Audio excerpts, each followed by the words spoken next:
Tally, 1 bandits are in hot. Press fresh, new engage.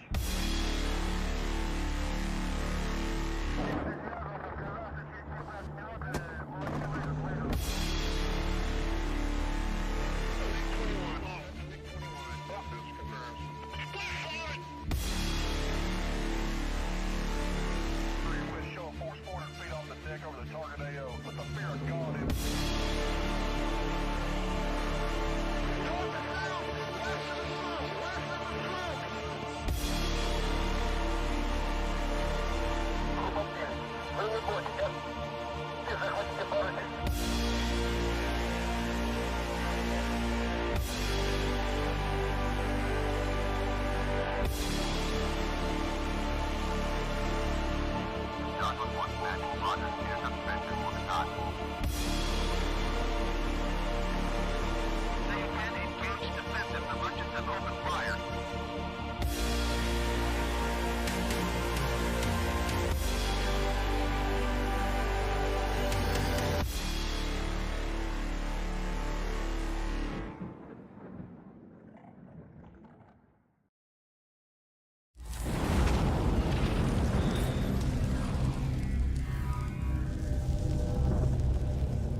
Tally, 1 bandits are in hot. Press fresh, new engage.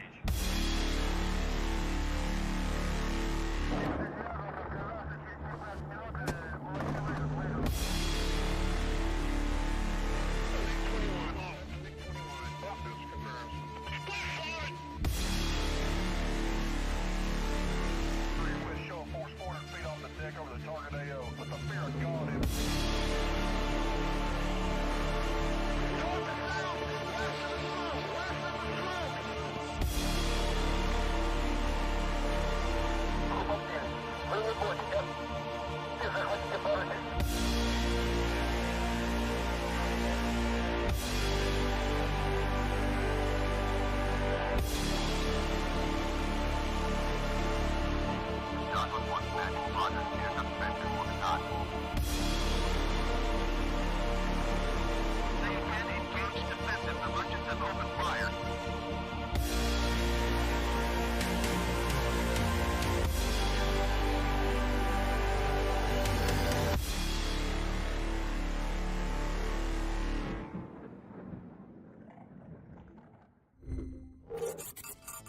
All right, guys, let's try this again, and hopefully you guys can hear me now. I really hope you can. Yeah? Yeah? Yeah! Okay, so like I was saying... It's working for me. Good morning, good afternoon, and good evening, ladies and gentlemen. Welcome back to the 2019 kickoff for SATAL. I'm your host, Moltart, joined by my good friend, Billy Watt Merlin, the mustache man himself, guys. He was talking about that his mustache is actually his favorite thing to eat when he eats breakfast, and that he can't help himself. And it really, I question why a man grows a mustache if he himself cannot keep it out of his own mouth. I mean, it just explain to me that, Billy. I mean, is there anything, what's the reasoning behind that? Process. All part of the process. Well, you guys, you heard it straight from the man's Take the mouth. good with the bad, my friends. Straight from the man himself, right out of his mouth, his mustache-covered mouth, that it is indeed all part of the process. So, guys, unlike last year, this year, we're actually going to do the rolls right before everything goes down. So, we're not going to be rolling the week before. We're not going to be rolling the day before. We're not going to be rolling any time except right before match start. And unlike last year, we got some Persian Gulf action, and it's going to be good. So we're mixing between Persian Gulf and the Caucasus. We've got Bandar versus Abu Dhabi, and I'm just going to flip over so that you guys can see what is going on. Okay, so I know that's a little small, but hopefully you guys can see what exactly is going on. We're going to roll. The Dungeons & Dragons dice roller is going to provide us a very randomized, very well put together dice roll to select the mission. Unlike last year, we are also getting rid of overcast. We're getting rid of rain. We're getting rid of everything that is not clear skies. I know that may be kind of disappointing to some people, but in all honesty, we felt like overcast, rain, they're not done well enough in DCS to be able to provide a good experience. On top of that, the IR modeling, radar modeling isn't affected by weather. So this is where we're at. So the mission locations for this year are Bandar versus Abu Dhabi, Bandar versus Elaine, Kerman versus Bandar, Shiraz versus Kish. That rounds out the Persian Gulf. And then for the Caucasus, we have Krasnodar versus Vodi and Maykop versus Sanaki. So yeah, Fallen, you're just going to have to get over the not being an F-14 background. It's a Hornet. It was a cooler picture. I like the picture. You guys can judge what you want. Whatever. Hornet hype. And don't be making fun of my backwards hat. Come on. I like the hat. A little bit better than last year. Anyway, guys, let's roll a 6-sided dice. Once we get this done, we'll talk about rules, and we can go from there. So we're going to roll a 6. We've got 1, 2, 3, 4, 5, and 6. And roll.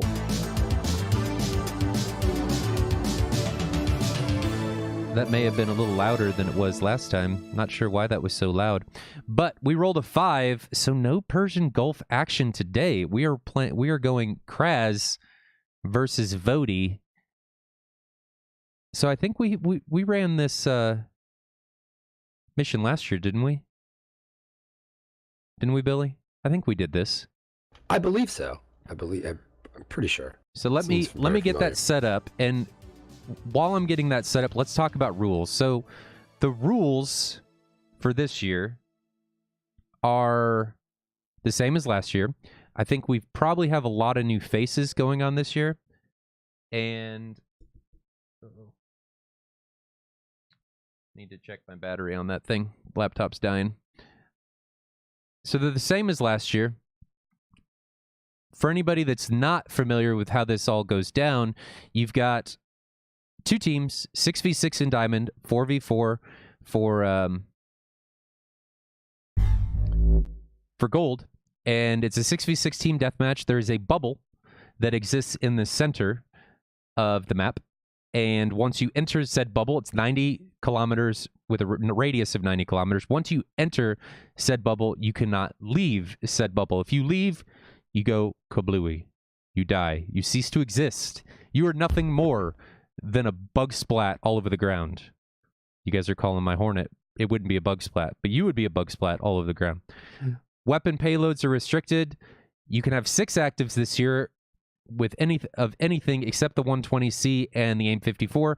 The AIM-54 is restricted to the Mark 47, and the F-14 can only carry 2. It can only carry 2. Come on. I want to see riots in the chat.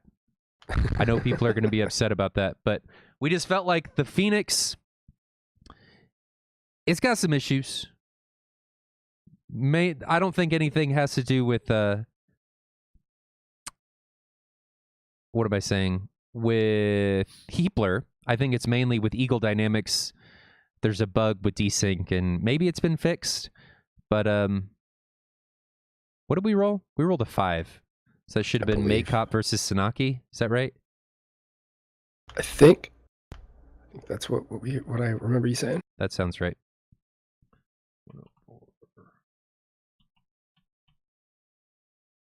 Okay. So we'll turn that on. Everybody, feel free to join.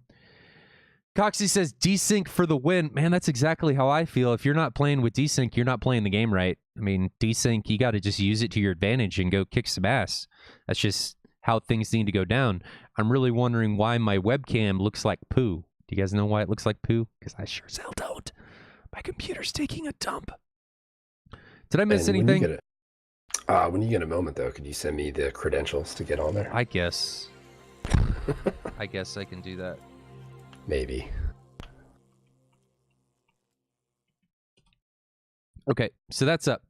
Cute. Let's talk about the giveaway. So, as many of you have probably heard, we have a giveaway through Gleam going on. Do you have the link to that, Billy? Negative, I do not. I'll get it. So we've got a giveaway going on through Gleam, sponsored by Thrustmaster. We're giving it away today, probably at the end of the stream. Who knows when that's going to happen? It's going to be a long stream. But it's going to be a Thrustmaster Warthog HOTAS, brand new, in box, courtesy of Thrustmaster. Get excited about it. Thrustmaster has been a real joy to work with, and that kind of leads me into my next thing. Let's talk about our sponsors. Let's back up to the giveaway. So the giveaway, I'm going to copy this link for you guys so you guys can actually see what the hell's going on. You guys can enter there. I'm sure most of you are familiar with Gleam. You have multiple entries per however you want to do it. It's for the Thrustmaster Warthog giveaway, Warthog HOTAS. Brand new in box. I'm excited about it. I have one, but so I don't need it. But maybe one of you guys could use it. So I'm excited to be giving that away. Let's segue into the sponsors. So we've got a lot of the same guys coming back from last year. Fox Mounts, TacView. Well, Fox Mount, no, was he? I don't remember. Maybe it was Fox Mount. I think it came in midway last year. TacView, Buddy Fox, and Wild Weasel. So all fantastic brands inside the DCS ecosystem. Fox Mount makes mounts competitive to Monster Tech. They're fantastic. I actually dumped my Monster Tech mounts and went to Fox Mount. They're awesome. TacView, Franz from TacView. Guys, if you haven't used TacView yet, you're missing out. I don't know what's wrong with you if you're not using TacView. You're a chump if you're not using TacView. Everybody should make fun of the person that's not using TacView. It's an amazing piece of kit. You should definitely use it. To review and do all that stuff with your flights. You can use it for real flights. You can use it for DCS flights. Whatever you want. A lot to be learned from that piece of software. There's no doubt about it. So many monitors.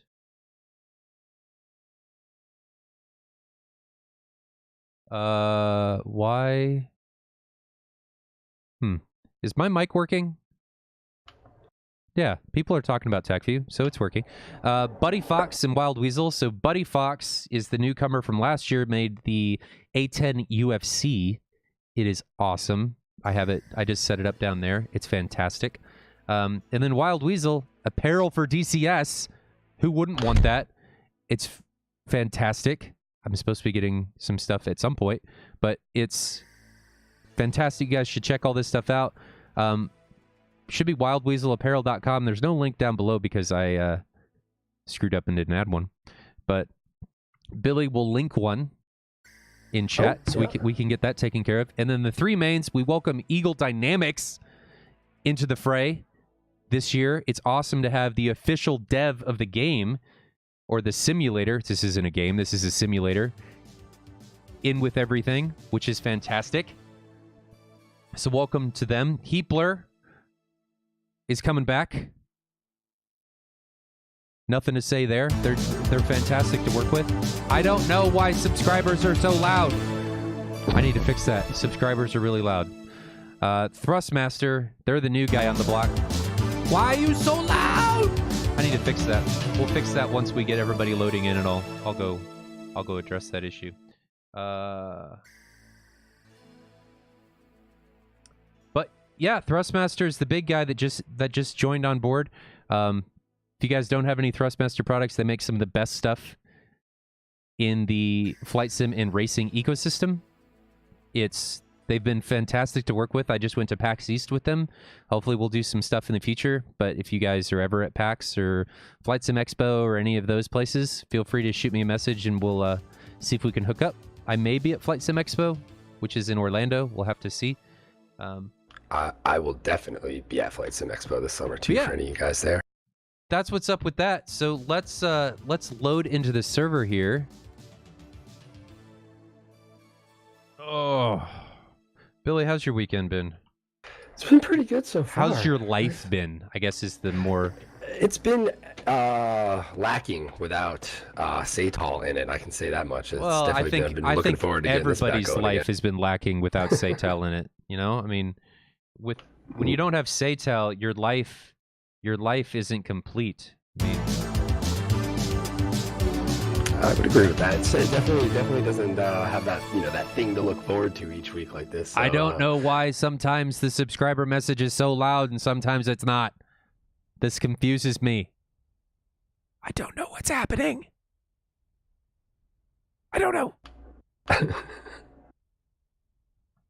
Anyway, so we're loading into the server now. I'm going to jump to Game Master. Athena 1-3. That'd be me. I figured. Yeah, yo. So as I get this stuff set up, how's everybody else's life going? How does everybody feel? Is everybody excited for all this stuff to go down? Is everybody excited to get all this stuff ready, rocking and rolling? I know I am. I'm really excited to get all this stuff going.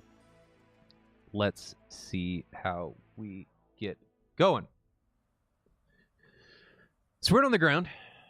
We're watching RVE Maverick. And who else do we have coming in from everybody? We're gonna jump to SATAL. There we go. I'm seeing some F-15s on the decks, couple Hornets. No F-14s. No Tomcats. No. What's the deal with that? I thought for sure we'd see some... Yeah, me too. We'd see some Tomcats going down here. But no, we don't. At all. None. Zero. Zilch.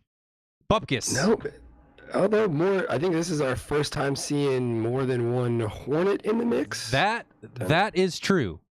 That is very true. Usually, I think really the only Hornet we saw last year was Capsu. Yep. And now we're seeing 3 out of Snowman, Seal, and Flame.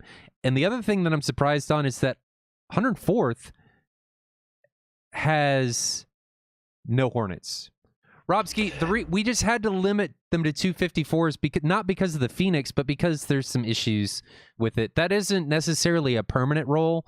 It's just something to deal with how things are set up right now. I mean, there's not a lot we can do about it. There's just some issues that make the Hornet, or not Hornet, the 54, excuse me, difficult to contend with.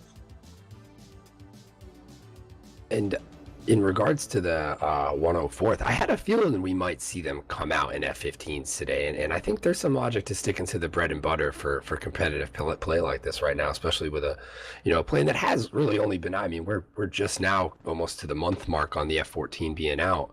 So I think it does take time for people to get to a point where they want, they're comfortable in using it in a high level of play like this, and maybe they have other reasons for not using it, but I think we might see some people be a little hesitant to bring it in until they're a bit longer down the road with their progress learning it, if you will. Yeah, I'm really anxious to see how the two-person cockpit fits into everything as opposed to the one person. If it does indeed provide an increased amount of situational awareness, or if it's a wash, if it doesn't actually provide a lot. I think the communication portion is important because say you do field 6 Tomcats, you now have 12 people talking, or the possibility of 12 people talking in that whole thing. So if you don't have a very good, communication structure set up for something like that, I think you could end up in a chaotic environment pretty quickly. So that I would assume takes a bit of practice to get that down and right. The right people need to talk at the right times there. It's so loud. At least we know when people subscribe, but I think it's to YouTube. But at least we know when people subscribe. The AIM 54 is... So the reason the 120C is banned is because of your inability to deal with it as you come in. So evidently we've got to fix some stuff. There's an issue with player views and things of that nature. So we got to fix that. Evidently, people could see F5, which is not cool. X-Man screwing up the mission. What's up with that? Come on, this was supposed to go without a hitch. I kind of screwed that up already by my mic being messed up at the very beginning. But X-Man wasn't allowed to cause problems. He's not allowed to do that. How do I...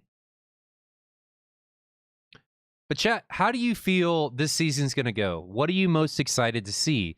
Are you excited about Gold League? Are you more excited about Diamond? What are you excited about? Billy, what are you excited about while I'm trying to fix this thing? We've already slightly touched on it, but I think, just the Tomcat being in the mix, the expanded capabilities of the Hornet, the improved capabilities of the Hornet, I think the new airframes, the addition of the Persian Gulf into the mix, I think you have a lot of variables that are really going to change up the pace and possibly the, some styles of play from some of the teams that we saw last year. So I think, there's, and I think Yaga and I were talking about this earlier this morning, there's so many variables changing this year that I think it really makes it tough to put a finger on how things are going to go in, say, comparison to last year. But I do think with all of that being said, the level of excitement and entertainment is going to step up substantially. Yeah, I agree with that. I'm really still confused about why my webcam is deciding to make me look like a robot. I'm a robot. You guys didn't know I was a robot. See, the loose collars that I wore last year were to accommodate all the circuitry and stuff that you didn't see underneath my shirt. But I just can't hide it anymore. You guys just have to deal with it while we sit here and talk in front of the pretty Music Mountain. This is forever now going to be known as the Pink Music Mountain. If somebody has a more creative name, I'm all ears. And I think I fixed the alert. YouTube just decided it didn't want to play nicely with what was going on. CQB Man says the Hornet will be the first Blue 4 aircraft with data link in this event. That is a huge game changer. Well, I mean, technically the F-14 had it. Just people don't want to use it. Then doesn't the Flanker have data link as well? Yeah, too, but right? it's not NATO. It's not. Okay, yeah, I see what you're saying. Yeah, I mean, he's absolutely right. We'll have to see how that plays out. I mean, the other thing that it's going to be nice to see inside of SATAL from the NATO side is that we're introducing peer-to-peer this year. Oh wow, that is a big change right there to that. I'm anxious to see how exactly that fits into the equation of, does it impact the situational awareness of the pilots in the game? I mean, because last year when we were flying 51st, I coming from a perspective of the J11, last year when we were flying, there were noticeable gaps in data link coverage coming from the AWACS. So I wonder if peer-to-peer is going to help that, if it's going fill to some of those spaces, fill those gaps, I think now not having correct me if I'm wrong here, but there is no GCI this year, correct? No GCI. So that is another one of the changes. And I need to talk about the rules again here. Yeah. So again, guys, to recap about the rules, and I'll kind of show you. I should have had a picture ready for this, but I failed. So in around bullseye, so in here, there's a bubble. This bubble exists to screw people over. No, it doesn't exist for that reason, but it exists to force people to fight. It is roughly 90 kilometers, or a radius of 90 kilometers. And once you enter this bubble, like I said earlier, when we were talking about the rules, you cannot leave. And the reason this is there is to force people to fight instead of running all the way across the map and turning this into a fuel game. Because, yeah, you could do that in real life, but nobody wants to do that in a simulator. Nobody wants to try and chase somebody down 300 kilometers and then somebody runs out of fuel. It's like, yeah, I won. The other guy ran out of fuel and crashed. What a loser. No, we don't want that. So the bubble exists to try and confine the battle space and force people into engagements. If you hit left alt B, I believe the mission has a image with that ring in it, and it should be able to bring connection that up timed out. So I don't know what they're doing. But there's the bubble, so you guys can see the bubble. So it's rather large. Once you enter it, you cannot leave. If you leave, you blow up. There is no leaving to go back to an airfield to refuel, to rearm. That doesn't happen. Another rule is that if you take off and then disconnect, you are dead. There is no other way around it. If you take off and you disconnect, crash, die in any way, you are dead until the round ends. There is no changing of aircraft between rounds, so you can change pilots, but if you take 3 Hornets and 3 F-15s, you can't take 3 F-15s, 2 Hornets, and F-14. You have to stick with what you took in round 1, so 3 15s, 3 18s. Weapon restrictions, AIM-9X is banned, 120C is banned. All Phoenixes are banned with the exception of the AIM-54 Mark 47, which is limited to 2. So that is the rules in a nutshell. Teams are able to do whatever they want. Diamond is up for 6v6. Gold is 5v5. And who is asking? One Pressure is asking me, and I should have done this, the editor icon style to Russian. And we're going to rock imperial measurements. We're doing nautical miles today. No kilometers. I guess the game decided it needed to restart for whatever reason. Does anybody have any questions about rules, about how everything's going to go down, about any of this stuff? About the giveaway? If you guys haven't entered the giveaway yet, you really should. It's on Gleam. We're giving away a Thrustmaster Warthog HOTAS. The full HOTAS, brand new in box. This isn't, somebody's used HOTAS with years of hand gunk all over it. That just kind of grosses me out even thinking about it. Old, crusty HOTAS. No, it's not even like crusty. It's like that gray, black, like hand dirt that you're like, you don't even realize is on your hands until you look at your joystick if you don't wash your hands. And guys, I don't speak from experience. My stick is nice and clean, but that sounded really weird thinking about saying that. No, Nap, there's no give. I failed. I've been working on so much stuff to try and get all this stuff going. There you go. To try and get this stuff going that I kind of missed the adding bot commands and stuff. So that's the giveaway. Thrustmaster Warthog HOTAS, the full HOTAS, brand new in box. None of Moltar's hand gunk anywhere on it. I mean, you may have some of Billy's like mustache dribblings on it somewhere. There's mustache hair everywhere. It gets in everything. Other than that, don't worry. you won't see anything. Just let it happen. Yeah. Swiston, just Gleam. Click the link above. It tells you how to do all that stuff. It's got you. It's got you, Home Slice.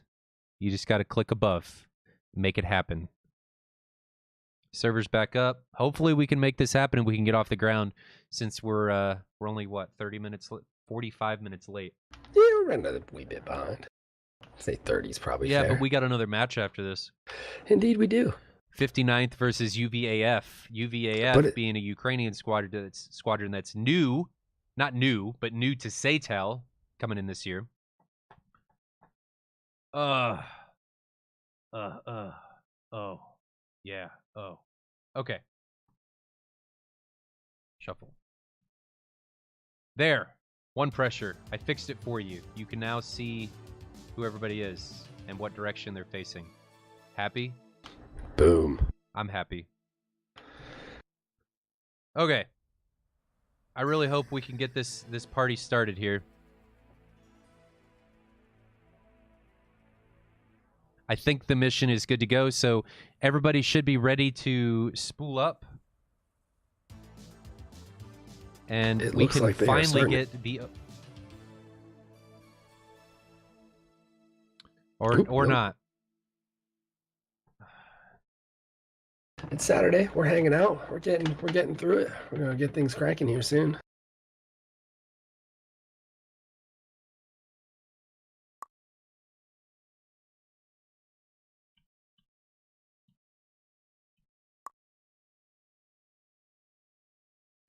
Billy, you were a TeamSpeak browser for a minute. I can see that. CQB, SATAL is not using the dedicated server. We're not, because initially we were going to use the... Well, we're still going to, but there's a bug. And we can talk about that real quick. So last year we talked a lot about an overlay. The overlay kind of works. It mostly works. There's a problem that stems from multi-crew aircraft with the F-18 that is a known bug from ED that we're trying to get resolved. So there's no way for the game to differentiate who the pilot and stuff is. So we can't... If you have an F-14, it kind of breaks the overlay. So we're trying to get that resolved. Once that gets resolved, we'll bring the overlay in, but that's why we're not using, or I don't think we're using, the dedicated server. We can right now if we're not using the overlay, but I wasn't initially because of that. Just got to get the mission fixed. Evidently, there's an issue with F5, the F5 view. I don't know why. Evidently, they can't get it out of the mission, which for competitive DCS is kind of a problem. Yes, no bueno. Talk about gold stuff. Coxie, what gold stuff are you wanting to know? Shadow, the overlay is like, if any of you guys have watched CSGO, you know the overlay that shows their weapons, their health, all that stuff. So Jabbers him and I work pretty closely with this stuff. He's created an overlay with the ability to show that exact information. So you get live fuel states, you get live weapon states. Hopefully, eventually we can get countermeasures. But you get live information based on each of the pilots. And if you die, you get grayed out. So you know exactly who's alive, what their status is, what their payloads are, without us having to click on them and look at their missile loadouts and stuff. Shadow, I know how to get rid of it. I just don't know what they're doing. I just want to... I'm excited for that overlay. I think that's going to be really cool. And I just... Hopefully I think the situational awareness we're going to be able to build for the audience out there is going to just step this whole thing up quite a bit. So looking forward to that. I am too. I'm anxious to see it actually in mission. Unfortunately,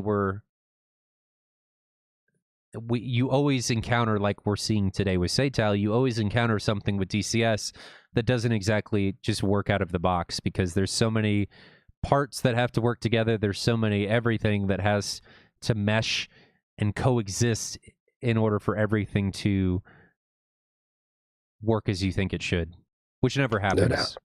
Never And happens. shout out to Jabbers. He's been, I know he's been putting a lot of effort into that, aside from teaching everyone in the community how to fly the F-14 for the most No, part. he just threw it together. He doesn't care. He didn't put any time into it, no effort, no blood, sweat, or tears. It's just kind of materialized on his computer screen. He was like, oh, Poof. I should give that to Moltar because this could be useful. He didn't create anything. It just, With the amount of stuff Jabbers puts out, I would not be surprised if it was that easy for him.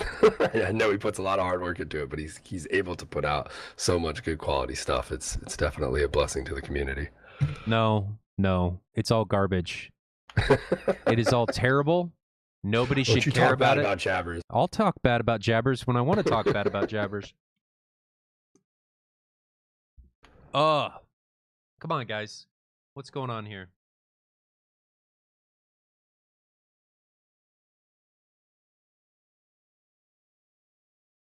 It looks like it's back up.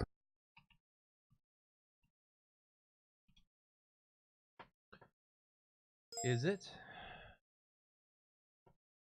Oh, I'm back to being a browser. Yeah, you are.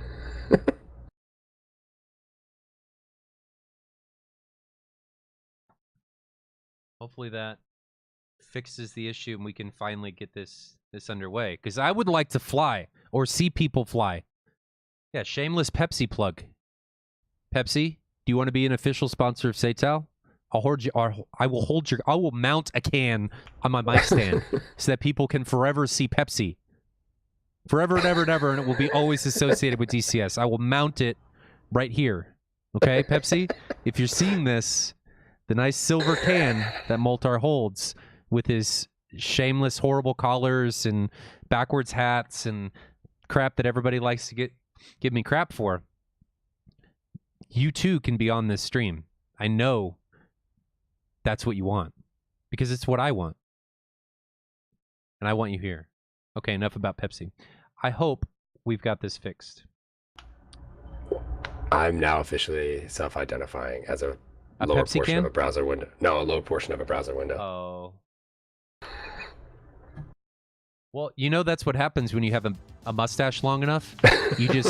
Your whole self-identity changes and you identify as something on a monitor. Just a Discord screen. It doesn't really care about anything else. You just your image doesn't show. Just the lower corner of it shows because the computer doesn't care about you. Your face is that ugly, and the mustache gets in that much of the way that it just says no. Find a nickel for every time. We gotta get rid of that. Okay. I hope, ladies and gentlemen, that this is it, and we can finally get this rolling. So let's jump back into SATAL. I was going to have a conniption if for whatever reason the game didn't show up in OBS. If Carlsberg made DCS, wouldn't that be something? Indeed. Buckeye says, it's unfortunate that it's Pepsi. I have connections at Coke, bro. Could be the official drink of DCS. No. See, actually, this is a Coke can. And you can't see it, but we're gonna flip back. Guys, this is a Coke can. This isn't Pepsi. Buckeye, you were just mistaken and misheard me and didn't see correctly. This is a Coke can. This isn't Pepsi. There's red lettering on the other side for Diet Coke. Same silver. This is not Pepsi. So you can get in touch with your Coke bros. That sounded a little funny. Get in touch with your Coke bros and send them over to me. I will drink nothing but Coke. Okay? Shasta! I haven't had a Shasta in a long Pepsi time. Sponsorship. I could go for some free Mountain Dew. I'll take that. Oh, Mountain Dew. I had too much Mountain Dew when I was a kid. I can't. Didn't we all? Pretty sure an entire generation did. Our thing when we were growing up was for Mountain Dew was you would go to Little Caesars. And for anybody that's not familiar with Little Caesars is like this horribly cheap pizza. I'm sure you're familiar with it. You know what Little Caesars is, right? Oh yeah, $5 hot and ready. $5 hot and ready pizza, and it's as good as it sounds. High school, college. Their breadsticks were really good. Their breadsticks were like still are. But I haven't wanted to take years off my life lately, so The I had Little Caesars Monday night. oh, well, Gambling with my life. I'm sorry. I'm sorry that you had Little Caesars. We all know that Little Caesars just goes into your colon and just sits there forever. It never comes Still out. there. It'll It's just still sit there. there like a, I don't know, Yeah, no, I just do. a giant It's there. turd that never gets digested or pooped out. It just forever sits in your colon. Maybe it's just Yeah, the cheese, but well. they're breadsticks, man, with the seasoning or whatever they put on them. Oh my The god! excessive amount of grease. Like the bag is usually just dripping. But that's with what that makes them grease. good. Yep, it is. That's exactly It'll what cure a makes them hangover. good. It'll cure a hangover, that's for sure. I know that. So we're gonna start the timer.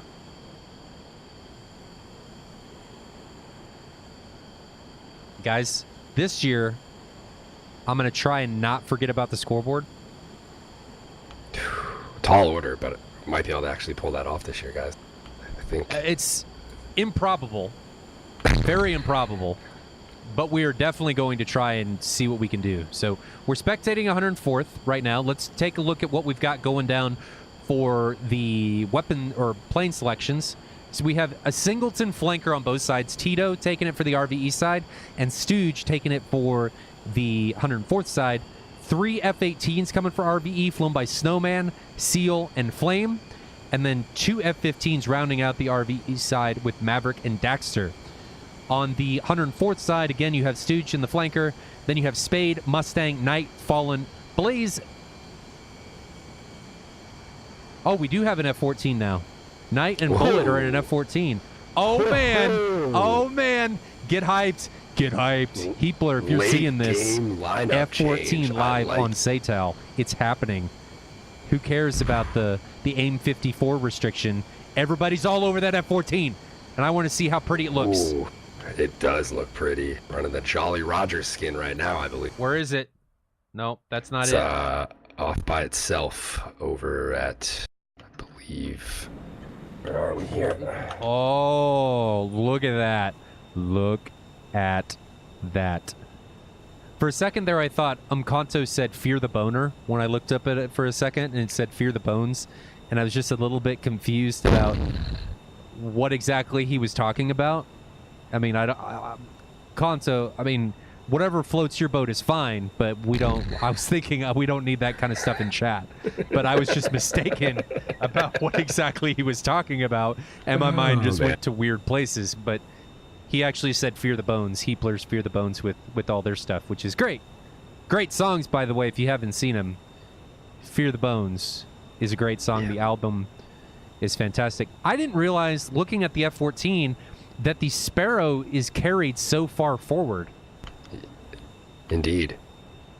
It's kind of An bizarre. interesting choice here. They're doing what looks like 2. Obviously, they're maximum 2 AIM 54s, 2 AIM 7s, and then 4 AIM 9s. So they're, I think, just taking a guess here, it looks like they're expecting to definitely get into some merges here with those AIM 9s, because they do have the option to carry an extra 2 AIM 7s on those glove pylons, but they have opted to go with the 9. Well, I think most people will agree that play in the multiplayer scene for DCS that the AIM 7 Yeah, I won't argue that. is a meme missile. I mean, it is.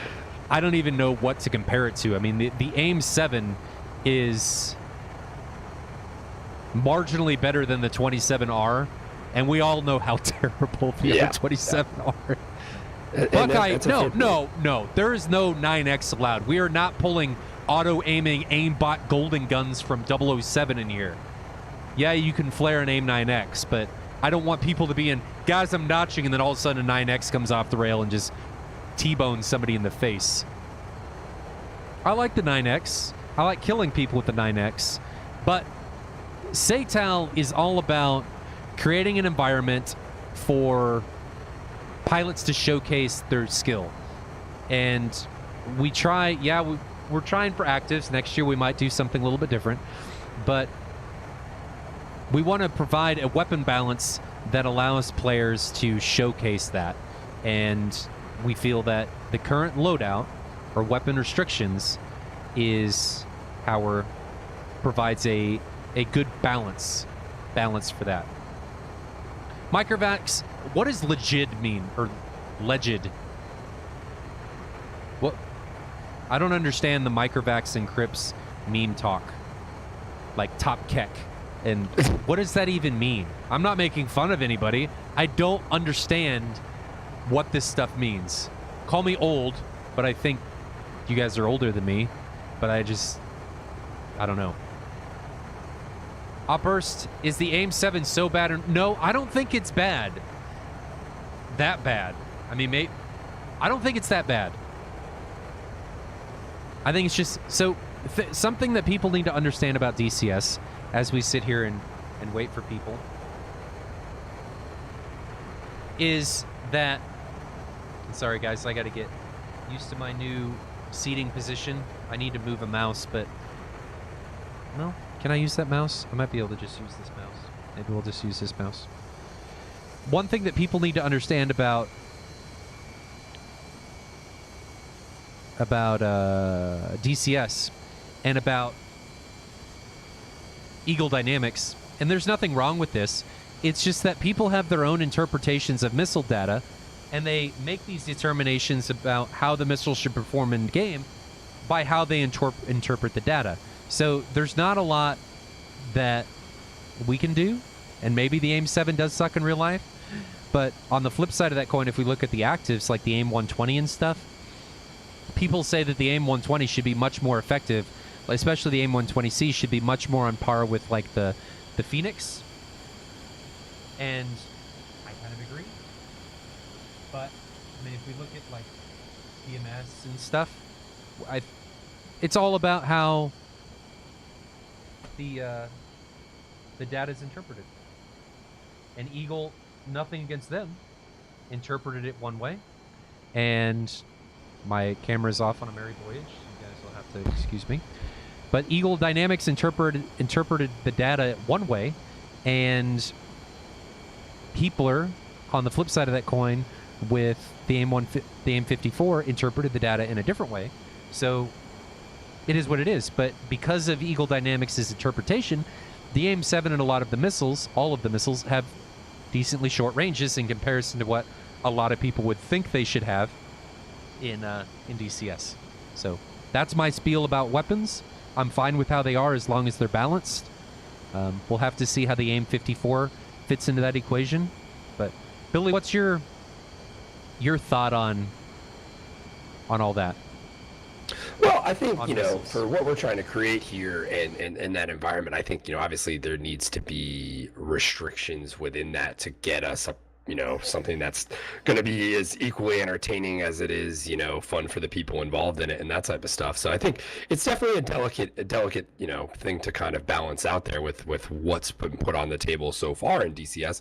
And I think, as we all know, as DCS evolves, that'll continue to change. And it just evolved to another level once we got the F-14, and that'll continue to happen. And I think it's upon us to kind of continue to tweak things as we go along to try to create, like you're describing there, a well-balanced environment for people to come in and really show off their skills.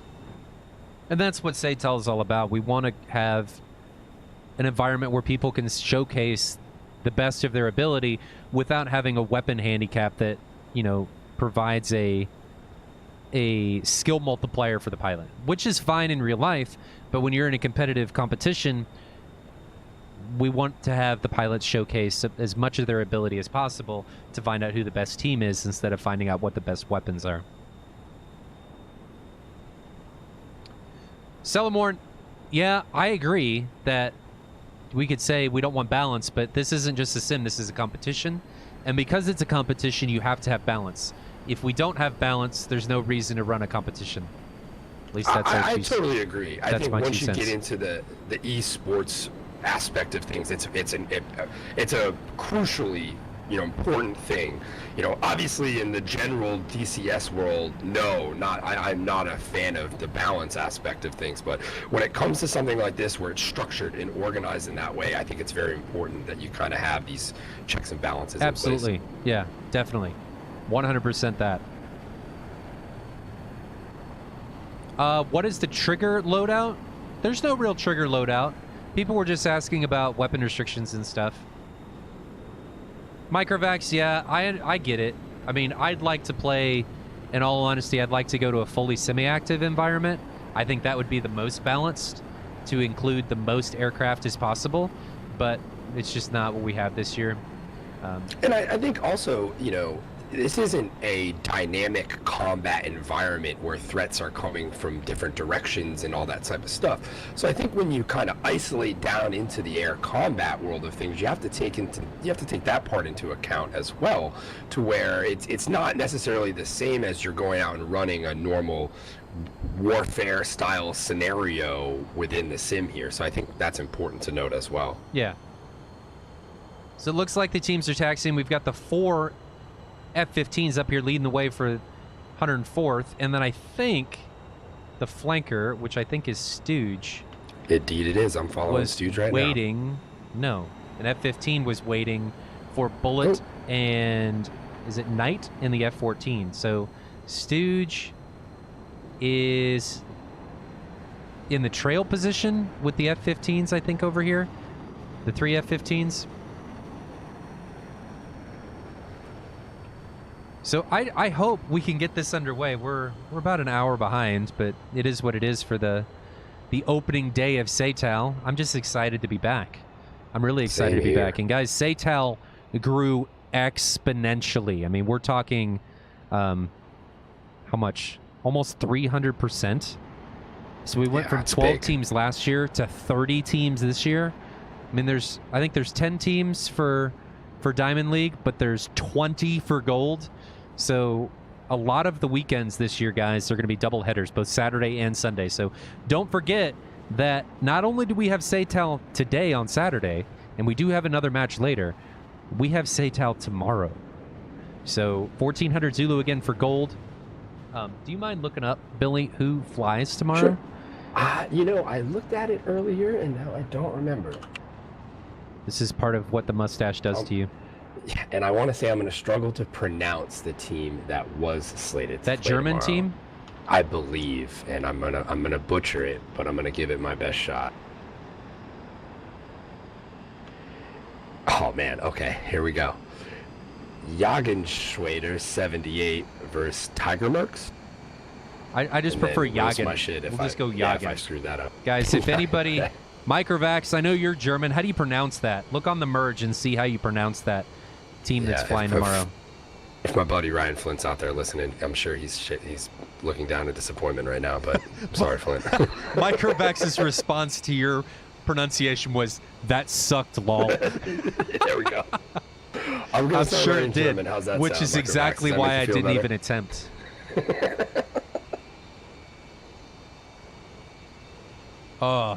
You know, another thing that I have to remember how to do is utilize the camera. Yes, indeed. And I'm going to be taking some screenshots today, guys, so I'll try to find you guys some cool action shots. We'll be sharing those probably on Twitter and places like that. So something else to bring up, back on the Jabbers train. Jabbers and I are going to be doing recap videos sponsored by Thrustmaster that is going to recap each one of the matches from the weekends so that you guys can have, if you miss a match, there's a readily available short recap of what exactly you missed with the highlights and all that jazz. So look for those coming. I mean, you guys can watch them anyway, but look for those coming starting next week or this week. After this weekend, we're going to be going through all that. So I've issued the go, go, go. Both teams are ready, and we can hear the team spooling up. And guys, this is it. We're finally off and rolling.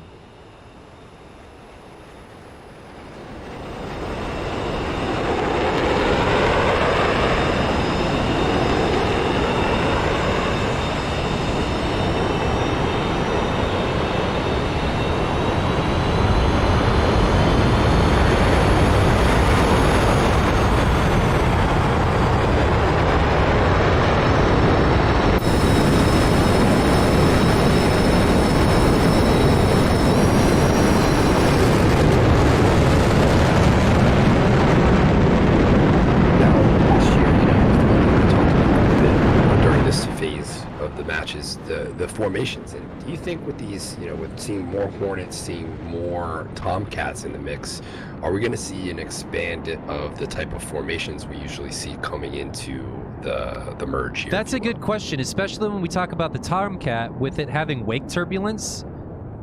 I don't know.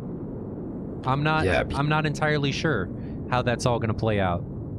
Especially how the Rio pit, that screen back there, merge contacts. That's a good question. Definitely play a big part into the view of that Rio and that type of stuff. And just curious how that's going to pan out. I think that could end up being an interesting thing to look at this season. Guys, back to the question about how to pronounce the team for tomorrow. I still don't know how to pronounce it. I'm still not entirely sure how this is supposed to get pronounced. Yeah. You guys, I can see in chat that you attempted to inform me, but it didn't really help. Like, I feel like it's the middle of the word I struggle with. Like, the beginning and the end I got figured out, but it's that transition between the middle that I'm struggling to make.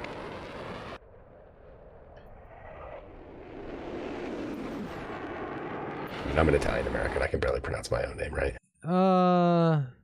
Well, if that's what you want to tell people.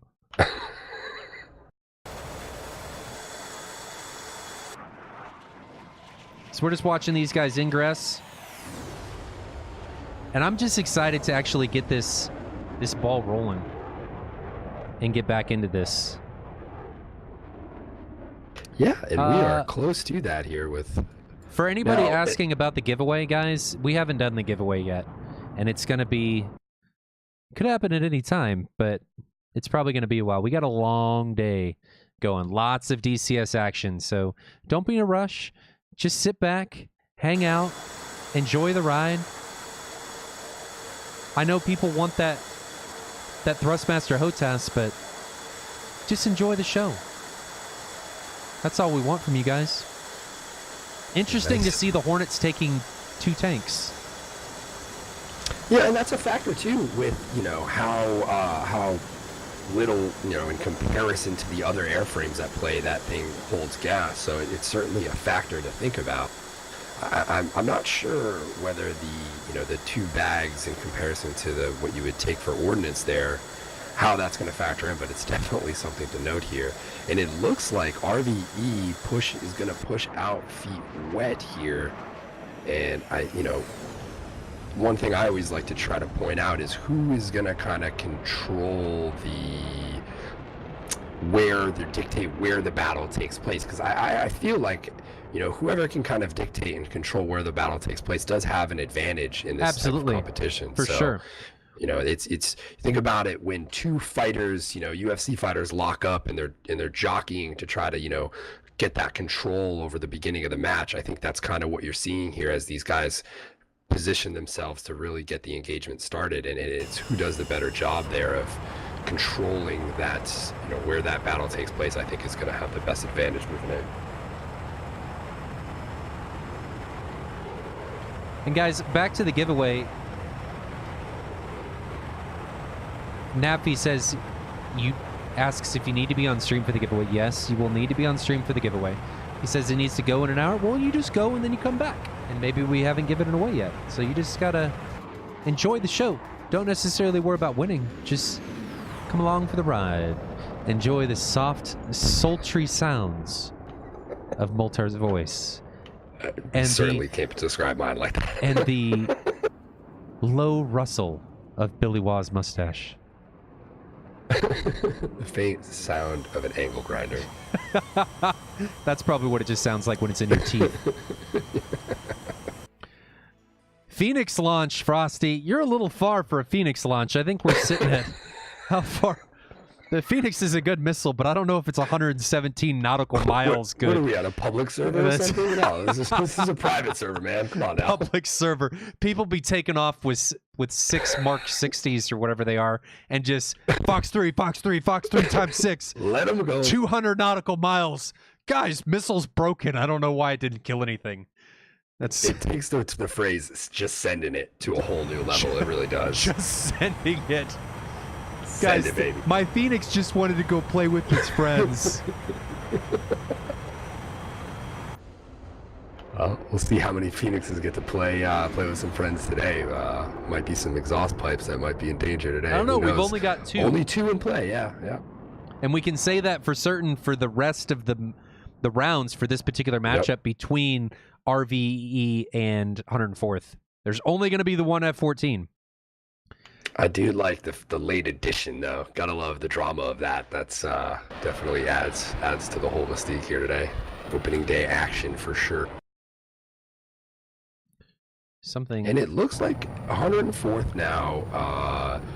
2 relatively tight, set tight, and then the F-14 and the F-15 seemingly spaced out pretty good and back from the initial Yeah, I don't pack. know. I don't know if Blaze is just protecting Knight and Bullet in the F-14, but there is a significant amount of well, it's only 3 nautical miles, so it's not And that bad. the RVE now switching directions here, not going feet wet. It appears as if they're hugging the coast and now making a turn due north. And it looks like 104th is now adjusting their heading to compensate here. So as we get closer, we're pretty darn close here, about 90-mile separation from the 2 Pretty darn groups. close. 90 nautical miles. Well, at the speeds these guys are, That's like an possibly hour about and to a be half trapped. of driving. Fortunately, fighter jets got Which, that guys, speed. if you're not from the Midwest, isn't that far. A lot of Midwesterners drive like an hour and a half each way to go to work. So you Europeans are like, guys, 25 minutes is so far, I can't do it. I gotta fly. No, that's like nothing. But 90 nautical miles in the grand scheme of things is still a long way. If we look at You're the certainly setup not. for RVE, we've got 3 distinct 2 ships. The closest one, Snowman and Seal, second, Flame and Tito, and third, trailing 2 ship of Daxter and Maverick. So the 2-ship F-15 2-ship, the 2-ship F-15 2-ship, wow. In the back is trailing the lead F-18 2-ship by 2 nautical miles. Then the mixed element over here of Flame and Tito is taking up the right flank. We'll see if they try to take up a flanking position or if the F-14 of Bullet and Knight in the trail position for 104th is able to keep them in check. So if we look at 104th, we have, again, like in RVE, 3 distinct 2 ships, Spade and Mustang, and F-15s leading the way, Fallen and Stooge, F-15 and Flanker in the middle, Knight and Bullet in the F-14, and Blaze in the caboose and the F-15. I like that there's a multitude of different aircraft in this. So you've got the F-15, the F-18, the F-14, and the Flanker. Definitely a diverse selection today, and I like I'm that. curious to see how. Yeah, me too. I like seeing the different, the multiple airframes get up in the air and tangle it up. This is going to be good. Celamorn asks, serious question, what is to prevent one of the teams from staying out of the bubble and letting the other team get into it and then sniping them from outside with Phoenixes? Well, the way around that is that if the bubble is controlled by one team for 5 minutes, they win. So there is a need to get in the bubble. You don't want to just fly around and lollygag around. There is a need or a needed desire to get into the bubble to make sure that the other team just doesn't get an easy victory. And you got to get in the ring to fight at the end of the day, right? No, you could yell obscenities from outside the ring if you wanted to. Plenty of people do, that's for sure. Hey, Bullet and Knight, your Phoenix sucks. Tomcat's ugly. Yeah, see, that's effective, isn't it? Tomcat's ugly, said no one ever. I sarcasm, sorry.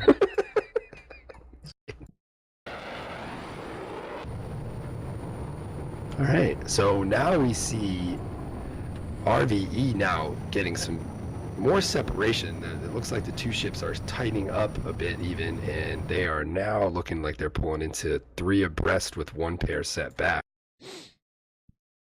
And it looks like 104th and RVE are effectively mirroring each other for setups. To a degree. Steve, Although that... it's Moltar, not mortar. Come on. I'm not a man-made artillery shell or whatever. Where is your question? Steve099 asks, so will the data link share info between the 27 and the F-18 if they are the Nope. same team? No. The 227 does not have multiplayer peer-to-peer data link. Only the F-14 and the F-18 have that.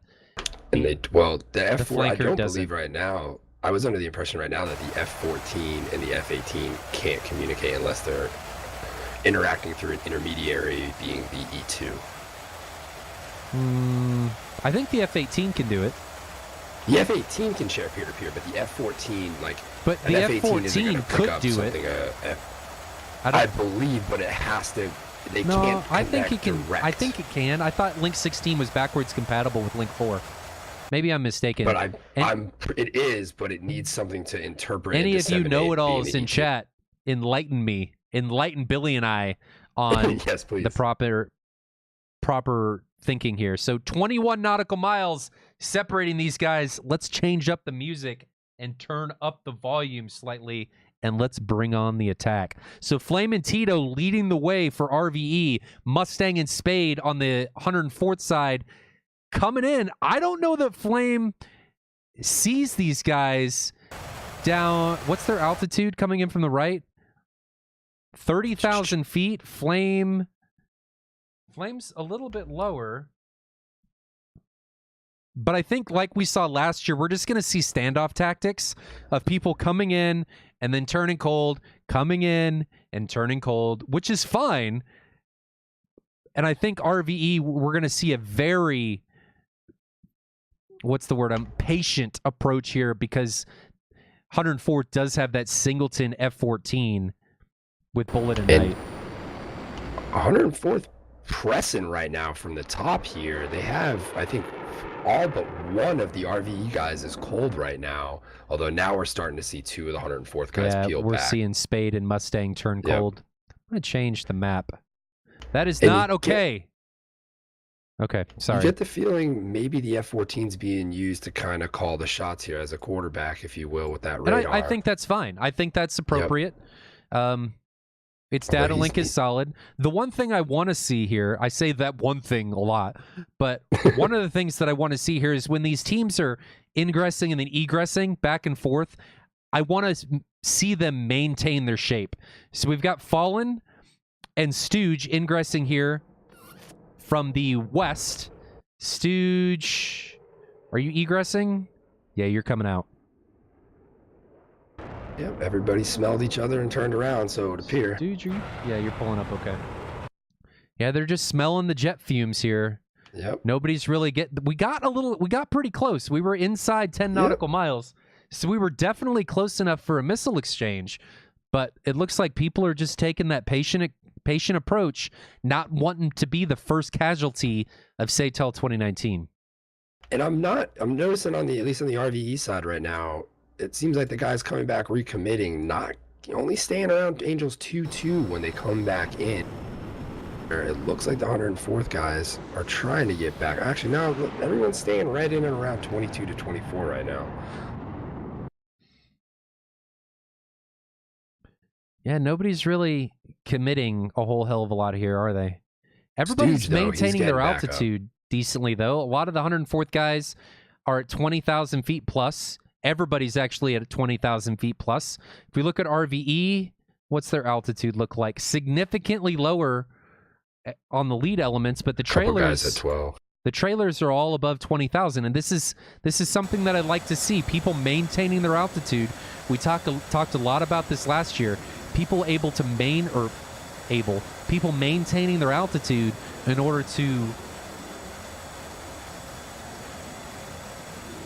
being able to utilize that altitude to energy conversion. Well, I think which I like. The big thing when you're up at altitude, missile launch coming off from Snowman. That's a long launch of 13 nautical miles. Spade puts a 120B in exchange. I think that's coming on Flame. I highly doubt he's got a Pipple warning. We can see the flares coming off of Spade.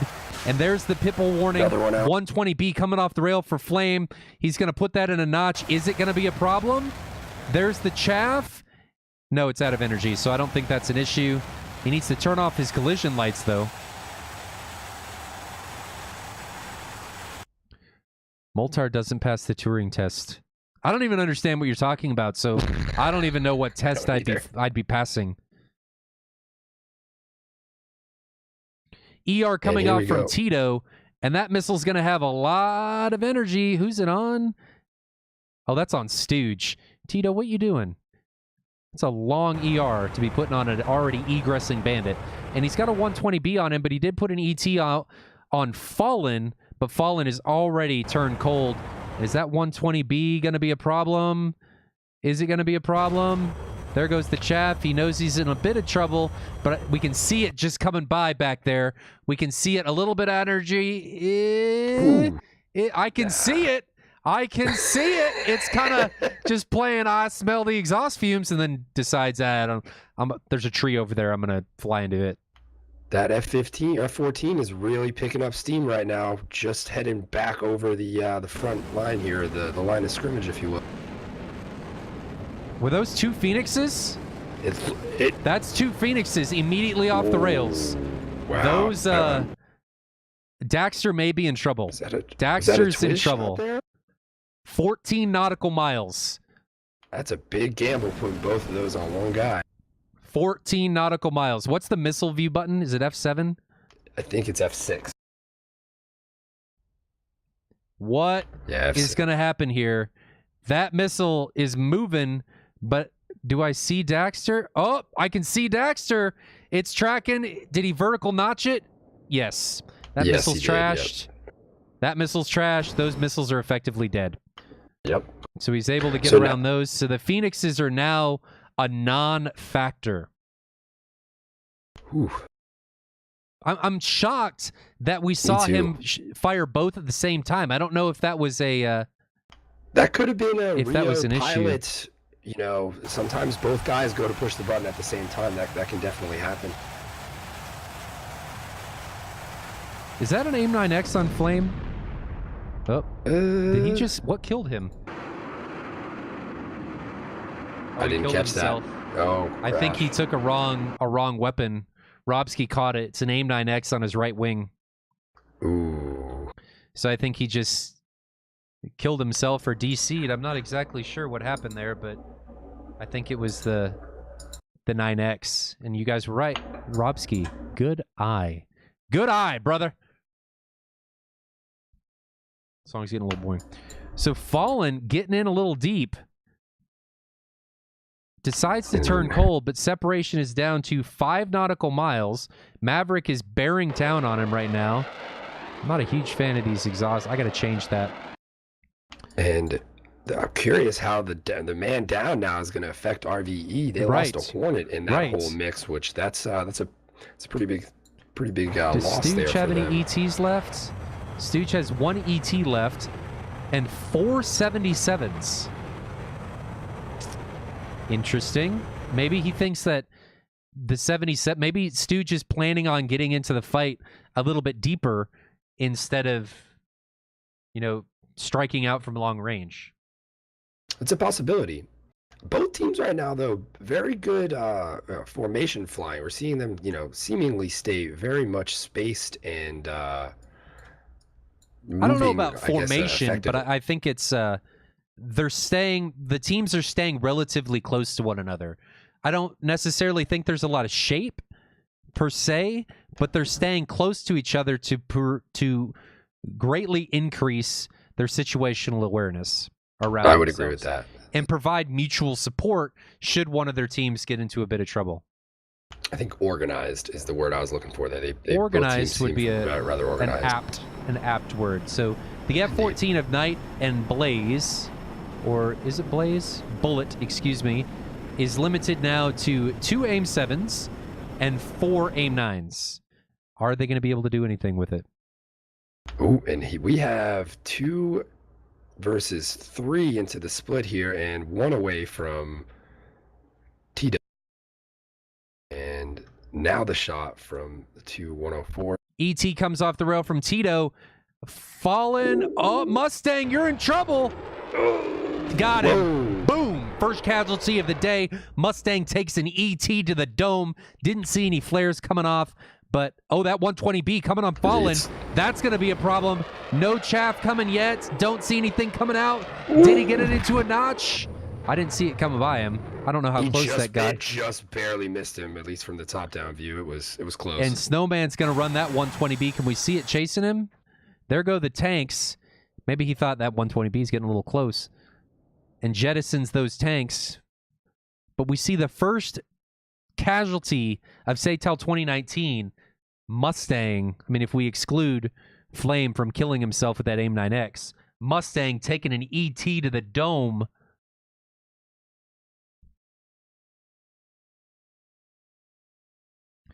And teams are slowly starting to get closer together. Slowly, slowly, slowly. 5 nautical miles between Bullet and Seal. Really, it's 5 nautical miles separating the teams in total. 120B coming off the rails from Spade, and Daxter in exchange puts a 120B back on him. Robski, yeah, RVE did lose the round, but we're going to let it play out because I don't want to just kill the round in advance. We're going to see how this all goes down.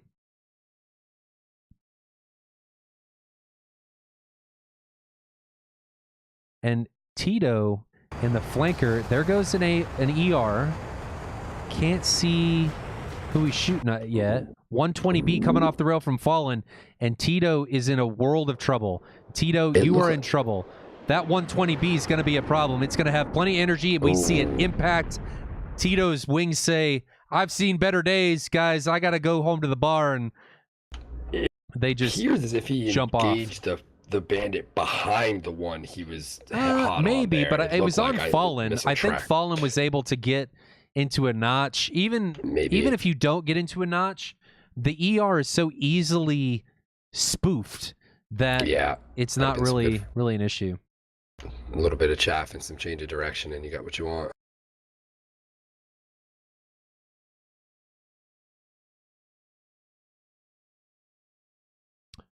Seffi, no, it wasn't an enemy 9X because it said it killed him. He killed himself, so I don't think... I'm not sure how he just died, but he didn't... I don't think he got hit by a missile. It didn't appear. I was watching it, so it didn't seem like that from my end. So we're down to a 4v4? 4v4, I believe, yeah. Who did I miss get hit? Well, we lost... was it Fallen or not Fallen? Mustang. Mustang, I think it was. Someone took a 120, I believe. Yeah, but they should still, it's 4v4. They should still have another pilot. Oh, yeah, you're right. I guess we must have lost the second one. Maybe to a disconnect? 77 coming on Maverick. Maverick, you're in trouble. Drop that chaff in. No. He's dead. Left wing says... see you later. And RVE's in a bit of trouble. We're now down to a 4v3. Blaze puts 2 120Bs out on Seal. Seal's defending low over the treetops. He's probably going to be able to line of sight those. There goes the chaff. Yeah, he's going to be able to line of sight those, no problem. Don't see that becoming an issue. Fallen spoofs that 120B. It is now a no factor. And Stooge puts an ET on Daxter. Does he know that's coming? No, he does not. Can we see the missile trail? There's the missile trail. Bearing down. Is it going to be able to turn with him? There's late flares. He saw it late. Puts a 120B out. I don't know how he saw that. 120B is going to go into the ground. Is he going to be able to pull out of this? Ooh, I don't know. Yeah, he did. Pulled that off about as late as he could there.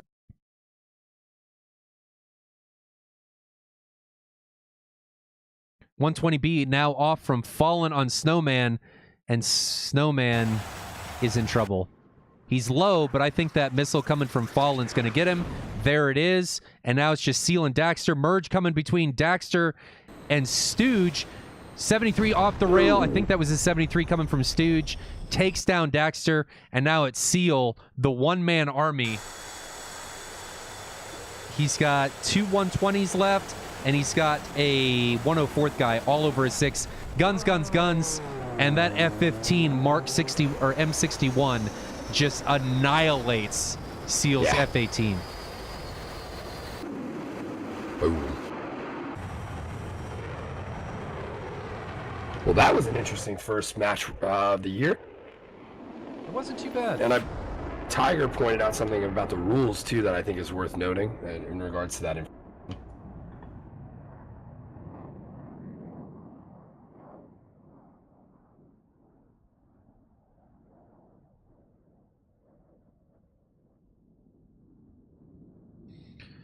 Okay, so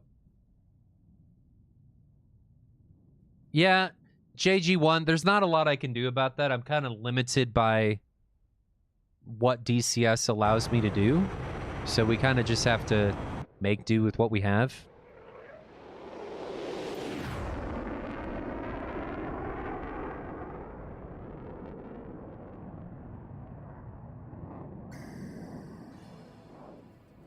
So we're just going to go ahead and jump right into round 2.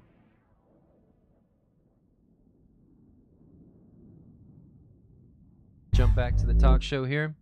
And Billy, what did you think about that round? How do you think it played out? Minus Flame's snafu with the weapons.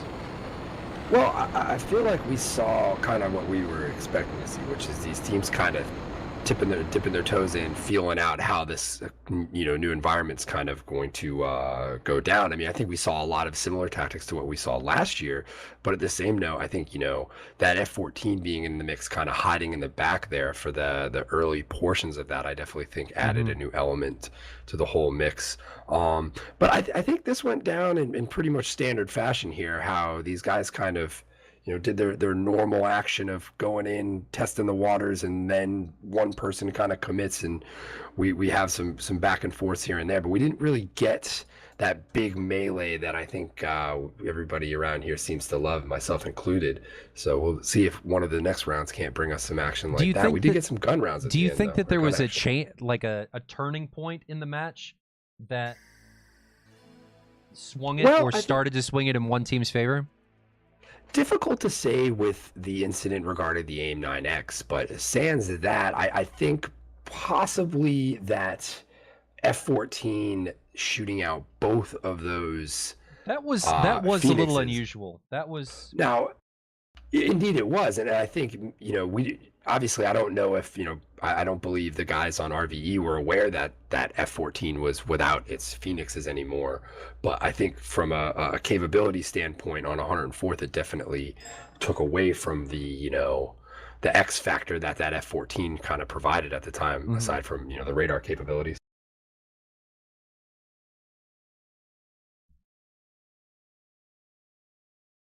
Yeah, Morsi, the Rio can fire missiles. If there's not good communication, you can easily have a double launch. So, not saying that was the incident there. They very well may have had reasoning for doing that, but that can easily happen. Okay, so let's see if I can get TAC view ready to go.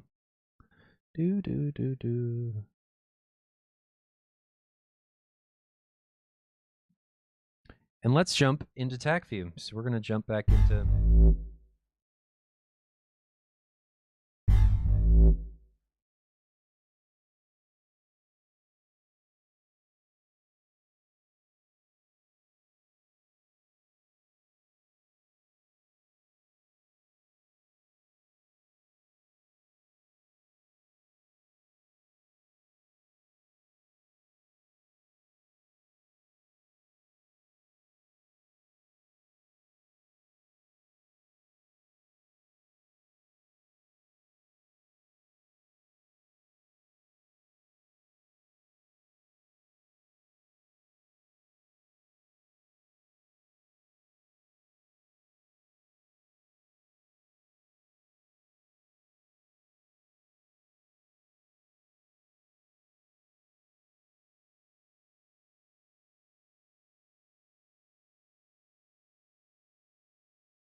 They're saying no voice.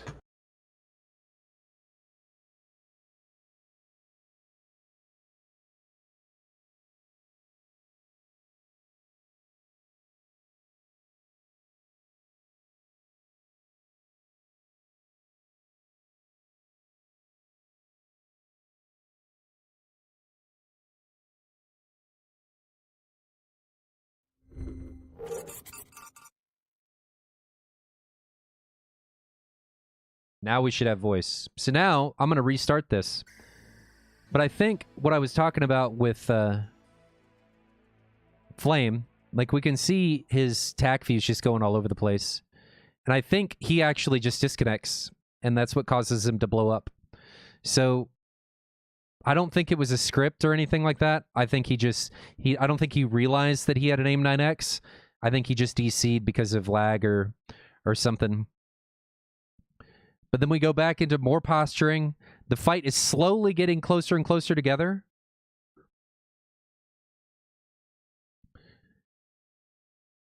And then we have Mustang takes this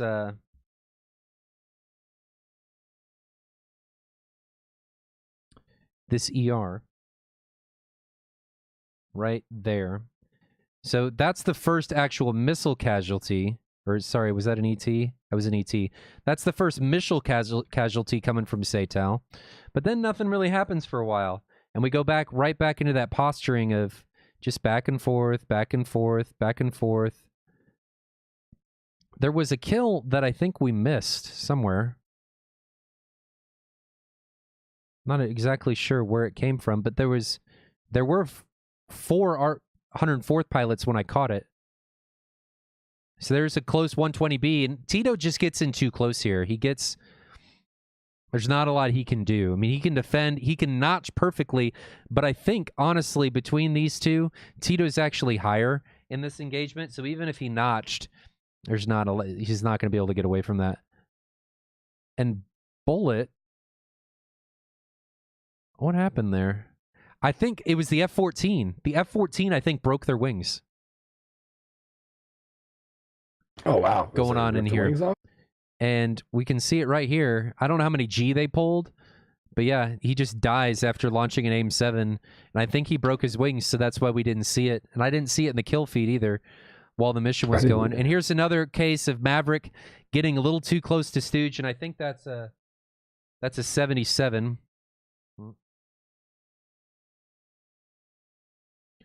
Yep, that's a 77, and from that range, there's not a lot that you're going to be able to do to get away from that.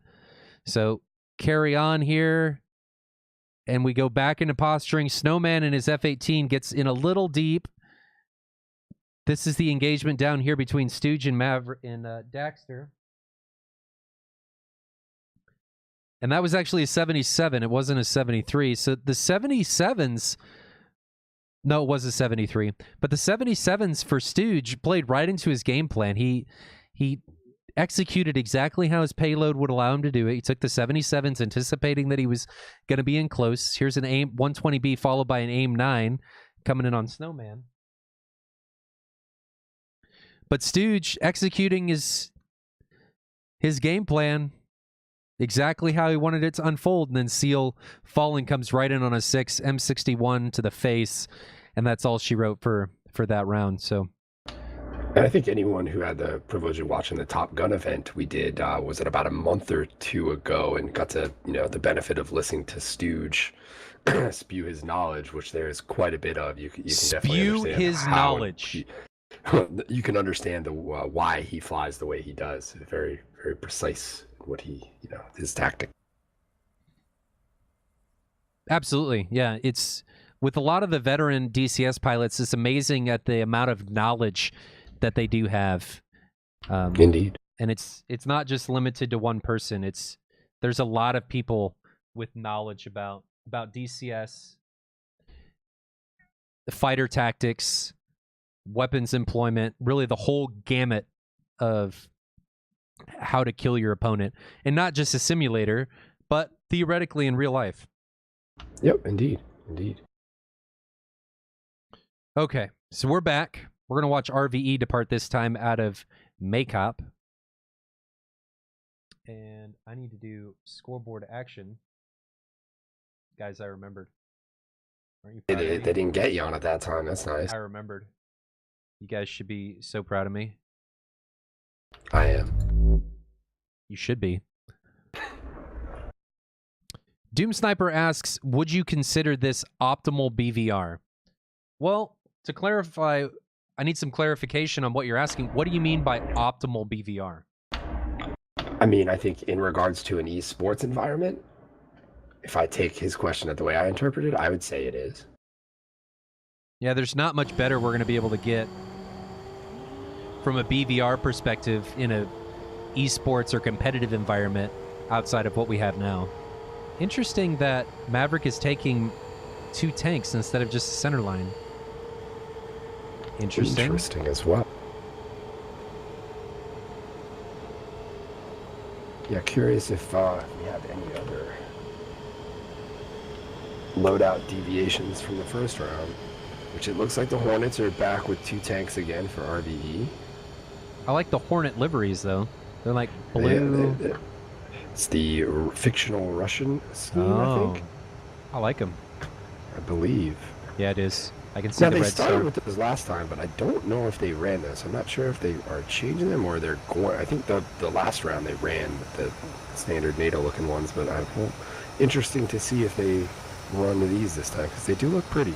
That blue and gray is nice. So, guys, what do you think the outcome of this is going to be? Do you think RVE is going to be able to pull it back and make it a 3-round match today with 104th, or do you think 104th is going to come out on top again in round 2? And honestly, the missile didn't really matter in round 1. 104th was still able to come out victorious. But do you think 104th is going to be able to come out on top and limit today's matchup to 2 rounds instead of 3? Yeah, I think based upon what we saw in that first one, I get the feeling this second round could be anyone's game here. And I think a lot of this too, it's week 1, with probably not necessarily a ton of new pilots for each one of these 2 teams, but guys are, I think both of these teams, shaking the rust off a little bit and getting themselves back asserted here into action. So maybe that first round was all both those teams needed to really get back into action. So look to see a little bit more cohesion, a little bit more organization this round. So Nab, yeah, the disconnect was really disappointing. We saw the lag really show itself on the TAC view, and that's really what happened to Flame. But in reality, he was carrying an AIM-9X, and it wouldn't have changed the outcome of the match at all. Nab says RVE's going to take this round. Definite possibility. I think they did really well in round 1. It was just the unfortunate early casualty due to lag that Flame ran into. And I think anyone who's been watching long enough here knows the 104th and RVE both know what they're doing to a pretty high level. So it's all about getting it to come together, out there on the battlefield, if you will. So I think, like I said, I think both these teams now coming out here, haven't seen it the one time around, are ready to go.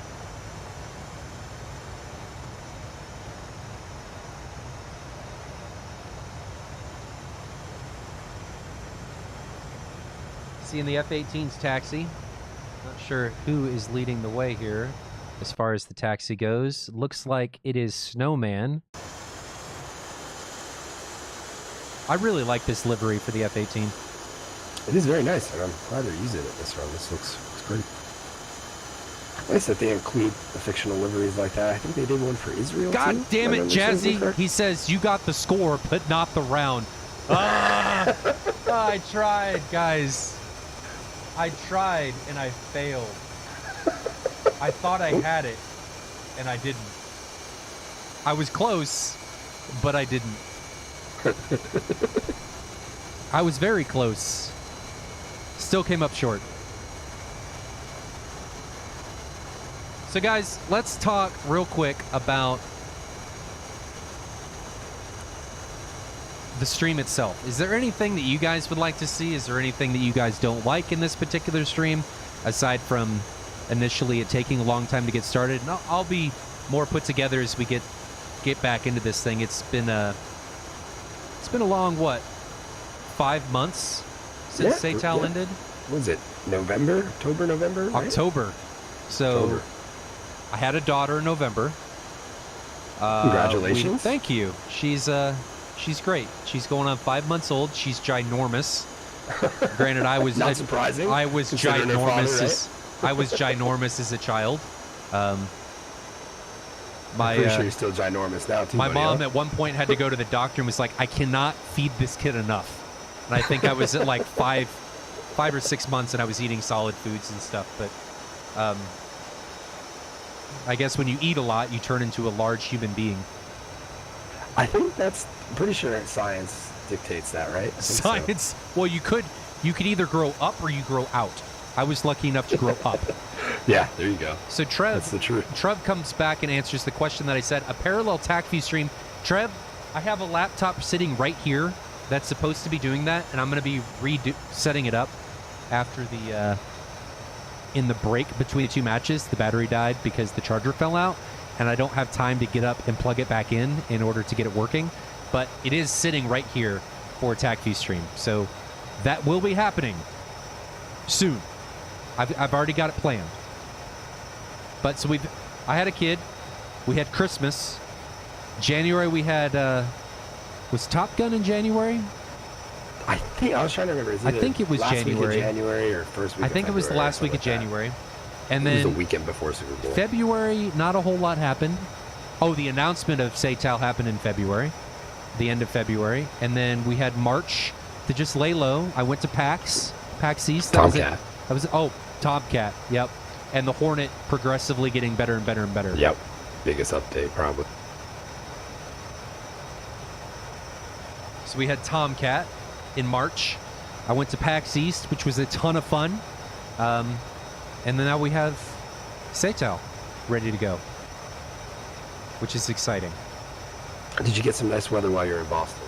It was a little cold. It was a little chilly. But Dude, it's tough this year. It's hit or miss this time of year up there. When I lived up there, I went to PAX and it was like, there wasn't a lot of people there the year I went because of how bad the snow was. It was kind of lackluster, if you will. But it's definitely a fun event. I enjoyed going when I lived up there. it is a lot of fun. There's a lot of people. But it is a lot of fun. Yeah, it is. It's the last year I went was rather packed and full and stuff like that. It was a good time.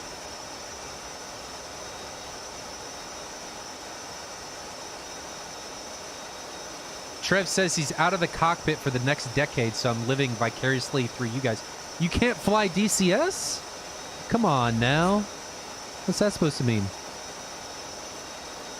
Well, Nab, why didn't you go to PAX East? Why are we bumming on pilots? Let's not do that. Let's be nice. This is like the My Little Ponies of streams. We're all supposed to be really nice to each other. No trash talk. Just nice. Happy. This is a happy place. Well, it would be nice to get a nice group of SATAL people and all that stuff for anyone who's going to be at that Flight Sim Expo, because I think that's going to be fun. I know I'm going with a decent group of people, so I'm looking forward to that. I am too. Hopefully I get to go. We'll have to see. But I think I'll be able to go. I've never been. It's just Friday, Saturday, Sunday, right? I believe so, and I think if you look at the events and whatnot that is going to be going on, I think Saturday is really the big day. So if you're going to pick a single day to attend, I believe Saturday is going to be the day you want to go. Let's listen to this. Sounds of departure.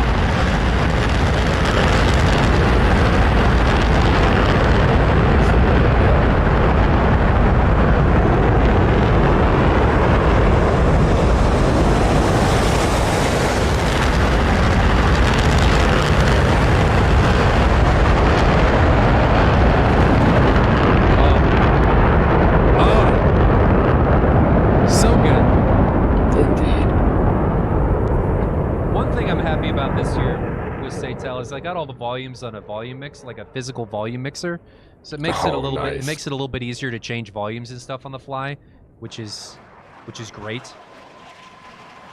Okay, especially with the dynamic environment, different noises and sounds going on in this whole thing, I can imagine that definitely makes life a whole lot easier, right? Tetch says word on the street is Mav farted, and that's why his teammate disconnected. In the F-14, I could see somebody ejecting, like Jester going pew pew and saying see you later and just jumping out of the cockpit. It's definitely a possibility. Yeah, I definitely turned around and found myself sans Jester quite a few times in the last few weeks. I can assure you that. Like, oh yeah, Jester is a funny one. He is. He's a funny guy. Definitely is.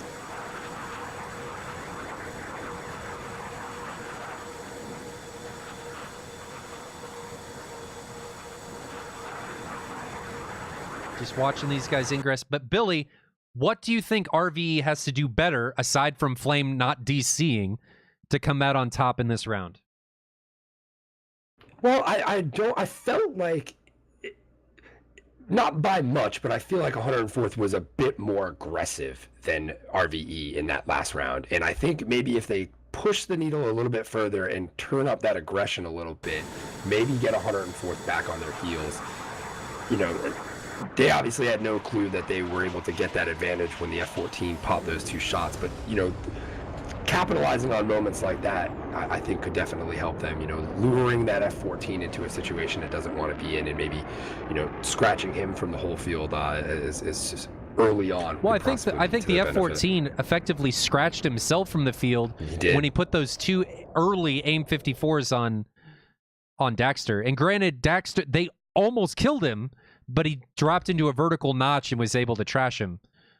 And I think that's one of the things about that AIM 54 is the split S and chaff is a very effective maneuver against that missile. And if you can get yourself on the deck quick enough, I'm not sure, I know I followed that missile, but I think you were following it on the screen so everyone could see. But how quickly that thing will drop off if it you know, doesn't have a target to kind of go after there. If you can really get that cloud of chaff out and move your aircraft, you know, move your aircraft's axis, I should say, so it's not right in line with the chaff, you got a good chance at defeating.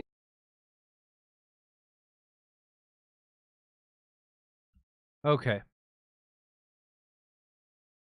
And looks like RV is now splitting into their 3-2 ships, and then if we jump over to 104th, they're already in 3-2 ships, and I think 104th looks to be trying to drive the fight at least coastal over Guadada, Sukumi, and Sochi. Indeed, you can certainly make that point. They're now pushing just feet wet now.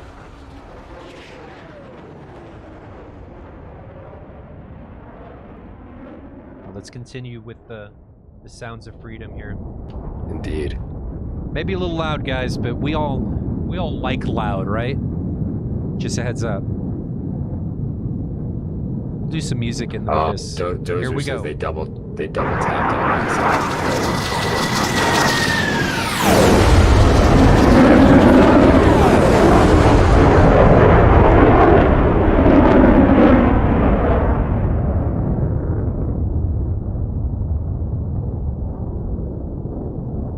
Let's go grab that F-14 real quick. Where you at? Where you at, F-14? He's running with Blaze towards the back. I can't grab him. I got him. I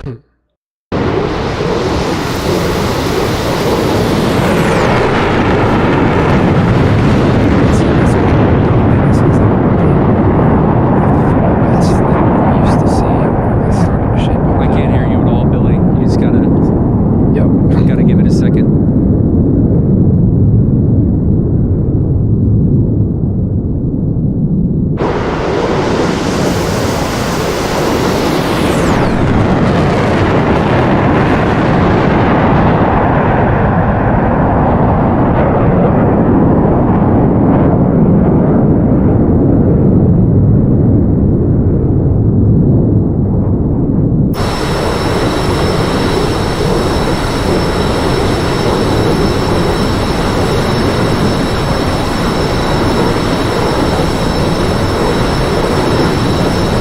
Guys, I'm not touching myself, and I'm just sitting here dancing, okay? Like, I was going to say dancing bear, but that kind of goes in hand with touching myself. So we're just going to continue on the eargasm as we ingress.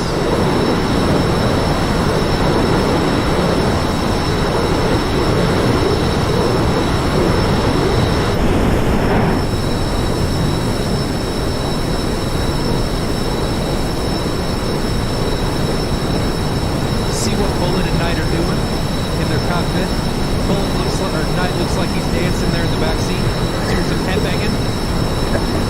Yeah, what do you think of the team now? What jams?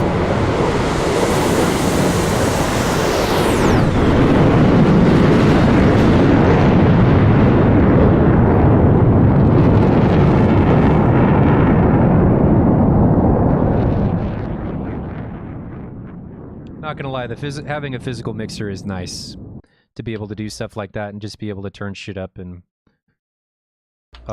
get a lot more so control. Nice. It is nice.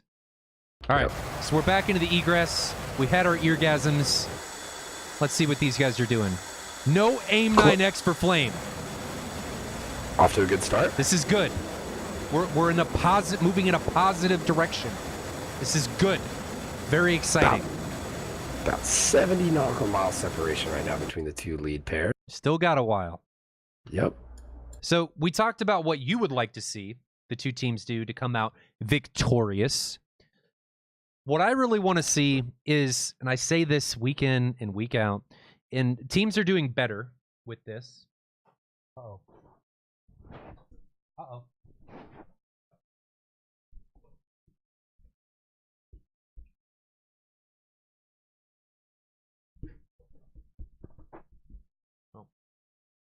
I'll have to deal with that later. My chair ran over my headphone cable. But what I want to see the teams do here is maintain their shape.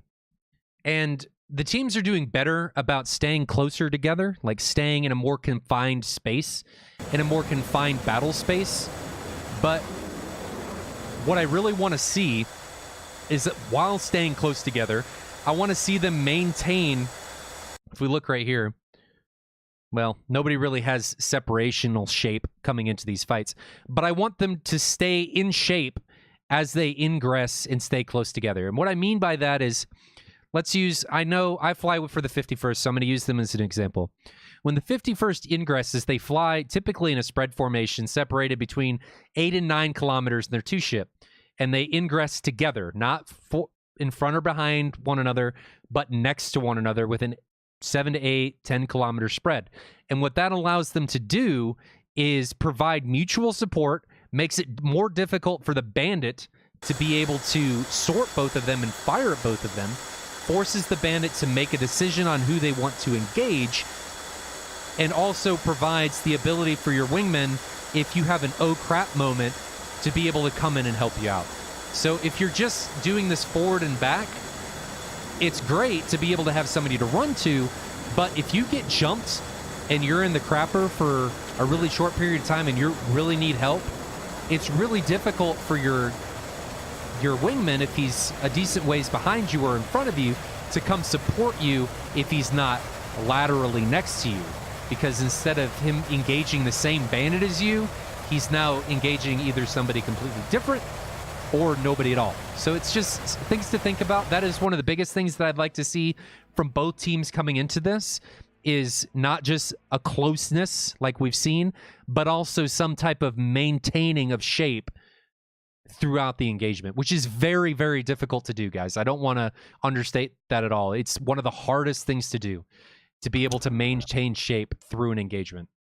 And I think that's important to note, how quickly, and maybe not everyone can realize, when you're staying tight in a formation and you get into that mix of combat, how quickly you being 10 nautical miles away from someone can turn into you being 30 or 25, and they're just not close enough to help you when you need them.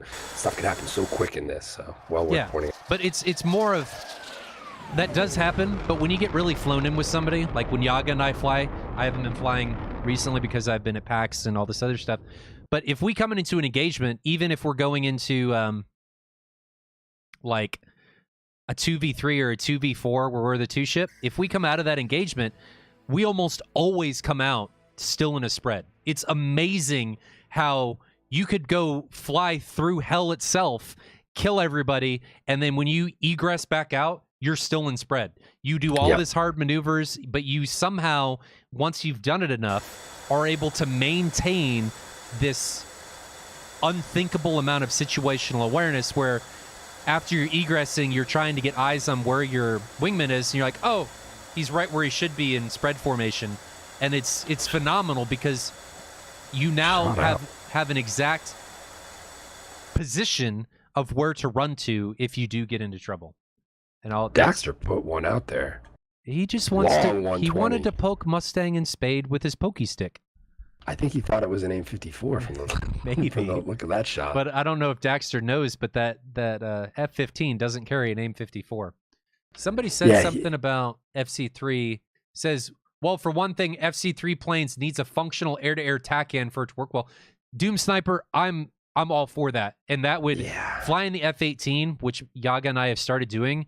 It just is another piece of my pie.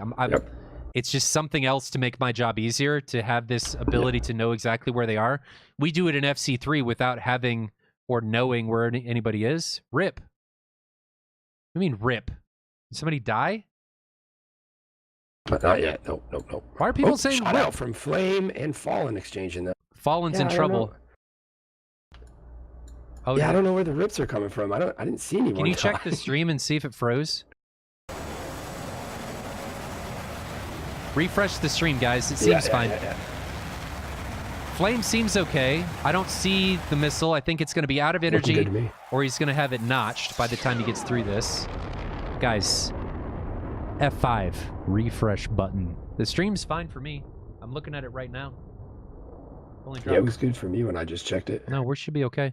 Flame, nothing. But see, let's talk again about shape. See how much more spread out RVE is? Yep. Which I think is a good thing to a point. They're not too far spread out. If you're so clumped up like 104th is, yeah, it's awesome for a decent amount of situational awareness, but it can be good for mutual support, but it can also be difficult because you're dragging the bandits into the same people. You don't have a way to come in on the flanks of people. You don't have a way to force people into a mistake. That is not the missile I wanted. And then we have our first AIM-54 of the round here out right now at Maverick. I can't grab it. There we go. I got it now. It's still got good momentum. So we can see whoever that is down there in the contrails. He's recommitting. It's still tracking him. Tracking. It's not. It's got speed. I think it's gonna kill him. I think this kills him. This kills him. This definitely kills him. Boom! Boom, baby! First AIM-54 kill of the match of SATAL 2019 of the year, and that was it. Yes, indeed, and that was worth it. Worth the wait for sure. That he was trying. It was not as if he was not. Is the stream okay for you guys? For you, Billy? People are still saying. I haven't been fully looking at it, but as I keep glancing over, and I haven't. Guys, just hit F5 again. I think it's okay. Could just be Twitch, but that right there is a testament to how good the AIM-54 is. I mean, I'm going off the top of my head here, but that looked to be around 40 nautical mile shot in and around, maybe a little less, maybe a little more. Who got shot down there? Maverick, I believe. I think it's just Twitch, guys. I don't think it's us. It could be a certain region too, even because everything's running fine for me here. Oh, shout out Tito and Blaze exchanging. Though I don't think either's going to have enough momentum to do what it wants to do. Not going to be a problem. He's already egressing. Maybe. That 120 on Tito, though. He's in the vertical notch. I don't see that hitting him. Oh, but it did! It got him. No way! Ow. I think it was just you were too lax going into that notch, and that was it. Looked like he took about 2-3 seconds too long to try to split S and get away from that. And Blaze sneaks one out there with a long 120 shot. But guys, try and drop it to 720. I think it's Twitch. We're at 430 viewers, so I think it's Twitch. Just F5, spam that crap. I'm going to post the replays and all that stuff, so if you miss something, it'll be here. Don't worry. But yeah, I would have to assume it's Twitch because I've been staring at it now, and I think we're okay. And it's pretty good on mine. We've lost Maverick to an AIM-54. We've lost Tito to a 120B, and I thought he was going to get away from that. But I think, like I said just previously, I think he was just a little too lax coming into that vertical notch. 120B coming up on Stooge. Flame's got an ET. I don't think that's going to kill him. There's the flares. Too long, but he's gonna. Yep. No. Oh my God! It flew right by him. Whoa! Did you see that? He held on a few seconds to get that shot out. Wow. Man, almost paid for that. I thought we weren't going to see anything, and I just look back, and there goes the ET flying right by the back of that F-18. Oh, man. Oh, man. So Oh, man. We are 5v4 right now with 104th having the man advantage and match point. No, they got for 6. 104th. They've got 6. Oh, they have 6. They have you're 6. Right, you're right. Mustang puts a 120B on Flame. That, ladies and gentlemen, is going to be a problem. That is an issue. I think...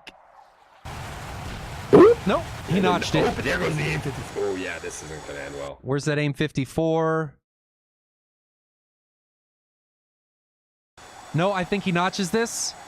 Yep, went right underneath him into the ground. Yep. So he just maintained that notch, and the F-18, the flying notch that it is, had no problem getting away from that missile. 4 AIM-120s crossing paths with each other, 2 from each side right now. Fallen looks like he's going to get away from both. And now, keep in mind, no more AIM-54s left in play for 104. But now, I would say that 1 for 2 is entirely effective going on there. You got your money's worth there. Yeah, I would definitely agree with that. For sure. And especially with the distance on how that one. Far was that kill? Well stole that. Like I said, I think we're going to obviously want to definitely check that in the attack view. But off the top of my head, I'm going to guess around 4. 120B's coming off the rails for Seal on, I think, Stooge and Fallen. And that ET on Flame. How much left does Flame have I think today? he's okay. He flared it, got into the notch. But that 77, that's got him. Got him. Yep, that got him. So I think the ET was just to force him into the defensive, and then the 77, when you're in that close, just like an AIM-120B, there's no getting away from it. You're just going to eat it. Pushing hard on Seal now. There goes the 120. Daxter up north, not seeming to push in to assist Seal right now.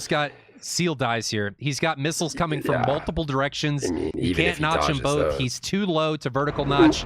Oh, he does. I saw that missile over the hill, and somehow it didn't track him. I think he line of sighted it. Oh, 73 went right by him. So now he's merged with 120, but whoa. Oh, and then Blaze gets it. Yep. And the loose AIM-9 in the mix there. Wow, that shaped up. And now Daxter and Snowman left to fend for themselves. What are Daxter and Snowman doing up there? I don't know, but they're spaced out pretty good. Yeah, almost 20 mile separation. 15 nautical miles. Yeah. So who on the 104th side died? Knight, I believe. And Bullet in the F-14. Did they get hit? Oh, wow, I didn't. I think they broke their wings again. Yeah, I'm not seeing. I think they broke their wings. Yeah.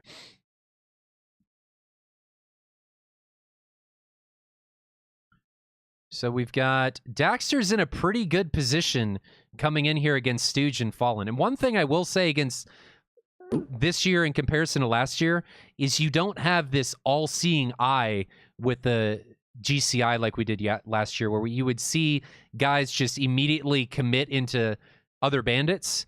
I like that you have the ability to sneak a little bit more now. And Snowman looks like he's in trouble. Snowman's in trouble. But he's still pretty forget low. About Daxter over here, He's pretty... Oh. No, he got hit. Sorry, guys, with the terrain. Daxter... What's Daxter's loadout? He's got 7s left, it looks like, and that's about it. No, Daxter... 1-9. Oh, he's got plenty of ammo. He's got plenty of stuff. 120s, 7s. He's got and 3 9s. 120s, a 7, and a couple AIM-9s. Here comes a 120B on Stooge, and a win in the ground. It's a mountain. Tough going. And now another one on him. I'll tell you what, there was a moment there where I thought he might have been able to snap a few of these guys off and maybe thin this out, but now he is sandwiched here. Watching the F-15 fly, I think I say this all the time, it just flies weird. I wouldn't argue that, and there he goes, 104th Fallen, taking him out, and it looks like that's all she wrote for RVE today. So I think they're going to RTB. Tetch, yeah. Are we just going to keep the bashing on people? I mean, even if it's mutual, let's not do that here. I let it go on long enough. Let's just kind of chill. So 104th, taking it again, this time in a little bit more commanding fashion with 5 left alive. I think last time they had, what, 4? So, but both times the F-14 breaks its wings. Or I think that's what happened.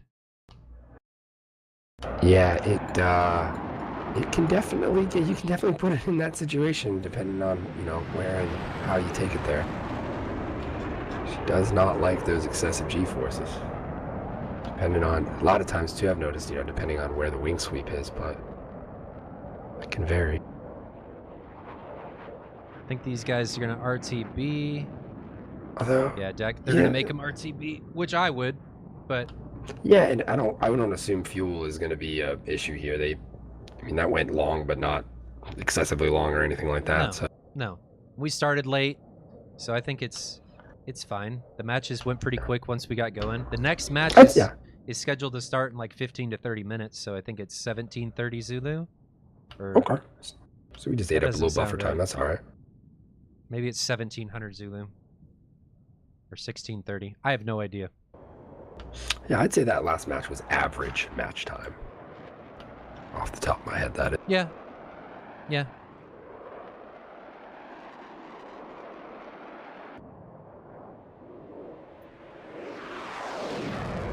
I'm still amazed at the range of that AIM-54. And I think what ended up happening is he thought he was clear because the missile was so far above him, and then he just ended up recommitting into a missile that he didn't know was there, and ended up dying. Yeah, it looked like he was changing altitude with decent rate, but it didn't look like he was dropping down as fast as he would have needed to be. And I'm not sure what his chaff situation was, but I didn't appear to see any chaff. No longer saw chaff coming out as that thing approached there.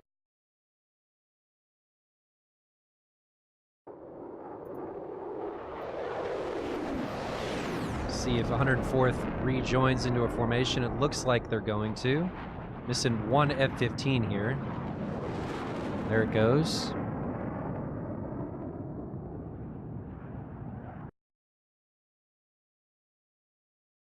So what do you think worked well there, Billy? How do you think that went down? Well, I feel like 104th really, they pushed aggressively here, and I think they took some decent gambles with those shots. That first AIM-54 shot was definitely a quality shot taken at the right moment. I think that was, something they did better, obviously improving on what happened in the first round there. I think we saw decent positioning out of 104th from that. See, I'm not sure RVE really went out and pushed the needle as much as they probably should have to really kind of get 104th back on their heels, which is what I think they really needed to do coming into that. And the Hornets did not fare as well as I think some of us would have liked to have seen them today. Yeah, that's certainly worth noting. I think the F-15 still has a noticeable advantage over the F-18. I won't argue that one bit. Mainly because of its TWS. Correct, and I'm assuming here in the next coming month to 2 months we'll be seeing that change for the Hornet, but until then it's definitely at a disadvantage without that in this environment. We still haven't seen a TWS shot for the Tomcat though. That'll be interesting now. Limited to only 2, but still could prove to be a very effective tool in this type of an environment, especially out the gate. I know it's a gamble coming out and ripping those 2 first thing, but if you can get a group of guys running decently, you might be able to pick some guys off early, from just what that causes in itself.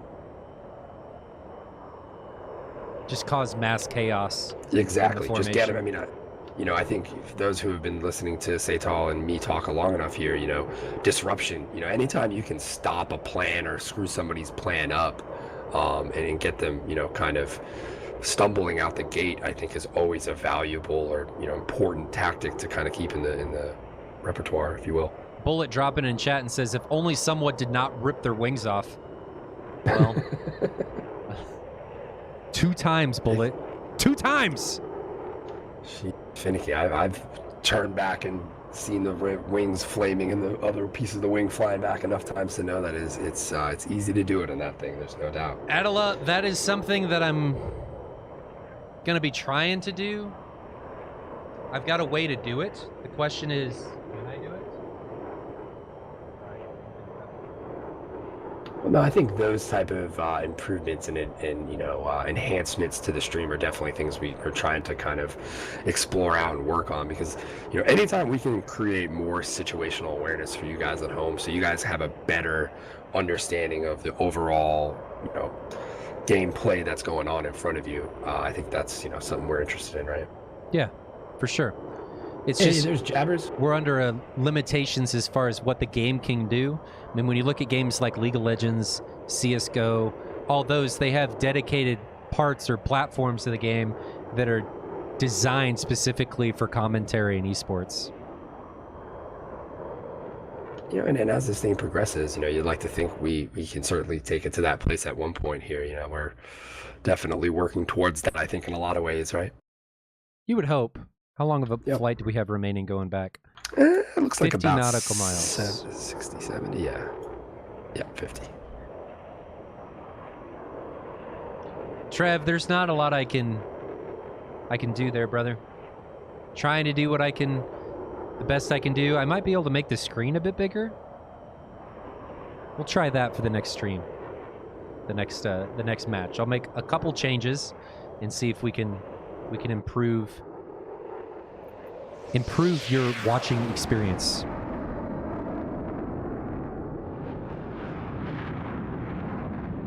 Maybe there's an API, but it's a little difficult.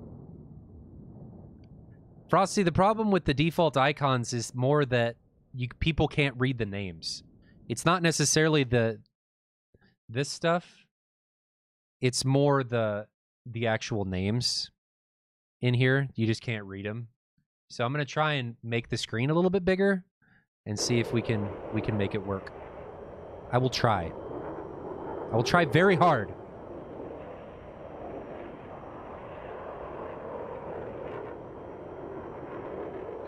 Throughout the match, let's recap the match a little bit more. I think a lot of that came down to RVE just getting in a little bit too deep without having sorted or found the bandit they were engaging, and then they would have to defend a missile without being able to put a missile back on in exchange. And we saw that repeatedly. Yeah, I think that's a good observation. I definitely noticed that. And I saw a few guys hold on what felt like a little bit too long, trying to get that shot off so they could return fire before evading, and I think that may have, caused some problems in the mix there.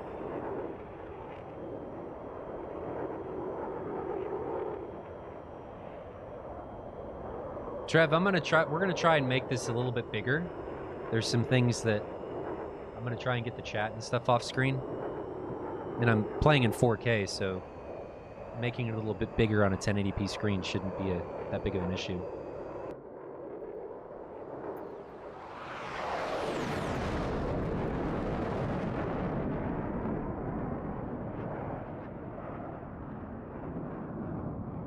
Yeah, Nab, I should say, we did have DCS there. A lot of people were really excited about it. Not quite as many people that played Ace Combat 7, but to see such a niche simulator getting so much exposure is nice to see. We'll just have to see if it carries on. As people find Ace Combat 7 and get into that, and that itch and that urge that we all experience with this stuff when it comes to combat aviation and that type of that type of stuff in general, you get that urge to go out and explore what other options do I have for flying planes and shooting missiles and that type of stuff. And that's what I think leads people into finding DCS, which obviously is takes that Ace Combat experience and brings it to this level of realism that you're not going to find anywhere else, as we all know. And I getting the Ace Combats of the world is good for us, I think, in a lot of ways, because it brings more people in at the end of the day. So that exposure, as much as we all probably make that funny face when we think of or look at Ace Combat 7 in comparison to what we're used to here, that stuff is definitely good for the whole of the air combat community we're all part of at the end of the day, or the virtual one, that is. Faratech, the next match is 59th versus UVAF. So 59th Ravens, which I think are based out of England or the UK, and then UVAF, I believe, is out of Ukraine, which I don't know any of the UVAF guys. So this is going to be a an interesting experience to see. I've never seen them fly. I know nothing about what they're like as a squadron. So we'll have to see. And, we talked earlier about things we're excited for this year. I think that just these new teams and what these new teams are going to bring into the mix tactics-wise and all that type of stuff is definitely something I'm most excited about this year. Because we watch, for those of us that watched all through, every weekend last year and paid attention to these teams, you become very familiar with them in the way they play and their styles and that type of stuff. So to see this amount of new teams brought into the mix is just awesome. And I it's going to definitely provide some more entertainment on that level. See how these guys land. I'm assuming they're going to do an overhead break. Sounds about right. Just watching them descend into Sanaki. Do I know what planes UVAF will use? I have no idea, honestly, what they're going to fly. I think the lineups are going to be a mystery in most cases this year, just with these new airframes. And I can imagine one team probably doesn't want the other team to know what type of airplanes they're going to fly or airframes they're going to go out there in. So I think that's an important, element of this whole thing. It's definitely something you want to kind of keep hidden. Fat Man says if they're not doing a 5-ship formation landing, I'm disappointed. Oh, I don't even know that they'd fit on the runway. With all those flying tennis courts, you might be able to. I mean, 3 ships really easy.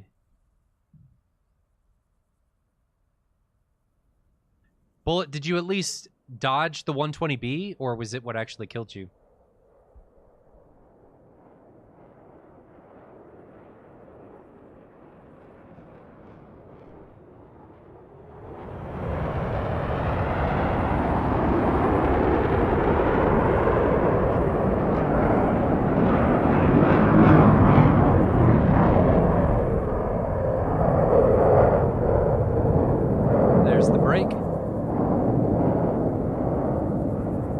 Break.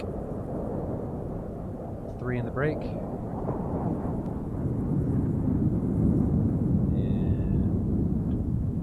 4. 4's 5. And there's 5.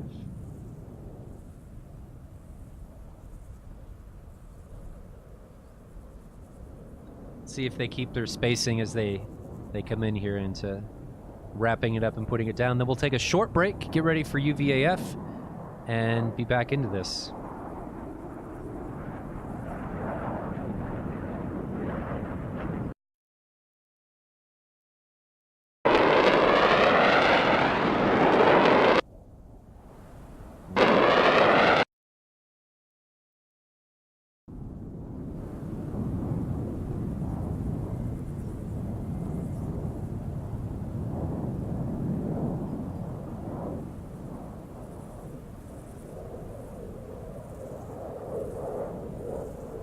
Well, Shadow, we'll have to see if they're actually proper.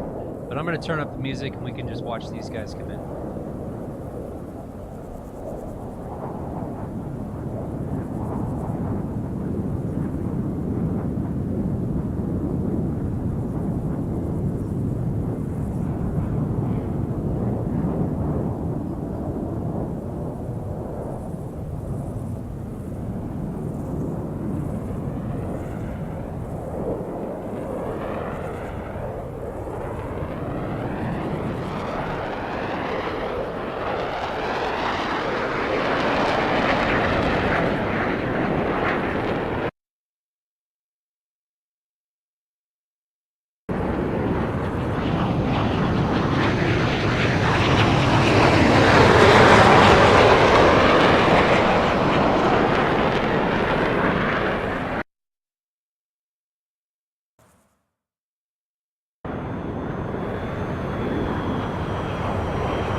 All right, guys. 104 takes it 2-0 in a 2-round matchup for the opening round of SATAL 2019. Congratulations to them.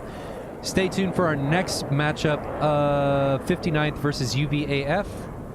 And I'm going to put the Be Right Back screen on so that we can get stuff set up, but shouldn't be too long, and I'll catch you guys here in a few minutes.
again.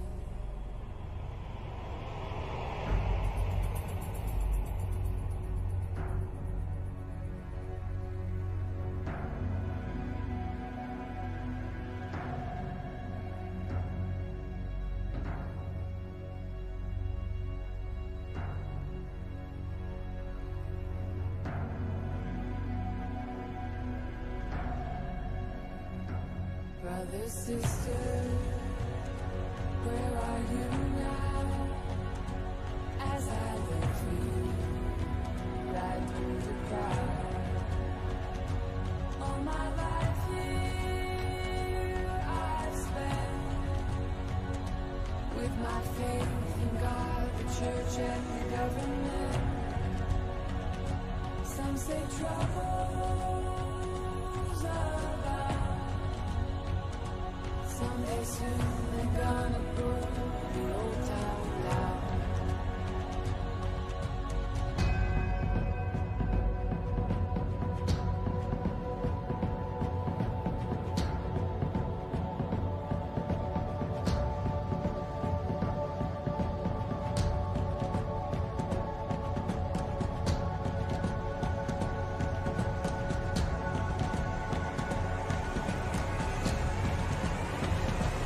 Come back, people.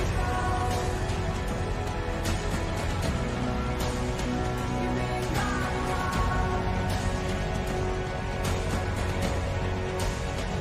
And the war is raging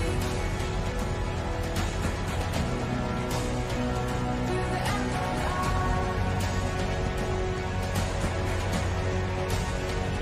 The streets are empty.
Welcome back, ladies and gentlemen, to the second match of SATAL 2019. The first match, 104, took it handily over RVE. We saw the first glimpse of the Tomcat with a 40 nautical mile AIM-54 kill that, honestly, riding along with that missile was pretty exciting. We haven't seen anything like that in DCS yet, and it's just, it's a nice change of pace, even if they're limited to 2. So, Billy, any comments about the last round? I know it's been about 30 minutes. We took a little eat break, bathroom break, and now we're back.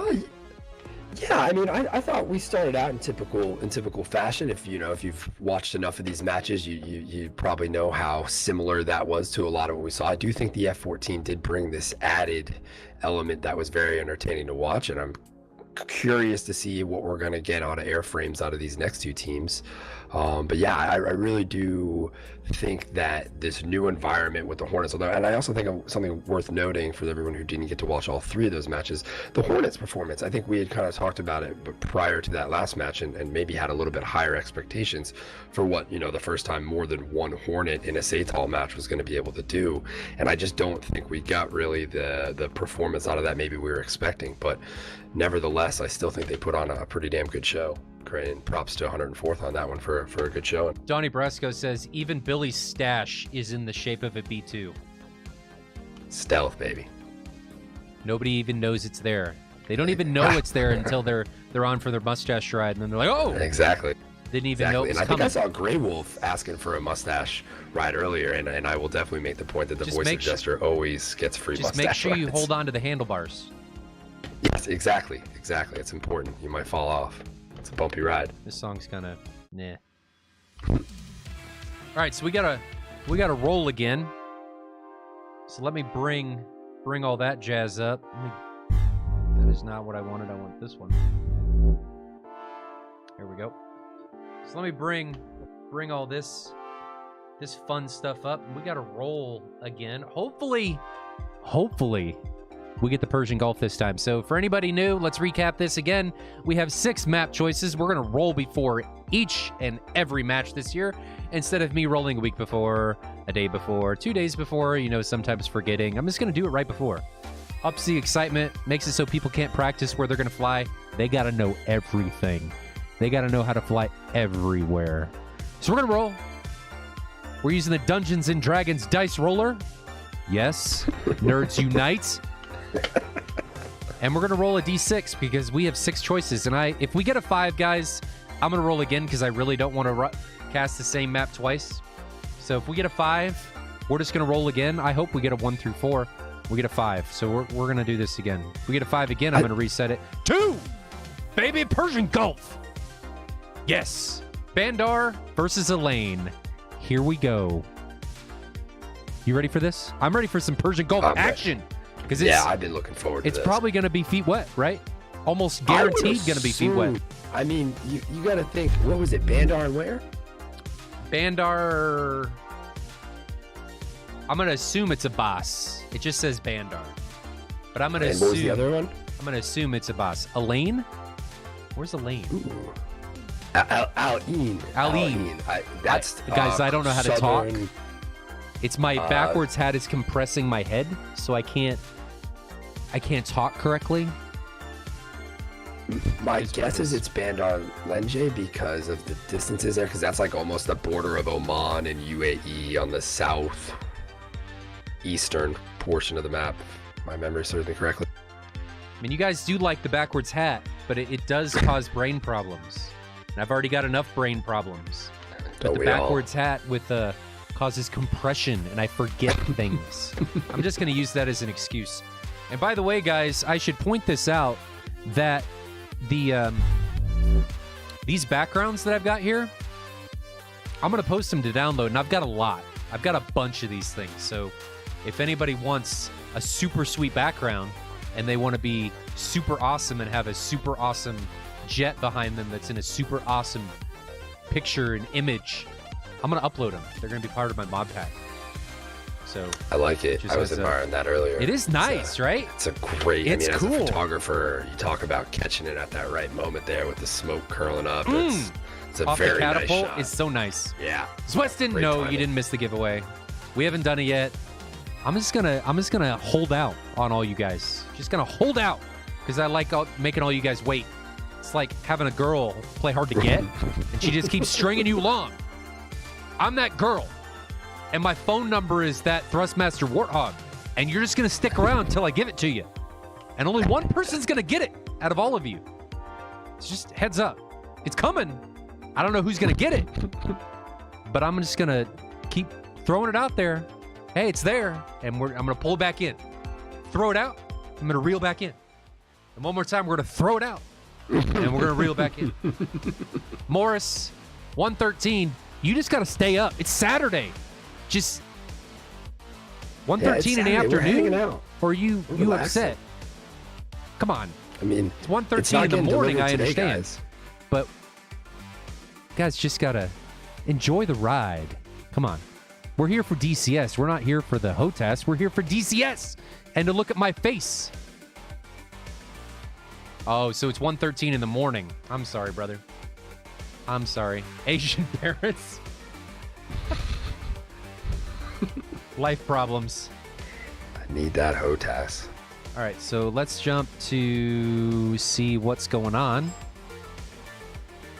Server is up. I posted you the thing. Yeah, I got it. So I saved it to the clip. So I'm gonna jump over here, and we're gonna jump in the server, and hopefully this goes a little smoother than last time. Hopefully no F5 issues or any of that jazz. At least I hope.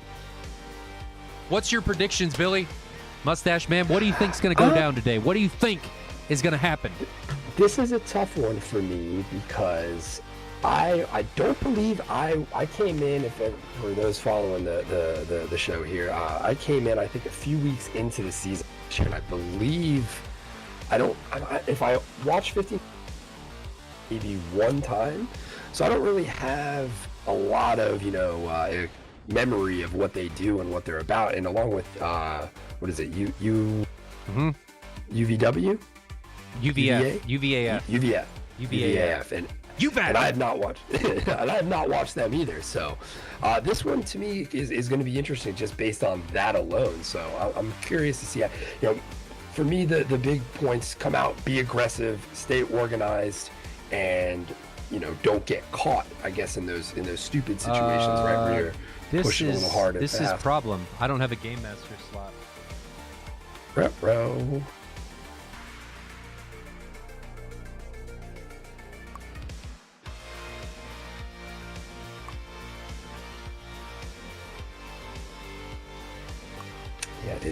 Oh, this is killing me.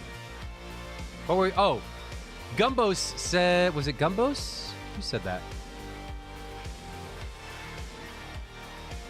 Who said something about Growling Sidewinder? Where did that go? Growling Sidewinder brought me here. Donnie Brasco. Oh, there he is. Donnie Brasco. Well, welcome, buddy. Is Sidewinder here? If anybody hasn't seen his channel, Growling Sidewinder's got a great DCS channel. I mean, it's really entertaining to watch. He breaks down some action, and if you haven't seen him, I mean, I believe he runs a pretty decent PvP server too. Yeah, he does. I completely forgot about that. And yes, he brought back open conflict, which indeed I missed. I like open conflict. Indeed, I would agree with that. So we gotta wait, guys. You guys can go back and look at our super sweet faces again as we look at. He has become one with the team speak again. Unfortunately, there he is. I just didn't want to look at your face. The mustache was getting in the way. It was trying to attack me and jump through the screen, and I just got afraid and just threw TeamSpeak over the top of it. It was like, away with you! But then now you're back. Well, sometimes I identify as a browser window. I mean, it's just the way life is these days. Faratech, Growling Sidewinder brought back open conflict, or at least it feels like open conflict. I've never played open conflict, so I can't speak to that nature of it, but I will say that me and the group of guys I fly with, we've had quite a few good experiences on there. It's a pretty fun server.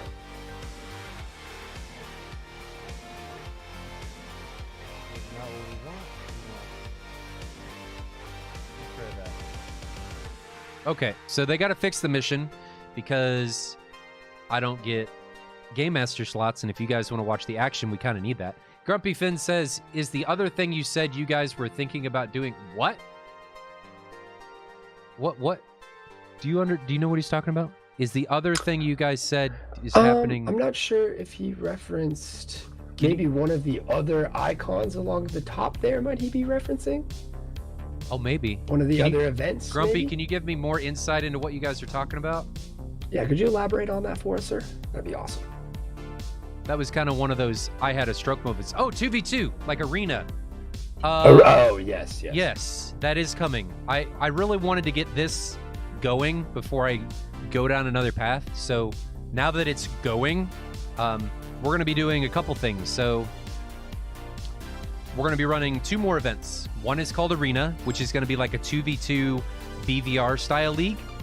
And the other one is going to be called King of the Skies. And King of the Skies is going to be kind of like, almost like King of the Hill, sort of. Not like you play like King of the Hill, but you effectively fly until you lose. So they're going to be 2v2s or 3v3s, and you're just going to fly until you lose. I don't know if I'm going to stream it, but it's going to be an event that I'd like to put on where, if you're good, you can just keep fighting against people, and we schedule shit, and you keep being featured. But the 2v2 for Arena is going to be like a 2v2 style BVR, probably semi-active only style fight, maybe 3v3, I don't know, but probably 2v2, and that is coming. I do actively think about that. My brain does think about that, okay? in all due time. Will we back up? I heard a team speak. Dude. Okay, it's back up. I was also thinking about the show King of the Hill when he was saying that. Whoever dropped that Damn it, reference, Bobby! that's priceless. Stop Damn jacking it, off Bobby, underneath the trail. I sell propane and propane. I don't have a accessories. very good King of the Hill impression. Mine's probably not that good either. I don't so. really have a good anything impression. Maybe stupid but I just come across that way all the time. So yeah, 2v2, no guns only. That's reserved for Top Gun. We're probably going to be doing another Top Gun in the summer. That is going to be happening too. That was a lot of Sarah fun. is boring, but I think it's fun. It forces both people to go at each other instead of just turning away. See, Fallen, I think actives are kind of boring. I'd rather, I'd rather do some missile jousting, baby. Well, I'll certainly make the point that there's enough room for both of those, and they each deserve their place. And I think they're both entertaining in their own right. It's just they, can be, you don't want it mixed. I think in these type of events, if you will. This is the wrong map. Rage is killing me. You're one with the Discord now.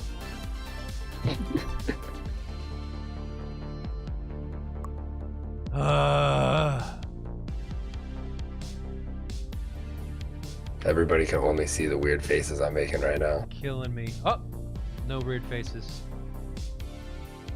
So we're just gonna exit and leave again because he keeps.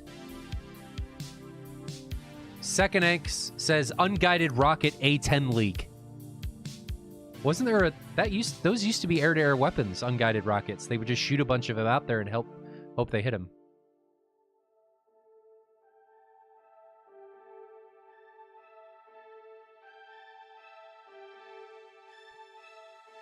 They're killing me. They're killing me. And guys, is the TACView stream working? It should just be a black earth. They're telling you to do a Moltar impression. Me? Yeah. I don't know if that's appropriate.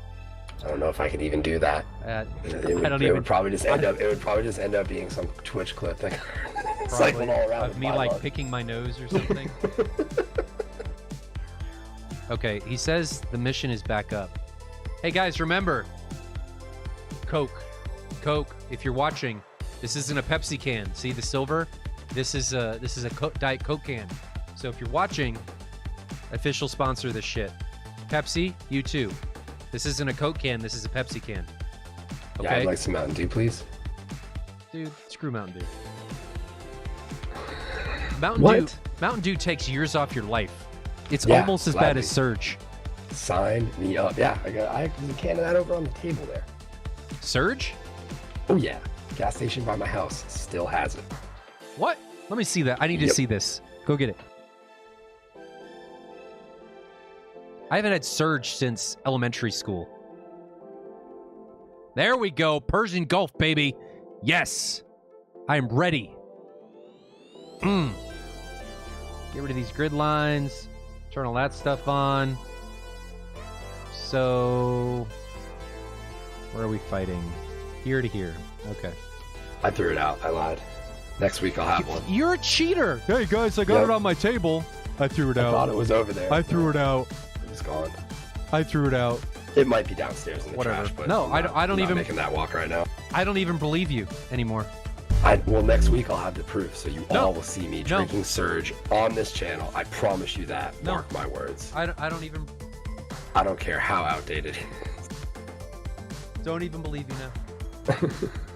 Can't even believe you would do something like that. Oh, and someone just referenced balls. I don't know. For you balls? guys You got to go to in the Micro energy Center game. that have. Yes, you get them by the case. Yeah. Do you have a Micro Center where you are?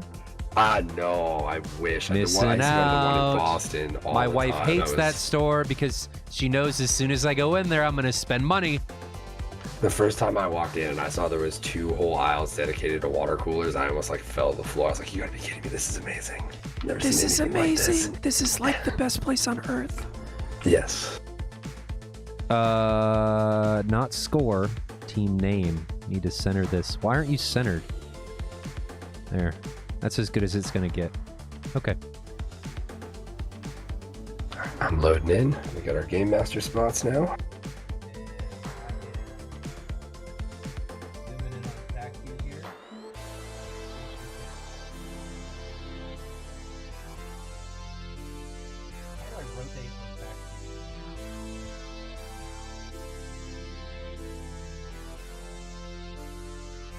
You got to change the view mode along the bottom. I don't, off the top of my head, I don't recall the icon, but try the plain one, maybe the world, and then.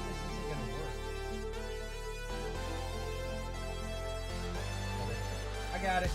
Guys, I fixed it.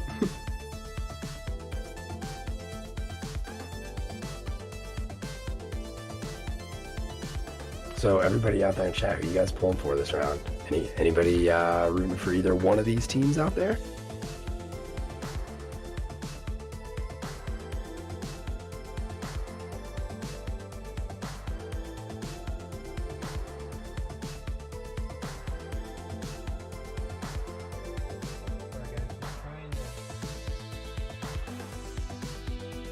And to clear up what we were talking about from earlier, this is Al-Ain to Bandar Abbas. So decent chance we could see some action within the mountains over Kashab. Definitely a centerpiece of this current battlefield. I don't know if we'll see too much action in the buildings today.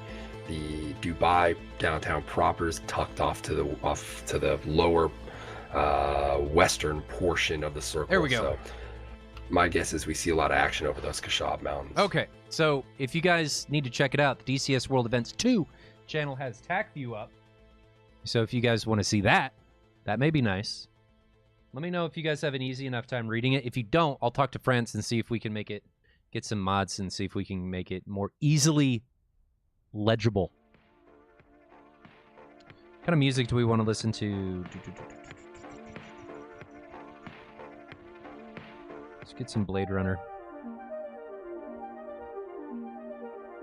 Okay, so first, we're going to watch UVAF depart. Well, first, let's check to see what everybody's flying. 5 guys for UVAF are in, and 6 guys for the 59th are in. Again, we are seeing predominantly F-15s with a singleton Mirage coming out of Gemini. And then on the UVF side, UVAF, we have 2 F-15s and 3 flankers. I don't know. Oh, backfire. He just disconnected. So hopefully he can get back in. Looks like he was another UVAF, or not UVAF, J11, and should be a 6v6. Hopefully we don't have any connection issues. Looks like everybody's got a pretty decent ping. I'm surprised actually about the guys coming out of Ukraine and how good their ping is. Yeah, nothing over 200. just This is good. I like what I see. This is very good. And as I was just stating before, I think we're going to see some action in these mountains. I'm hoping for it. I think that could prove to be an interesting battlefield here. I am too. So we've got chat. I want to know who your money's on. Frosty says it's on UVAF. What do you guys think? You going the new guys to the pool UVAF? Are they going to do a cannonball, or are they going to belly flop right into the water?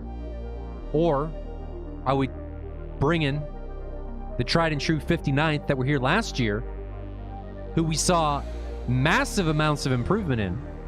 Are they going to take it to UVF and come out victorious? Doing the pencil dive? Or are they going to belly flop? I'm excited for the baguette. Get some Mirage action today. Me too. We've seen everything today. I mean, not everything. We didn't see any F5s or anything, but we've seen a lot. This has been really exciting. I like what we're seeing. Indeed, yeah, it's nice to get a mix-up here, too, in comparison to what we just saw.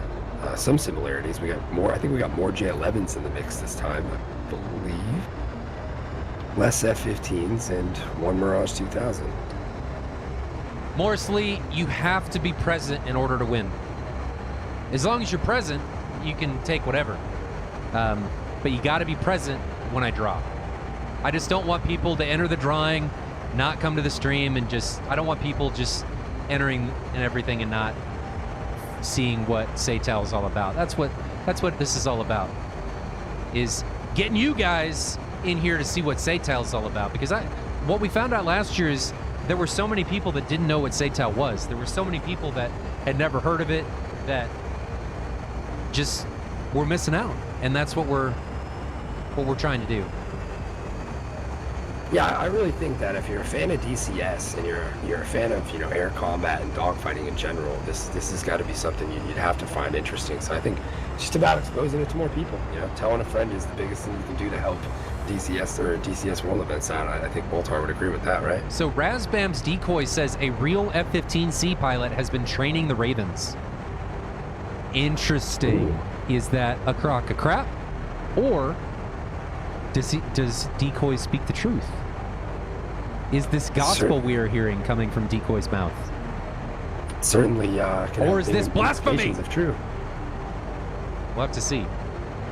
But again, I saw massive strides in the ability of the 59th from last year when they started to when they ended. If we just gauge this purely on formation flying, it was amazing what they did. Coxie, don't make fun of Moltbot. Don't do that. He's a nice bot. Don't make fun of Moltbot. Why are you laughing about Moltbot? Did he post? How did you even find Moltbot? So we're just waiting for these guys to finish taxi or start up in taxi. Let's go check on Al Ain. That is a ways down there. Good Lord, that is a long way. It is. It is. Please don't crash, game. My game may have just crashed. Nope, we're back. Uh-oh. I'm good. 59th, where are you going? You went the I think the a little wrong bit of way. a taxiing error there. We got to pull a Yui. Three bags coming out of 59th. Yeah, I noticed that. Definitely taking the fuel, and certainly with the distance you're looking at there, definitely could be warranted. But timing the release of those is important, right? How long of a distance are we talking about? How far? Not exactly sure. I'm checking right now. How far is this? This is 181 nautical miles. So, not horrible. It's probably not Certainly the longest we'll see, but that is a long way. Especially with that those is a planes, significant distance. Oh, DCS crashed. So we will load back in. You guys can see my awesome Boba Fett wallpaper. RIP DCS. It wouldn't be a DCS stream if it didn't crash at least once, right? Yeah, no, I'd say that's fair. So we gotta start. Now there, oh, and there goes the canopy. Looking good.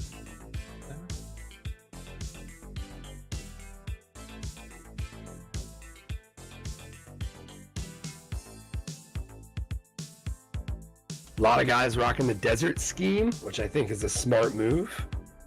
Yeah, I agree. No, Gonna help with the spotting on the low targets. This is open beta. It's just DCS things for DCS memes. Yeah, it probably couldn't say it any better than that. Yeah. That's how we roll here. It is. One thing I am going to do, I'm going to pause that. Get rid of that. So again, guys, I asked you this previously, but is there anything that you would like to see changed on the stream? I've addressed the TAC-View issue. We now have TAC-View. I have addressed, hopefully, you guys being able to see names. I've made everything a little bit bigger. By a little bit, I mean a lot of bit. I blew everything up. Not in that sense, but I made everything bigger. So hopefully that improves legibility. Veritech says, semi-active radar homing, Moltar. Semi-active radar homing? Well, maybe. Not this year for SATAL, but maybe for Arena. Scale GUI on? What will Scale GUI do?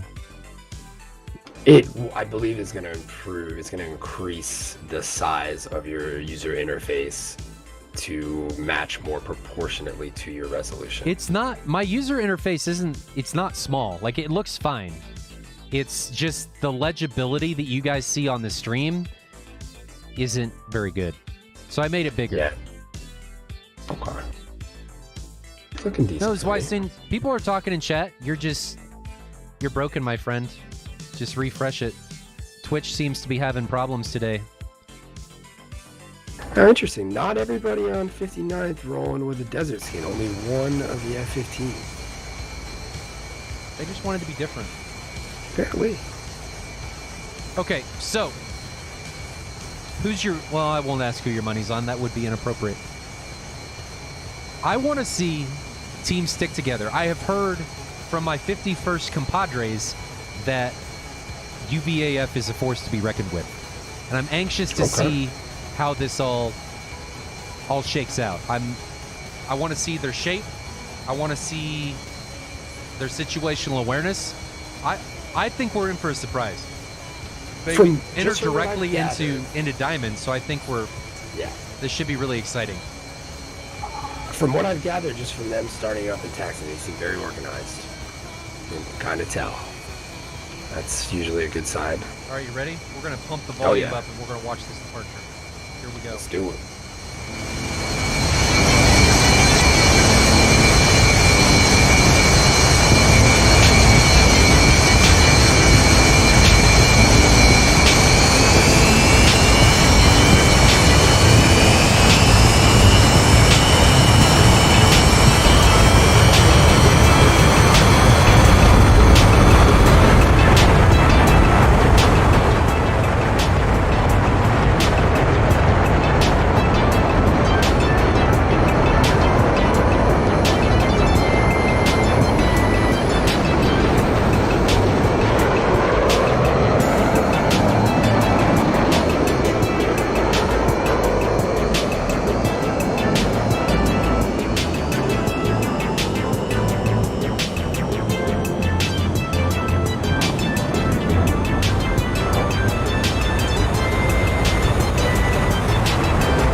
So good. So good. I will definitely agree with you on that. You guys are always like, my ears are bleeding. Man, you guys are sensitive, or I don't have any hearing. That was like nothing. My wife can hear me upstairs with my headphones on. It's like, if I'm not going deaf, I'm not on a flight line. You guys are missing out on the true TCS experience. Which, something I do need to talk about, real quick. The headphones I'm wearing. I think I'm also wearing the same ones, right? Let's do this so you guys can see them. My headphones and Billy's headphones. These Thrustmaster headphones, and yeah, guys, I know we're sponsored by Thrustmaster, and I will say that Thrustmaster did give me these, and I am an audio whore, so something to say, and I just want to be upfront that Thrustmaster did give me these, so take that for what it is. But they are amazingly comfortable. So even if they gave me something and I didn't like them, I wouldn't do a shout out on stream, honestly. I've got to like the product that I use. And these are ridiculously comfortable. For headphones in the sub $100 bracket, these are fantastic. I have no problems with them. And these gel pads, I forget I'm even wearing them. And I've got really nice headphones sitting down there that I don't use while I'm streaming, but just a shout out. I picked up my pair, long before the Thrustmaster thing kind of happened with us, with DCS World events, and I definitely like a good audio quality. I have a high dollar pair of Sonys over there, but the biggest thing for me, I play for long stretches at a time, and the comfortability thing is the biggest factor, and has been by far the best feature of these headphones is I can wear them for several hours and not be constantly having to pull them off my head for a second. Oh and let my ear god, razz. DCS, what are you doing? It just crashed again. Oh, But we got some time while they ingress. But yeah. guys, I am an audio whore. I mean, I got a set of Sennheiser HD800Ss that are sitting down there that you guys probably saw at the end of last year. I've got Martin Logan speakers upstairs, so I like me some audio. And I told Thrustmaster at the beginning that you can send me these, but I probably won't wear them because I've got really nice stuff already. But here I am wearing them, and as Veritic says, #DCS audio whore, man, yes, people can pay me some good money to deal with some audio. I'm all over that. And I got bass transducers, and I got a jet seat, and all that stuff. I love me some audio. But these are great headphones, and they've got an attachable mic and all that jazz. They're fantastic. So just a shout out to Thrustmaster. They're breaking into the headphone gig.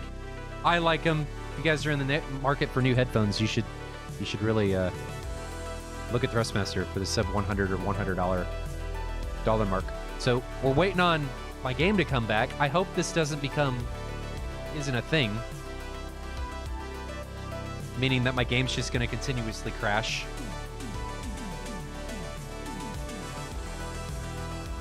Well, you got time. There's still Yeah, but it's looking at right now about 109 nautical miles of separate. You got the 3 lead planes for UVAF almost out from Kashab, about 27 miles out from Kashab right now. And we have looking like both teams look like they're in 2 separate three aircraft packs right now, so broken up decently. We'll see how things start to shake up here as they get closer to the bullseye. Well, Senanx, DCS World Events 2 is on my laptop. It's obviously better than my streaming or my gaming rig with a 2080 Ti. I mean, that thing's a beast. It just laughs and eats DCS and TACV for breakfast. And my gaming PCs are over here crying, oh no, I can't do it. So it is what it is. Hopefully we don't crash again. We're back in the saddle. Please don't crash again. All right, it didn't crash. Coxie, nothing wrong with Bose, man. I don't give anybody crap about headphones as long as they like what they're using. If you like what you got, all the power to you. Some other people may not like the sound, but whatever. If you like it and it works for you, good for you. Awesome. Stick with it. Veritic, Pentium 3. It's not a Pentium 3, but please don't crash. It didn't crash. So we're separated now by 80 nautical miles. We got a little bit to go. They are moving in, and it looks like, my guess is these first 3 separate and we get a little bit of a grinder action going on both these teams here. At least it looks like they're poised for that right now, the way things are kind of shaping up. Let's check UVAF's flanker loadouts here. I really want to know. I've got Greg and Rekaba. Can you check the trailers? I want to see what they've got. So I've got 2 ETs, 2 ERs, and 2 77s on Greg. Rekaba has 2 ETs, 3 ERs, and 1 77. What do you got in the trailer? Did you check? Looks like 2 and 2. Am I looking at the 15? No, the flankers, and 2 and 2. So they all have the R77. I'm anxious to see if Gemini is able to do anything with this Mirage here. Yeah, anytime the Mirage is in the mix, it takes me back to the times we've seen Microvacs come in the baguette and do quite a few different things with that. So it's definitely capable. I think it's capable than most people give it credit for in an environment like this, especially a predominantly active environment, as we've so much been discussing today. But it definitely can hold its own in there, and if it's flown with the with a pilot who makes the right decision. She can really do some damage.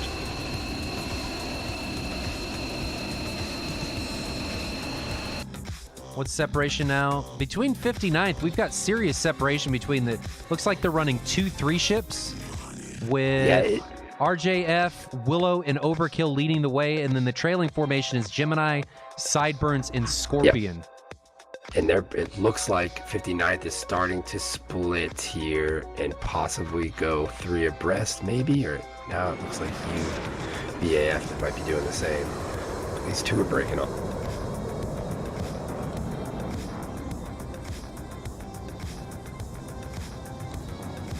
Interesting maneuvers coming from UVAF. I'm not entirely sure where they're going. They're descending rapidly. They're passing 20,000 feet, and now they're separating. Heading into the mountains. They're heading into the mountains. You think? Are they descending that much? No? Oh, yeah, no, 23, never mind. No. I think they were just getting into formation. It looks like they're going into a 3-ship spread. Yeah. Is what I can gather here. They're trailing 115 way back too as well, with it looks like 2 J11s in the middle there. And I get the feeling we're going to see 59th do something similar, although the 3 back ships look like they might be able to push up the right side there and maybe pull a flank here and take away what's behind that initial front of UVAF. Grumpy Finn, this is Diamond. Yes, 6v6. Gold is 4v4. Cinex, I guess you were answering his question. So we're getting closer. We're on the home stretch now. We are inside 20 nautical miles. We're going to go ahead and change the music up here and bump to some better tunes. Get a little excited as the first 120B comes off the rail, probably from RJF or Overkill. I can't see where that came from. RJF puts another 120B out. Those are long-range 120Bs. I guess just trying to get a reaction from Mad Max or Greg. Design says you should join the team's Discord so we can hear their comms. Design, that's something we're talking about, but a lot of teams don't want you to hear their comms, honestly. It's I want it, and it's something that I'm trying to push for, but we'll see if I'm able to make it happen. And now the first 3 now, 59th now rotating back with the rear 3 with the Mirage 2000 leading the way. And then the same thing seems to be happening here with the UVAF. It looks like we have a little bit of a grinder here. Not sure what to call this formation, but each team looks to be race tracking around a certain portion of the peninsula here and engaging at the top half. Mercer, the maps, there's 6 of them right now. There's going to be more in the future, or the airfields, are rolled right before the match is flown. Looks like 215s now breaking off from that Mirage are going to engage those 2 J11s coming up the coast. And I think that Mirage is getting in position to target Peter. Oh, Fallen says that 104th would be down for comms, but they need a longer delay. So it's something, Fallen, I'm open to the conversation. I think the more people we can get on board, the better. And it's something that I think is worth looking into. Okay, so we see that ET coming from the UVAF guys. Followed by a volley of 4 A120Bs moving. There's a couple of flares. He's engaged. Like. Oh! You got to drop more flares than that, and you stayed in gate, Scorpion. If you're going to try and defend that, you've got to come out of gate, unfortunately. And 59th loses the first plane of the match with a, I would say, skillful move on the J11s there to move up and pick one off. Well, you pointed out why I think that happened pretty well. Shouldn't have been a threat, ET. It was just, he defended, but when he dropped some flares, he didn't, you got to come out of gate. Otherwise, the missile's just going to continue to track your IR signature. And Gemini, he may be in trouble. Whoa, he's low though. He's coming back up now. I didn't see. I think I saw that missile come off. Here's an R-77, and Gemini's in a world of trouble as that R-77 bears down on him. See if we can grab it. Yeah, the 27 ET's moving quick. Ooh, dead. Gemini just does get killed. I got to work on the missile things. I can't grab them and then hit F6 or whatever. It goes to the wrong missile, which is strange. I've noticed that myself. I tried a few times. Sorry guys, we missed Gemini getting hit, but I was trying to grab the missile as it was coming in. So here's a 120B coming in on what I think is Greg. Does this work? No. Does this work? No. Peter now exchanging No. with Sideburns. No. He smashes out 2 120s, one at Mad Max, one at Peter. He's also got 2 inbound on him right now, and he's pulling up or down the coast rather fast. Zoom tac view. I will grab And it here low. in just a second. So what we have left here is a 6v3, or maybe is it 5? 6v3. And the UVAF has done a very nice position or job of staying in position. I mean, just looking at this from the top, it's very well organized and structured. There you go. Oh, Is and it I'm sorry, there F2 is when you 4 select left. a missile? Does that work? No, it doesn't work. Does that work? No, that does not work. Does anybody have any idea on how to... I tried that selecting missiles, but sometimes it doesn't go to the correct missile. So sorry. I'll try it again here in just a second. So we've got 4 left for 59th. Still all 6 remaining for UVAF. And I think UVAF is staying... Their shape's pretty good. They're still in 2-3 ships. And their SA is really good. And I like what I'm seeing come from them. This is about as organized as I've seen in a while. This is impressive. There we go. This 120B is going to smash him. There it goes. And this has been a clinic so far, Yeah, to say the least. It definitely has been. So, guys, I figured out the missiles. You guys should be excited about that. Ooh. Uh-oh. Is that a friendly ER coming on Greg? No. Go on. Is somebody still alive that I was think hit? somebody's still alive. Yeah. And he's just getting unloaded on. Unloaded on is what I just saw. Man, that That'd thing be had like 5. nothing left. That was just missile after missile after missile. UVAF was like, this guy's gonna die. This guy is gonna die. And that's exactly what happened. Well, and then to point out, we've been saying they've been doing so well. A little bit better communication there. You used, what, 4 missiles to take down a damaged plane, if you will? So, you know, they not that they need it right now. I'll make that point certainly for them, but they still have 3 guys But we to don't deal know with. what their communication setup is. I mean, that could have Correct. been people from different flights that maybe aren't interconnected or inter-flight communicating between everybody. Very true. We don't really Very know true. exactly how that whole thing was going down. Yep.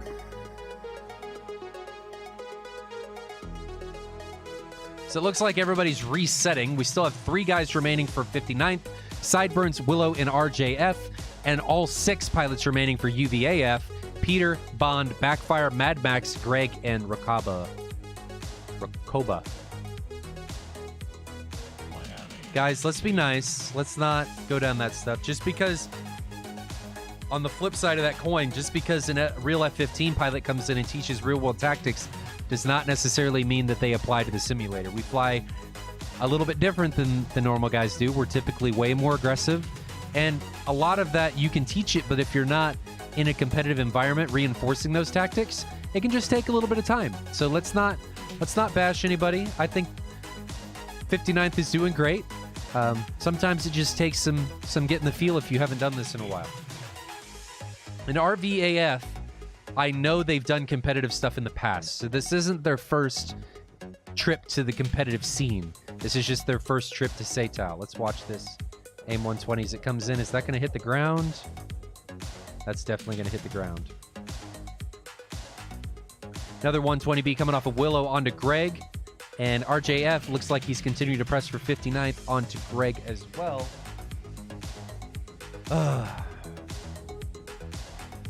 And I'd like to see UVAF kind of reset here again. Yeah, They got a well, you know, little bit this out of is shape. for probably the most we've seen so far, but they have really held a box over the, northern tip here of Kashaw that has not really been penetrated. I don't think I've seen these F-15s get much more north of where they are right now. So Greg immediately goes in defend. He's really low. These mountains are, I think, a lot better than the Caucasus ones to hide in. I think it's Agreed. without the trees and stuff, it just makes it a lot easier. We've got a missile bearing down on one of the UVAF guys, and I think that's going to hit the ground. And I wouldn't sleep on those desert camo paint schemes either in those mountains. That certainly makes spotting a challenge here. if you're Absolutely, alone. absolutely. I mean, UVAF. I wonder why a lot of these guys aren't taking the desert camos, but Sideburns may be getting in here a little deep. But I think the flanker here in Bond, he's got him on data link and he's got him altitude-wise as well. So I think he's got a very good advantage coming in here. Oh, he gets popped. I didn't see Now that. He's got it. Ooh, is he going to turn in? And... We have a decently far off merge here. Yeah, they don't He's got know buddies coming. where each Both other sides got buddies is. coming quick. Sideburns now is in. Yeah. He's deep into the cauldron here. He's He's about to surrounded be in on a all sandwich. sides. Although it seems like He's- 2 of the JLMs are now breaking off for those other F-15s coming up. From And the here south. comes a missile from one of the northern UVF guys, and it gets him. He gets a 120B off in exchange, and it's a trade there. So we're now down to a 2v4. Is Willow going to take this 120B? I can see it. Oh, flew. Oh, no, it hit him. That was a little bit of lag there, I guess. So RJF, the last man remaining, 1v4. Can he turn it around? Probably not, because he only has 1 missile left. This is going to be hard. 3 guns kills. Can he do it? Take down backfire with an AIM-9, then Certainly grind through requires 3 some with precision. the M61. I think he's got backfire. I think he's got him here. Oh no, he doesn't see him. Oh no. But backfire definitely sees him. Yeah, getting low in the mountains. And there's is your that friend 40 right now. degrees right there for the 73. You could kill him, put that 73 off. Nope, good decision to hold that. Would have run into the mountain. Now does Mad Max know where this is going? Yeah, there's a chance of a maneuver kill in here too. If you can dance well enough, you might be able to shake one of these guys in the top of the mountain. RJF, he's on the 6 now. There goes the He turned AIM-9. that. And I think that's got him. Yep, all over him. Pop. Wow. So he does Impressive. reverse that merge. That was impressive. Now, the question is he just killed one of the UVAF guys, but he's got Greg coming down. Now he's at co-altitude. Greg has a lot of things to shoot, so. And he sees him now. There goes the 73. Does it turn with him? There goes another 73. Oh, man. Ooh. I thought that was going to get line of sighted for sure, but no. But it didn't Missiles matter in the air, because though. Mad Max came in from much higher altitude and put missiles in from up on high and just pwned him. But that certainly finished a whole lot different than I think we might have been expecting there. For really a bit. well done by RJF to grind that one out to the end. He took down Well, a kill, props reversed to- that merge, and I thought he was going to have better luck than he did. Props to 59. They turned around in the second half of that match. They did. They started out there. They kind of got eaten up in the first few minutes of it there. I and think then- they may then have really just picked had it a up. little bit of kind of It's week 1. little bit of nerves going into that, Yep. but I think they got it under control. Absolutely. No, that was RJF really pulled some impressive moves there at the end to turn. We don't see people get turned too often here. That was good stuff. And testament to these mountains and the type of dynamic we're going to get seeing, engagements over these mountains. In my opinion, this area right here is one of the best areas in all of DCS to watch dogfights take place over. So definitely lived up to it.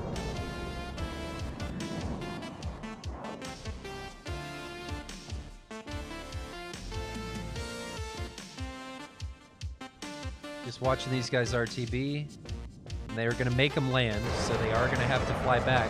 And I think that's a pertinent decision because this is a long flight. 70 nautical miles. And difficult to know how much fuel these guys just used there.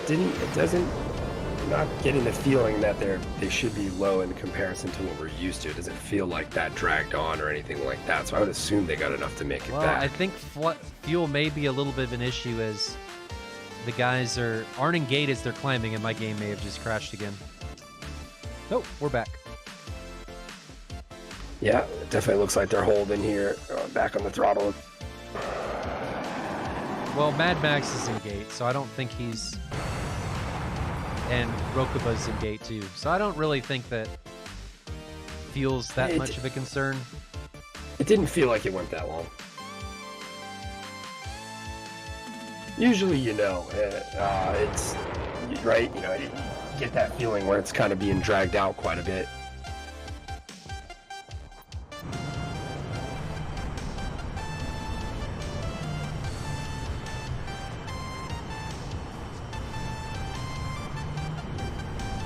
Veritech, I don't think it was that short. I think it was more that the first matchup between RVE and 104th, we had that massive delay in trying to get the missions situated.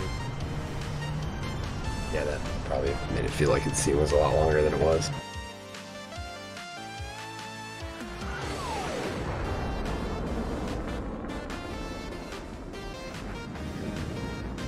Something about the desert paint scheme on that flanker I really like. It's very nice. The J11? Oh, I'm sorry. Is that a J11? Yeah. J11. I don't think the normal flanker has desert. Oh, it doesn't. It's not available for that. Yeah. Nice looking color though, or I should say pattern. How far are we out now? Maybe 40? I'd say about 40. No. Is it 40? Yep. I think it's about 40 from the tip to Bandar Abat, if my memory serves me. 50.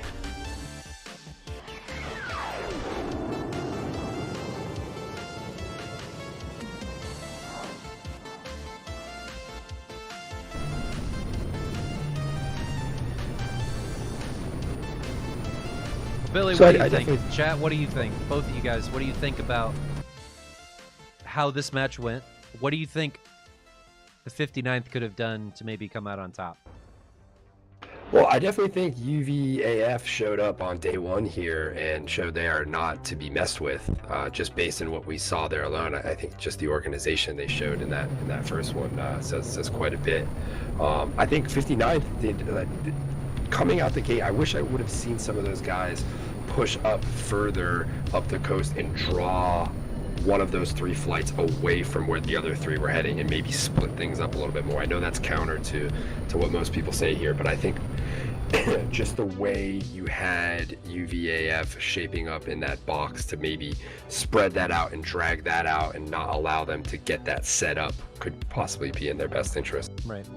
Well, I think one of the biggest problems that 59th faced was the early casualty to the ET.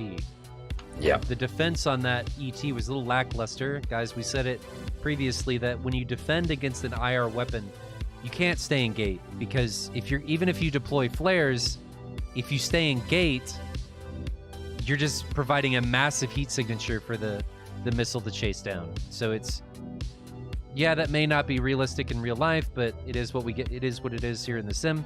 So if you defend in the sim, you have to come out of gate when you deploy flares. Otherwise, that ET or 73 or AIM-9 is just gonna power through those flares and come right up your tailpipe. Yeah, you're just wasting flares.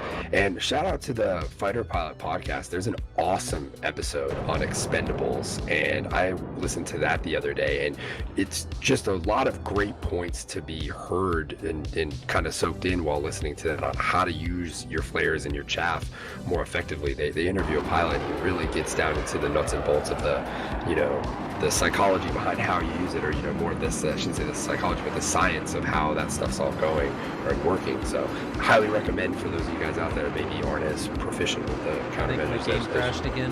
This map is killing me. Check that out. Yeah, it's definitely got its quirks when it comes to that stuff. I can We're say back. they are all still on track.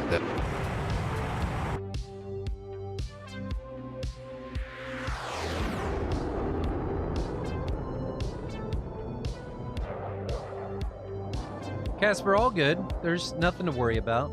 It's just takes some time to get back into the swing of things.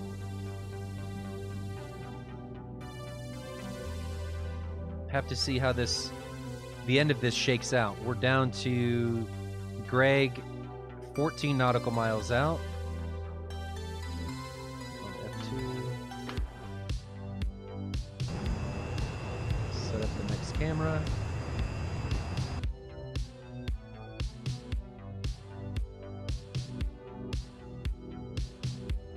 This map is killing me. Yeah, it definitely has its quirks at times. There is no doubt about it. Still working some of the bugs out of that. So as soon as Greg lands, we'll jump and take a look at the TAC view while we get everything reset. And then we can see how all this goes down. I think the big changing point for the Ravens was that ET kill at the very beginning. Because the first kill of the match is hugely demoralizing. Correct, because you're now at that disadvantage. You're now working with the negative numbers there, and everyone's got to pick up the slack a little bit more, and that can weigh down real quick.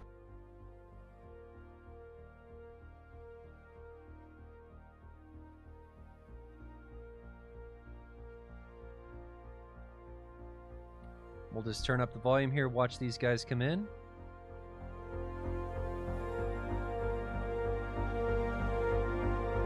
Guys, volume sliders, though it's not going to be as loud as when they were departing.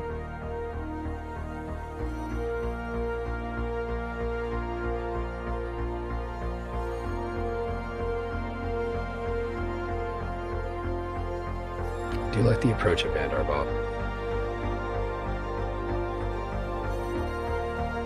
Although I think my favorite approach in this map is Kashab.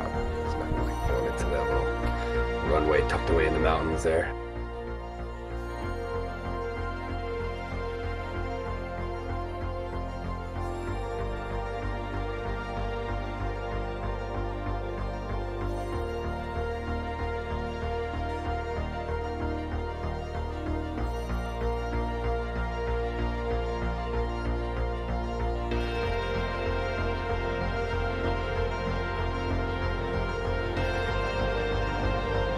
Agreed, Kashan is Bay.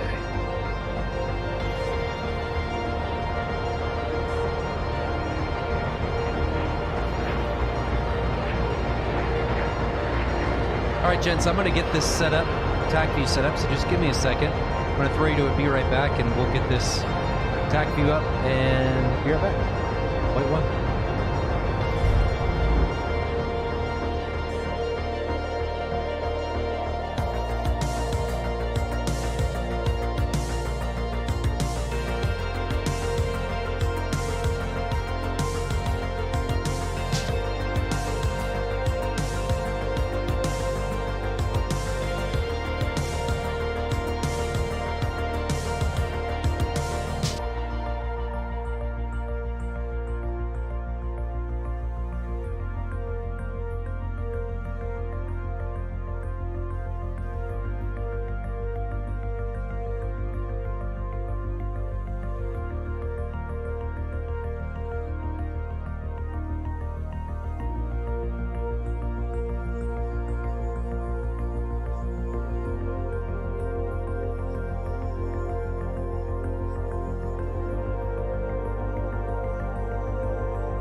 Welcome back, gents.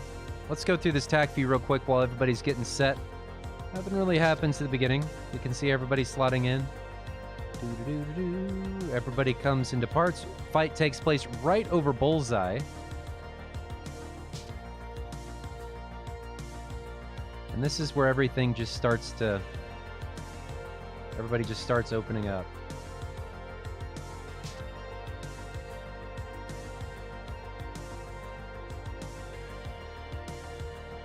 Make those a little smaller. Big missile exchange at the very beginning.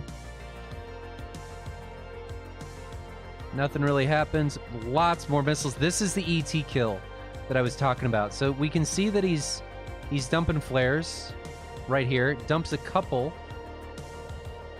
but it's really only one. And if you stay in gate, so a couple problems with this is he only dumps one flare, which is fine, but he stays in gate. And he also doesn't have a very different aspect from the missile than his countermeasure. He's still in front of his countermeasure, so the ET is probably just going to take him instead of going to the countermeasure because it's got to fly effectively through him to get to the flare. So it's just going to fly at him, especially if he stays in gate.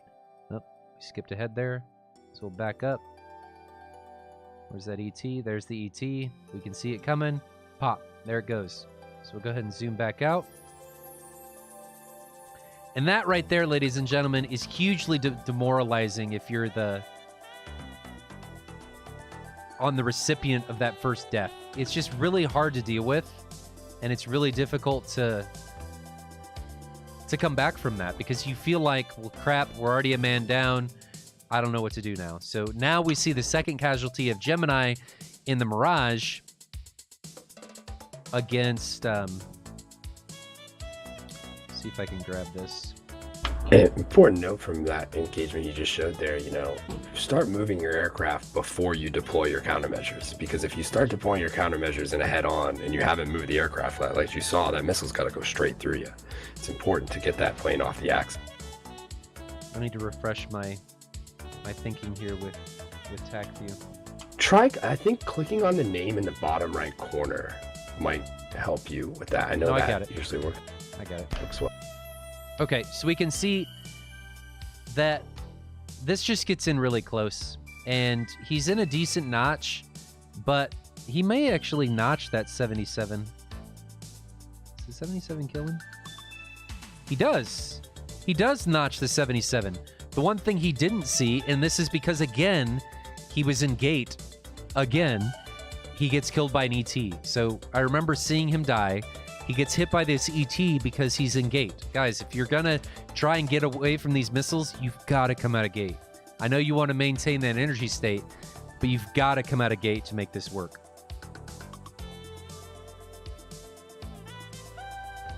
See if I can... None. None.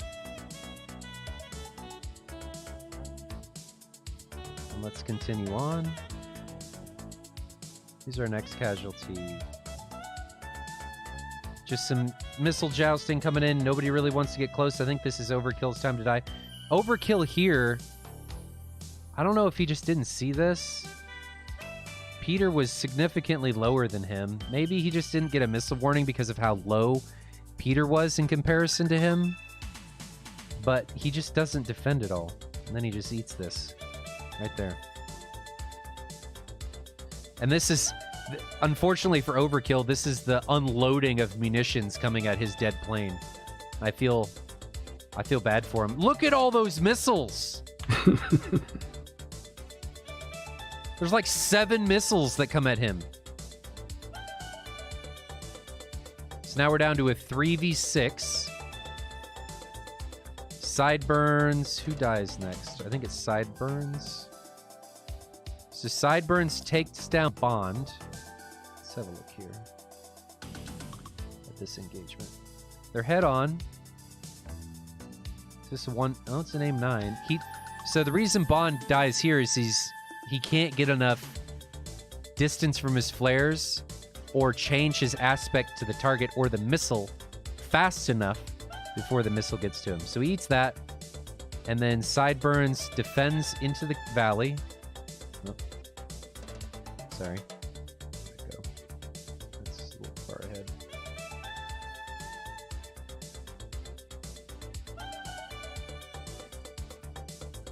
Sorry guys, lost our spot. There it goes. So Sideburns carries on, and he may have had this. His problem here, Sideburns, is that it's not an aim 9 that gets launched on him. It's a 120. And at that range, it's really hard to get away from it. But he does get the exchange of the 9M, which is nice to see. So now RJF kind of sneaks in here against Backfire. I thought Backfire would have had him dead to rights. But in this particular situation, a lot of times what I would suggest doing is climb. So Backfire should have climbed while trying to find him, because it allows you to look down and you don't have to worry about your missiles hitting the ground, which I think is what Backfire was worried about here. And then they fly by each other. RJF sees him, turns in, gets the 9 off the rails, and takes him out. But as soon as he takes him out, he has multiple bandits bearing down on him. Greg gets the kill shot. Mad Max comes down from high altitude and finishes him off. And then they RTB, and that's all she wrote, with UVAF taking it 1-0 against 59.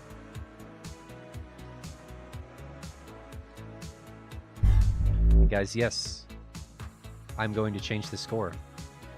I thought you'd be proud of me for remembering.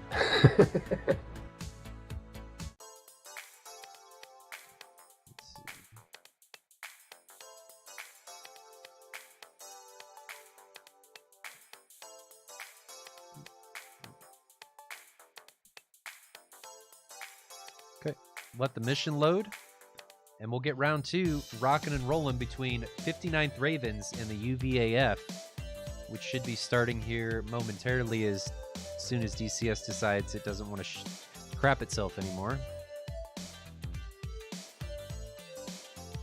Curious how UVAF is going to do coming from the opposite side now, not having that portion of those mountains to kind of set up over as they did last time. They would have to significantly push far up in there to kind of hold court over the same spot. You know, that's a good thought that I didn't really think about, was that 59th and UVAF going into that, there's a significant terrain difference coming from north to south. There's a much higher mountains in the north than there are from this isn't the right mission.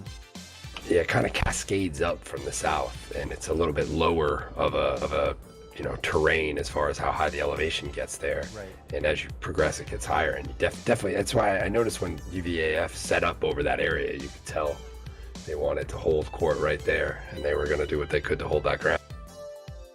Change that real quick.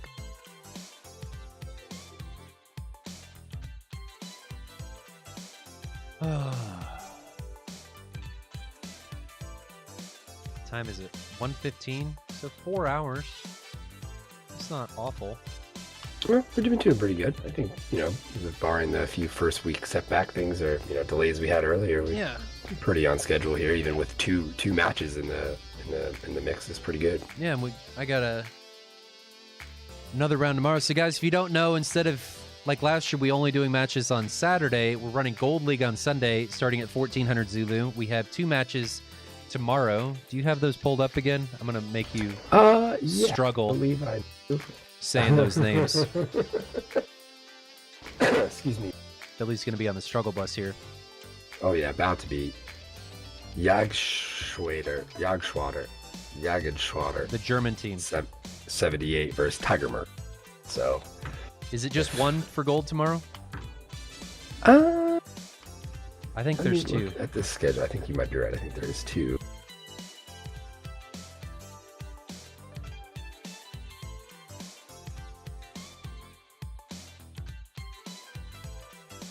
Is there a Gold League schedule up here? Gold League. Okay. OCG versus Paddle Pushers tomorrow. Which I'm not sure what OCG stands for. I believe, isn't that the Lex server? I could be wrong there. Mercer says just call him JG78, which JG78. JG78. Okay, we'll do. It's a little bit easier to go by. We made it back in. Guys, I remember to change the round and the scoreboard, so that's a plus. Not a complete lost cause today. Oh, I believe it's Speed and Angels versus Paddle Pushers tomorrow. I know OCG. nothing about any of these gold teams. I don't know much either. I'm excited that I believe it's Helgata will be joining you tomorrow instead of me in the chair. So yes. I get to join in with the chat and watch tomorrow, which I'm kind of excited about myself. Yep, that is true. Yeah, Selmorn, you gotta wait. The registration closed March 10th, so we gotta close registration really early because it's a hugely organized event. And we have to make sure the schedules are ready to go. I have to actually go back and redo the schedule for the gold team because we missed a couple teams signing up, so I gotta go back and do stuff. Never a shortage of work. That is for sure. And to Veritek's point, I do think, yeah, the Gold League is going to be very appealing, just based on the fact that it's a bunch of teams that nobody's ever watched before, and you don't quite know exactly what you're going to get. So, and especially with the 4v4 format, it's going to offer up a nice change in pace of variety from what we see on Saturday versus Sunday. Oh, changing their paint. Wonder why they're not running desert. Maybe he's running this one. What is this, Alaska? To try and make it so they can identify who he is. That could be a possibility.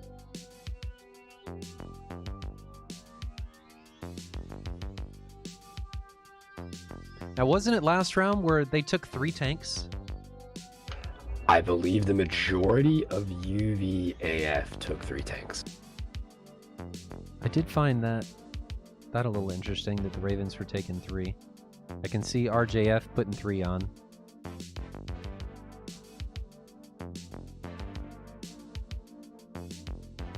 And then it looks like another just changed paint there? Yep, they did. Maybe they changed paint to identify what flight they're in? Yeah, that makes sense. Agritron, I am going to do custom skins. The issue with it is that, unlike a lot of other games, both the server and the user have to have the same skin pack, and they take up a lot of space. They're not exactly small. Yeah, it's a challenge to get that right every week too. So It is. But I do agree that it would be cool to be able to see each group's, paint schemes and stuff like that. But I definitely agree it's a challenge to get that right each week.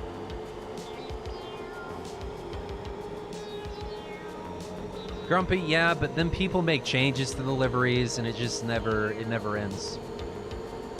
Yeah, you'd really have to put a hard limit on that. Veritek, this is not the dedicated. We do have a dedicated server that's running on, but it's not the updated dedicated server client that ED just released. Yeah, it does. The server does for other people to see it. You can see your own,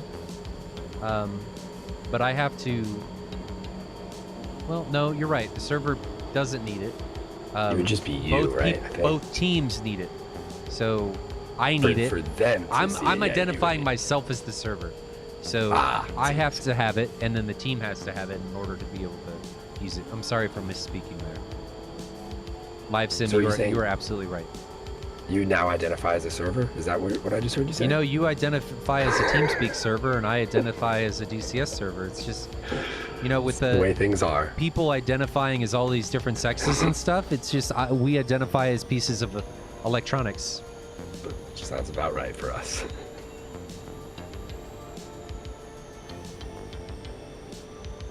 Yeah, Grumpy, if you were going to do something, you'd have to have a hard deadline with that, because it would just get to be too much with changes. Right. And we tried it last year, but there's a lot of changes that people try and do, and it just... when you think about hard. the way people swap pilots in and out, somebody wants their name on their plane, and it requires a lot of back and forth, I think, at that point. Well, Agritron, so one skin per team may be fine, but remember, teams don't just fly one airframe, so you have to have a skin for each airframe, and then it really starts to add up.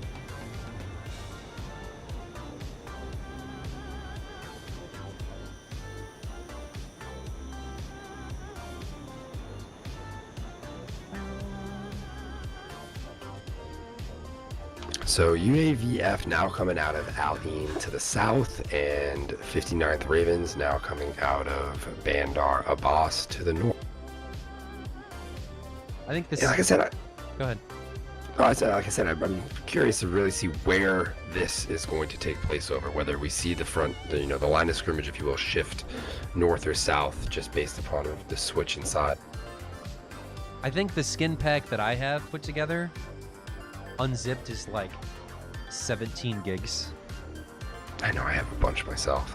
That's a lot, though. That was just piecing together what we thought was the best. And I'm still missing some aircraft.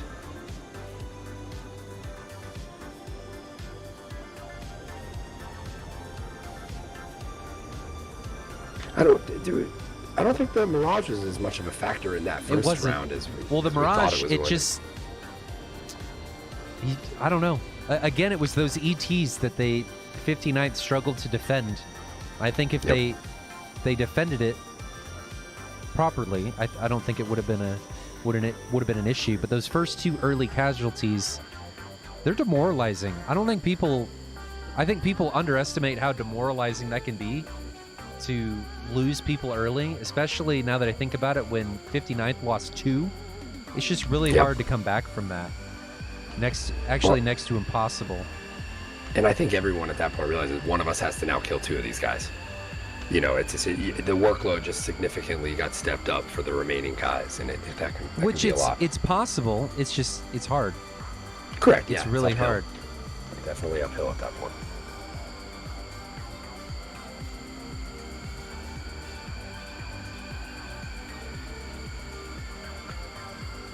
Letting these guys line up. We can hear the Mirage taxiing back there.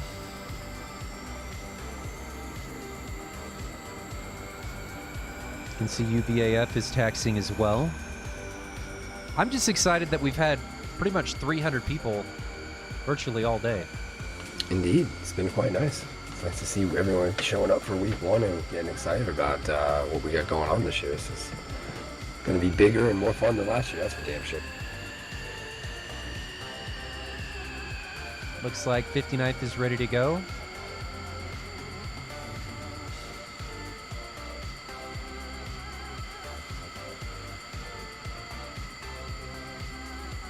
Let's see if UVAF is ready to go.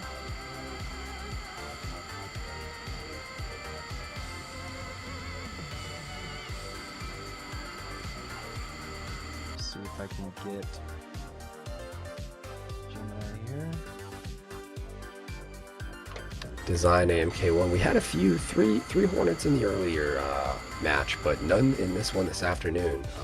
The teams all have their choice of what airframes they want to use, so depends on what each group's feeling.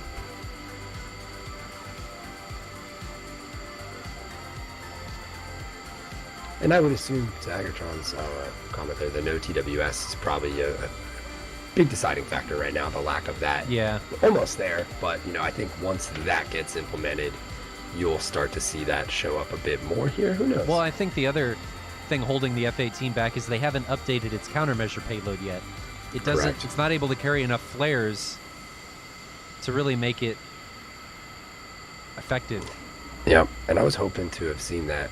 I know that's been talked about now for a bit. It's disappointing we haven't seen that make it into the build yet. What I heard last time was that it was a little more complex than we thought. They have to create a new flare, and I guess they're really ramping up their game as far as what they're doing. We're gonna go ahead and turn the volume up a little bit, so if you guys want to grab your dials and turn it down, we're gonna watch these guys depart. I won't make it so loud this time.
So what I'd like to see go down here is 59th defend more effectively. I'd like them to be a little more aware when they're coming into the fight. But really, I honestly think the biggest problem coming into that last round was their lack of awareness when they were defending. If they can fix that and not be in gate to get rid of those 2 ETs, I think that first round could have gone very differently than it did, because they would have had 2 more aircraft and it would have been a much more even fight than it was. Agreed. Interesting on the 59th. You have the Mirage 2000 taking a big He's climbing separation. very Nice call, he's rapidly. climbing. Yeah. Yeah. Definitely staying towards the back. Neko, yeah, man. We're DCS World Events. We started last year, and 51st originally started with SATAC, and then we kind of just ran with it and turned it into SATAL. And I'm going to be launching some more events this year, and we're just trying to make it as good of an experience as we can. Is this still up?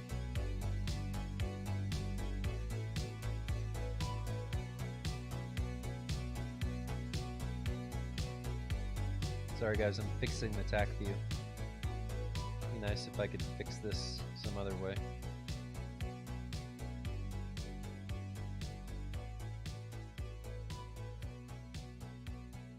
That's pretty good.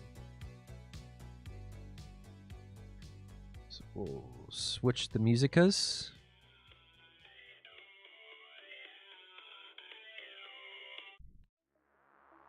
And watch these guys come in.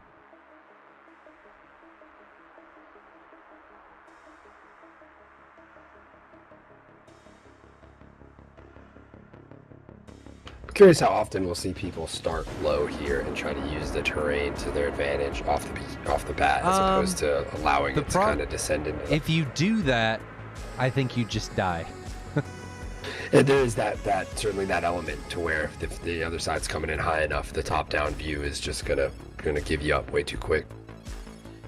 Well, that, and it becomes really difficult to defend. Yeah, you can notch, but you're going to constantly be defending while your opponent is coming in and putting missiles on you. So it's really difficult if you give up that altitude that early. Grumpy Finn, Lazy Gator, my game may have just crashed again. This is killing me. Nope. DCS is pretty niche. In all honesty, my goal by the end of this year is to consistently have 500 people watching. Last year we started with like 90, and we're pushing 300. We had 430 today, which I think Twitch is having issues, so I think we could be doing a lot better. But we're kind of struggling due to Twitch. So I think we're doing really well in comparison to how we started last year. I think we're doing phenomenally well. Absolutely, and it's like I said, it's about exposing it to more people, because I think there's a lot of people out there who would find watching this type of thing interesting. It's just they just don't know it exists, so it just takes time.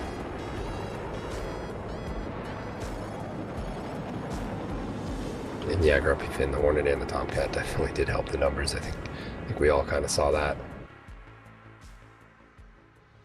And I think the F-16 will bring in a lot more people as well. I think there's still a lot of BMS guys out there. Yes. This is just going to become BMS. Everybody's going to fly the Viper. Especially once they get that dynamic campaign going too. It'll certainly add to that whole vibe. I'm excited about that. I'd say that's probably the thing I'm most excited about and up and coming in DCS right now. Yeah, Grumpy Finn does have a point that DCS is not exactly easy to get into. You start free, right? You can start with the C-25 and the T-51 free, but the learning curve is astronomical. It gets really, really hard. And it can get expensive. I mean, all the toys and stuff, Yep. I always tell my wife and all our friends that men never grow up. Our toys just get more expensive. And this is really, DCS is really a testament to that. Agreed. Definitely agreed. Please don't crash game. UVAF staying very tight coming into this, as we're now starting to see a bit more separation out of 59th. It looks like they're going to try to set up a similar box to what UVAF just did up there. So I think, like I said, trying to hold that area there, I think, is valuable. So if they can pull that off here, they might be in a good position out the gate. They're already where they want to be, while meanwhile UVAF is still pulling up from the south here. Wireless, that may be true. It just depends on who you are. Like, I can show you my setup, and it gets stupid, right? Yeah, indeed. I mean, I'm not most people, but it just the same. It can get really expensive. If you're a gadget person, you gotta be careful. Like, you legitimately have to be careful because there's a lot of different things. I'm not a stuff gadget you can- person. I am. I like making my life easier, and I'm not afraid to spend a bit of money to make my life easier. Well, efficiency certainly has a high value, I think, in the long run, especially when you're doing something like we're doing here. The more options you can give yourself for button combinations and reduce the time it takes you to push a button can add up at the end of the day.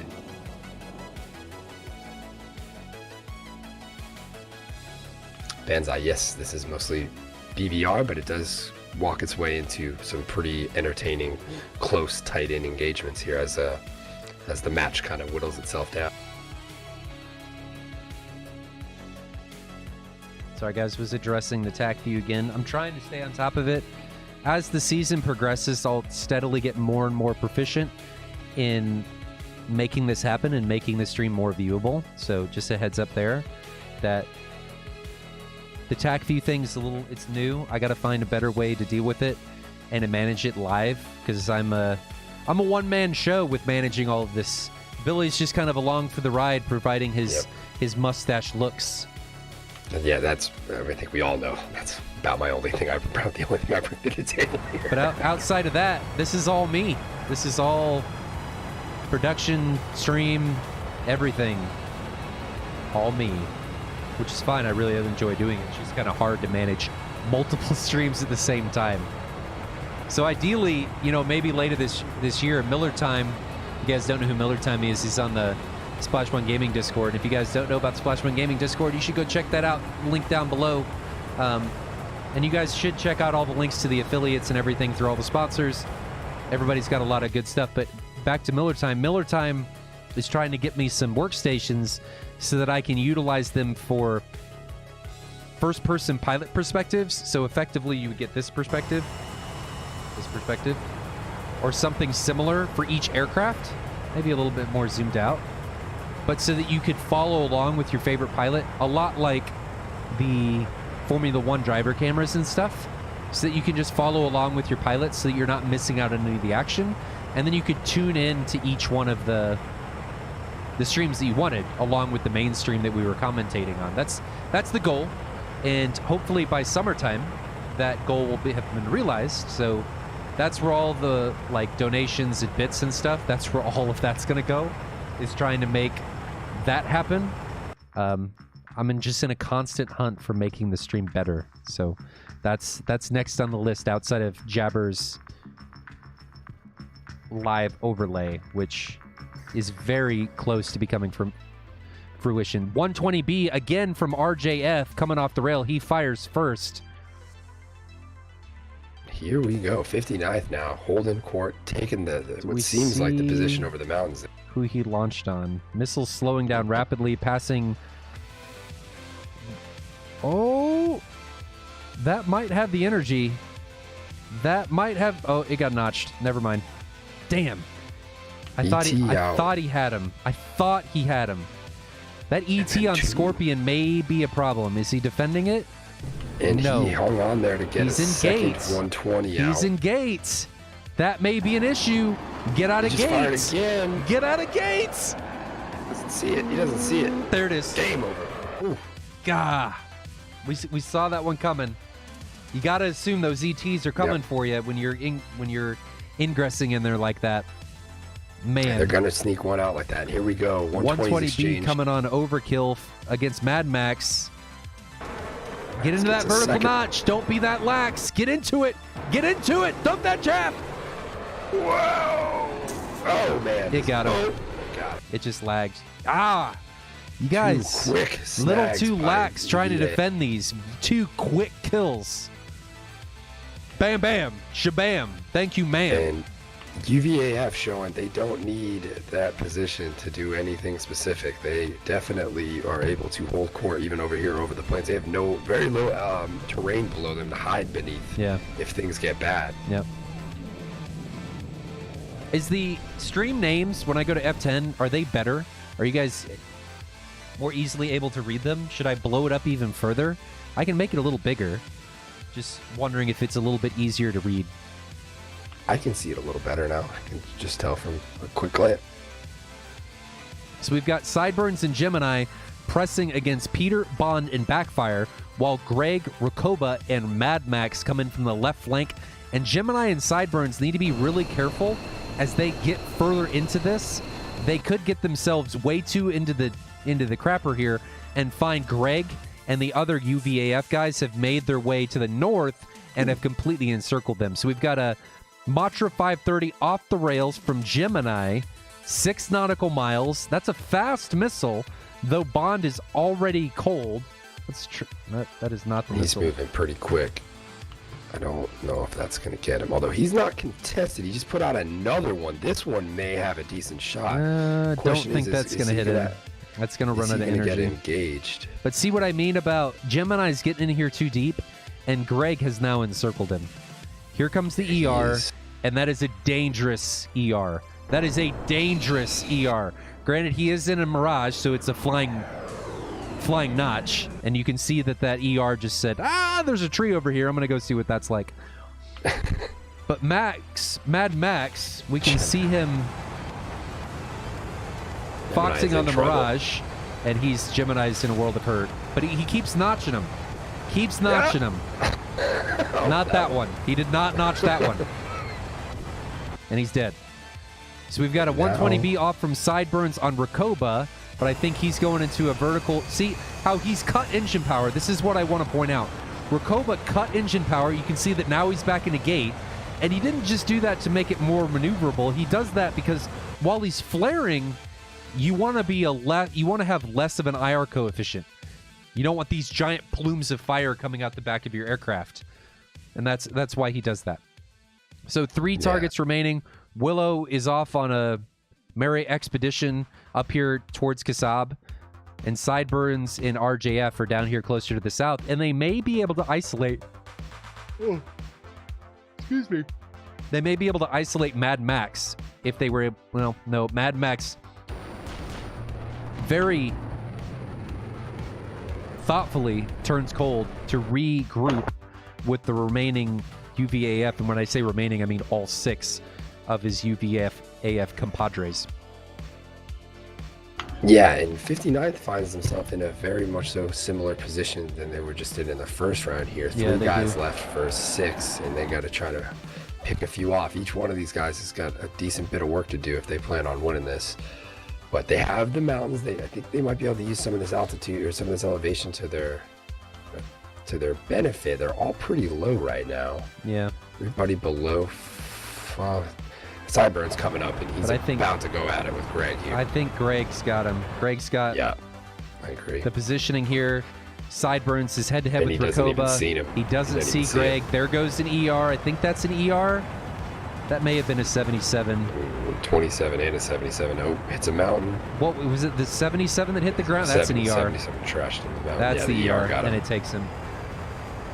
And they continue their march up through these mountains here. RJF and Willow. I do like, though, that RJF and Willow have regrouped and are now pressing as a 2-ship. I would have liked Sideburns, though, to do it with them. He turned back, it seemed, early. I don't know if that was coordinated or not, but those 2 got low and got lost in those mountains, and he seemed to pull back into the fray a bit too quickly. Yeah, I don't know what that was about. Here's a 120B that RJF launched. Lots of long shots here with these 120s now. There could be some stiff arming going on, doesn't but have it's the late energy. in the game. I don't think that's smart. That 120B is not going to have the energy of getting Willow. I mean, honestly, if I'm 59th right now, I hold back and make these guys work for it. Come in there and find me. You know, it's kind of what I'm thinking. Because if you go up there, you're just going to end up getting tag team. But the problem there is that if they just go into the mountains and UVF plays it correctly and climbs and just stays high, they'll just die. Yeah, it's agreed. I wouldn't argue that one bit. And I think what RJF is doing now, they've split up seemingly. I don't know if that's the best decision with how many of them left. But do they not see RJF? Although it seems RJF like is now very, very low. it looks like Greg has picked up on him. I don't think Peter has. Looks like Rakoba's still tracking Willow. And Peter may still be tracking Willow for that matter. RJF, if he pops up, he's going to have everybody coming on him because those flankers have data link and he's got to stay low. Do they know he's there? I don't think they do. I don't think they do yet. And he is now looking like he's avoiding the merge. I really don't think they see him. He's going to pop up now. He's certainly. Oh, there we go. There's a 120 on Bond. Yeah, I don't know if that's going to be move. effective. That is going to be a problem. That was launched at 5 nautical miles. That's going to be an issue. Ew. Did he notch it? It looks low. No, it's still fighting. Although one out. Oh, and RJF takes one. I'm not sure who. But he's going to get hit. There it is. Yep, and he goes. And Bond does escape that 120. Now Willow left to fight off 5 opponents here. Willow's just out to smell the willow. You know, he's just kind of hanging out over Salad. Just cruising. Just cruising. There goes, what is that? A 120 or an AIM-9? That's a 120.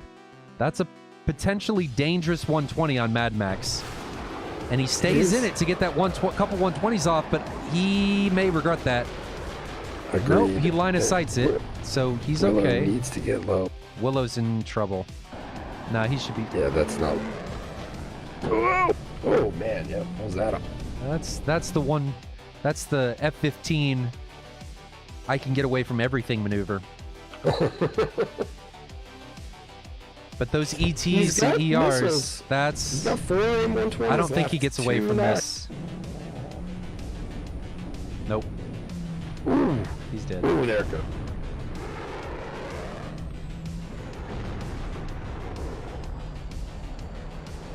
That's all she wrote.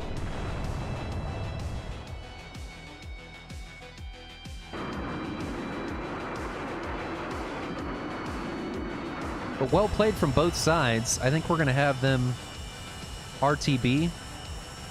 And in the meantime, I think we can get set up to give some stuff away. Or a OTAS away. So, guys, a couple things about this giveaway.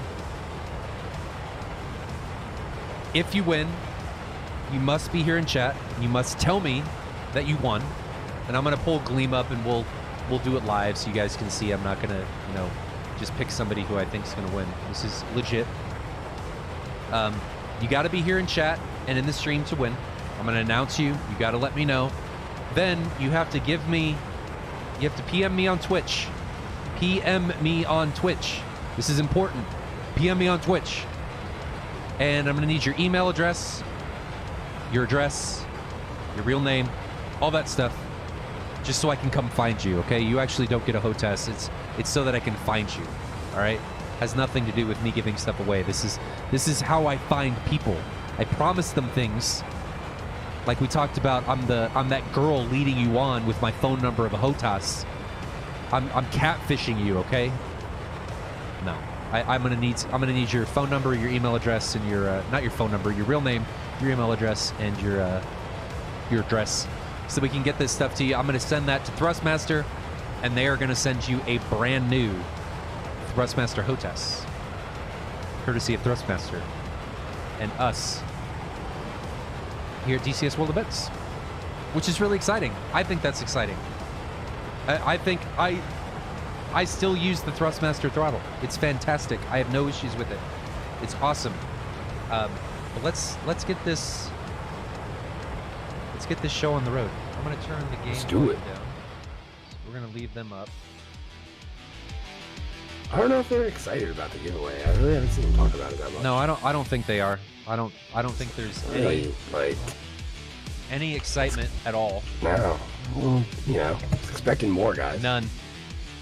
No excitement. I don't. I think one person asked about it. I don't know like, what your guys' earlier, deal but- is. It's just there's. I don't know. I thought people would be like screaming and jumping up and down and all kinds of stuff, but no, we just gotta. I guess they don't like free stuff, man. Whatever. That's not for everybody. Whatever. How do I? There we go. Okay. So here's the stuff. Here is the giveaway, and we can see all the entries. Entries everywhere. We got a lot of entries. This is the giveaway. So I'll give people a few minutes to show up. I don't want people to. I'm gonna tweet this real quick. We'll just hang out for a minute.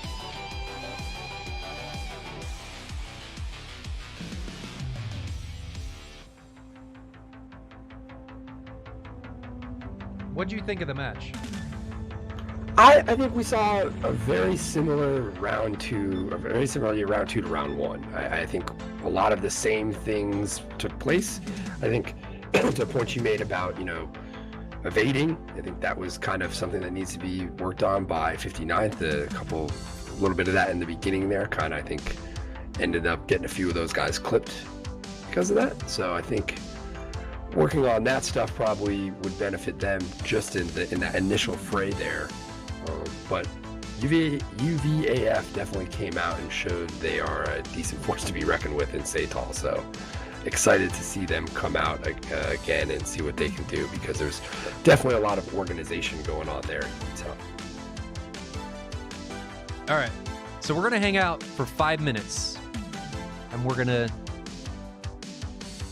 we'll give it away. Let's turn this up a little bit. But chat, what'd you think? I mean, 5 minutes isn't bad. Gives us till right about, we'll call it 1:56, and I will draw. 1:56 Central Time. Okay, that is, what is that, 6:56 Zulu? I believe so. Is that right? I think that's right. 6:56 Zulu. And we will give this thing away. Well, Woody, that's what I've been telling everybody. Come on. You guys are terrible. All the tweets, all the everything said you gotta, it's on Gleam, and then I put a thing, you know, a link that you gotta go register, and that's where people went. I think the giveaway closed, unfortunately, a while ago. I think it closed like noon or something, but link it in chat. Link what in chat? Zulu time? What are you talking about, Jabbers? You just show up for free stuff. It's the only reason you come out. You go to people's streams. I think he listens for people. It's like, oh, he's giving away free stuff. I gotta go. I gotta go. My people need me. Jabber says he smelled free things. That's like, don't some stay-at-home moms, that's how they make their living, is they just win contests and then sell their winnings? Or they do surveys. It's surveys, man. Is that really like, that lucrative?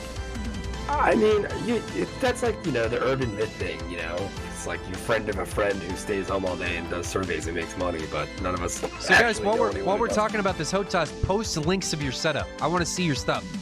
Post links of your stuff right now. I want to see everybody's pit. Hopefully, Streamlabs chatbot doesn't get mad at you, but you should be okay. Streamlabs chatbot's probably gonna be like, no. Billy, you can start. I won't post mine unless people really want to see it. I'll post mine. Got a photo of it lying around here somewhere. Silver Racer, I wish there was a PC giveaway. We're doing a, for everybody that's just joined, Thrustmaster Warthog HOTAS giveaway. Come on.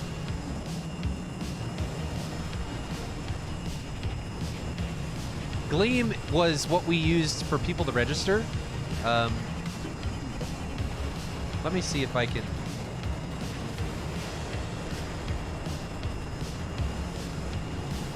Hold on.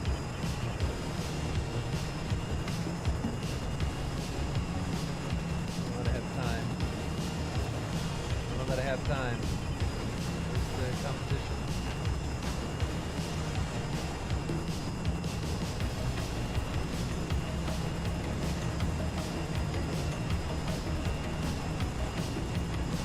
Where'd the competition go? Oh, goodness.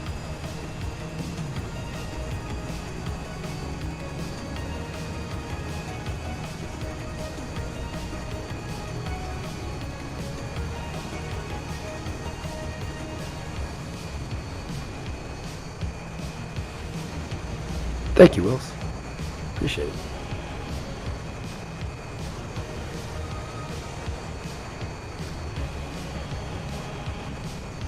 All right, there you go. I reopened it. You can enter now. You have like 1 minute, 2 minutes. If you need to enter, do it now. I'm gonna send you a link.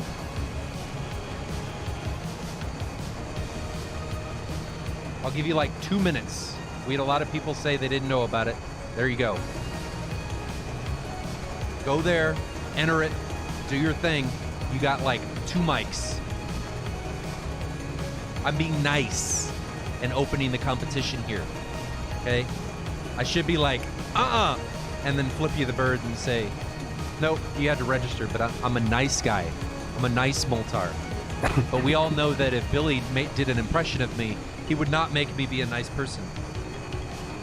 I mean, who does an impression of somebody and makes them a nice person? I don't know. Exactly. I think you're a really nice guy. I mean, I generally think of myself as a caring and understanding person. Maybe.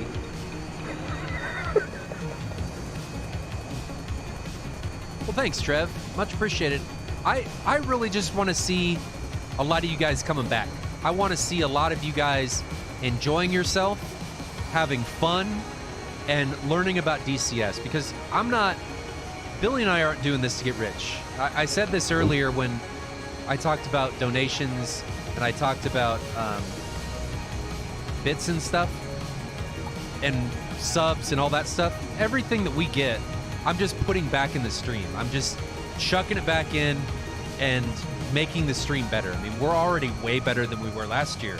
At the start of last year, I had 1 computer. Now I have 3 for this 1 stream. And I'd like to have, by the end of this year, I hope to have 17, as awful as that sounds. 17 machines for this 1 stream, which I want to have a dedicated stream for each pilot is my goal, which I think would be awesome. I think that would be awesome.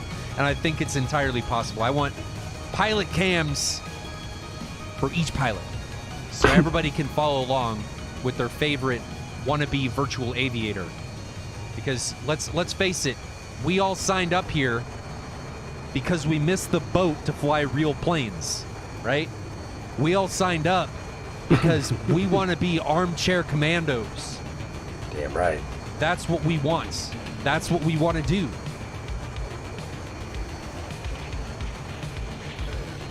And that's why I made this, because I want everybody to feel home. I wanted to provide a place for all of us to come hang out, and that's where we're at. So I'm going to give you guys 2 more minutes, and then I'm sorry if you're in the process of signing up. I have got to end it there. I've already said I would give you 5 more minutes, and now we're 2 minutes past the 5 minutes. So you got 2 mics to get signed up. I can see people signing up. A lot of people signing up. But you got 2 I guess mics. they were excited about this. I giveaway, guess. Apparently. I guess people just didn't know. Me spamming Gleam and all this other stuff it didn't make any sense to a lot of people. Oh, But if you got a guys, shot now. again, when we do this, I'm just ignore me. I'm the dictator here. I make up my own rules, okay? Me and my backwards hat, and my now nice collared shirt, we make up our own rules here.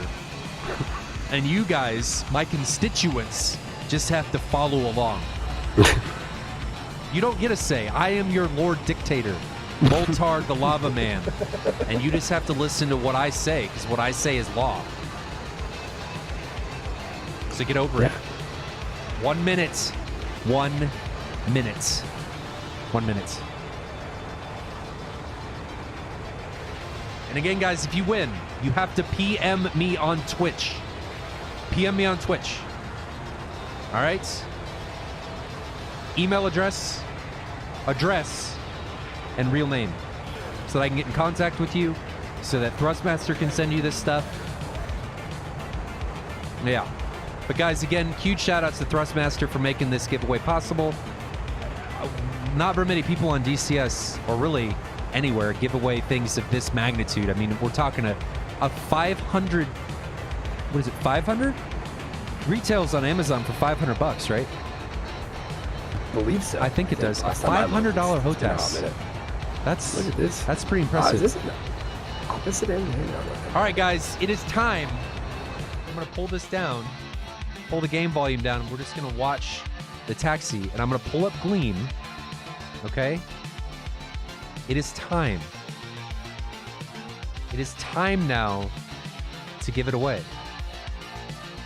Let me see if I can figure out where to do this.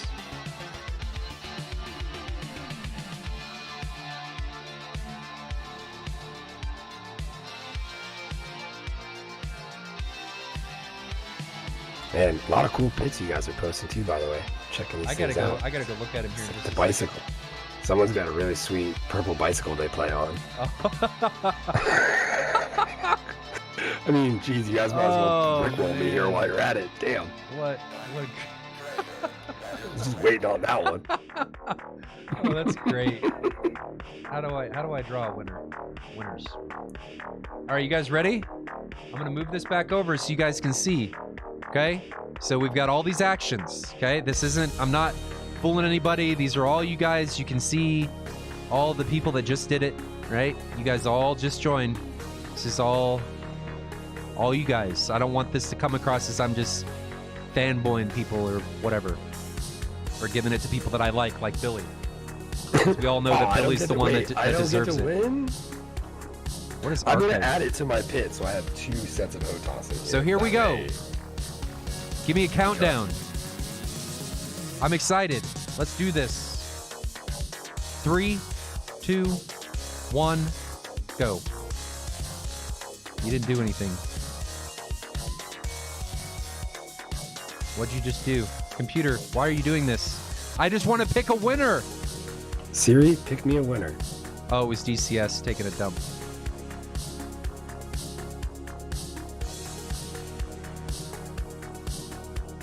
Come on, what'd you do?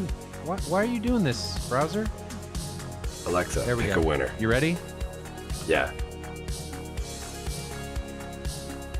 I don't want to upgrade. One winner will be picked out of 700 potential people. Here we go. Here we go. Drum roll. I'm just gonna keep dragging this out, guys. I'm gonna keep stringing you along. Here we go. Now here. Okay, here we go. Wait. Yeah. Miguel Aguilar out of Sacramento, California. Yeah. Congrats, Miguel. Congratulations, buddy. Or buttette. You just won yourself a brand new Thrustmaster Warthog HOTAS. Are you here in chat? Fine in style now. Please say you're in chat. Please, God, say you're here.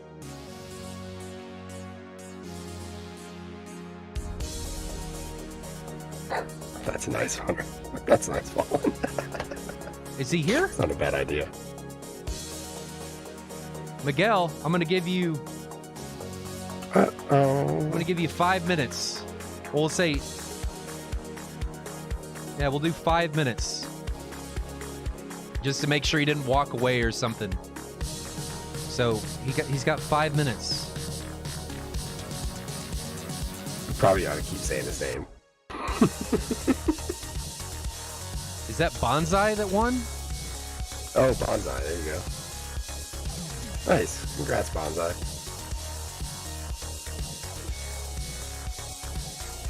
Bonsai, is that really you? I can't even tell. I think it is. I don't think it is. I don't think that is him. How do we know that Miguel is Miguel? We don't have their Twitch name, do we? No.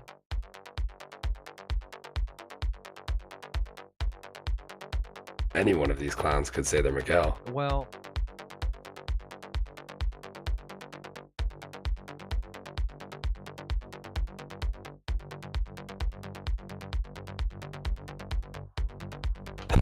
Surely it should show the Twitch name. this is killing me.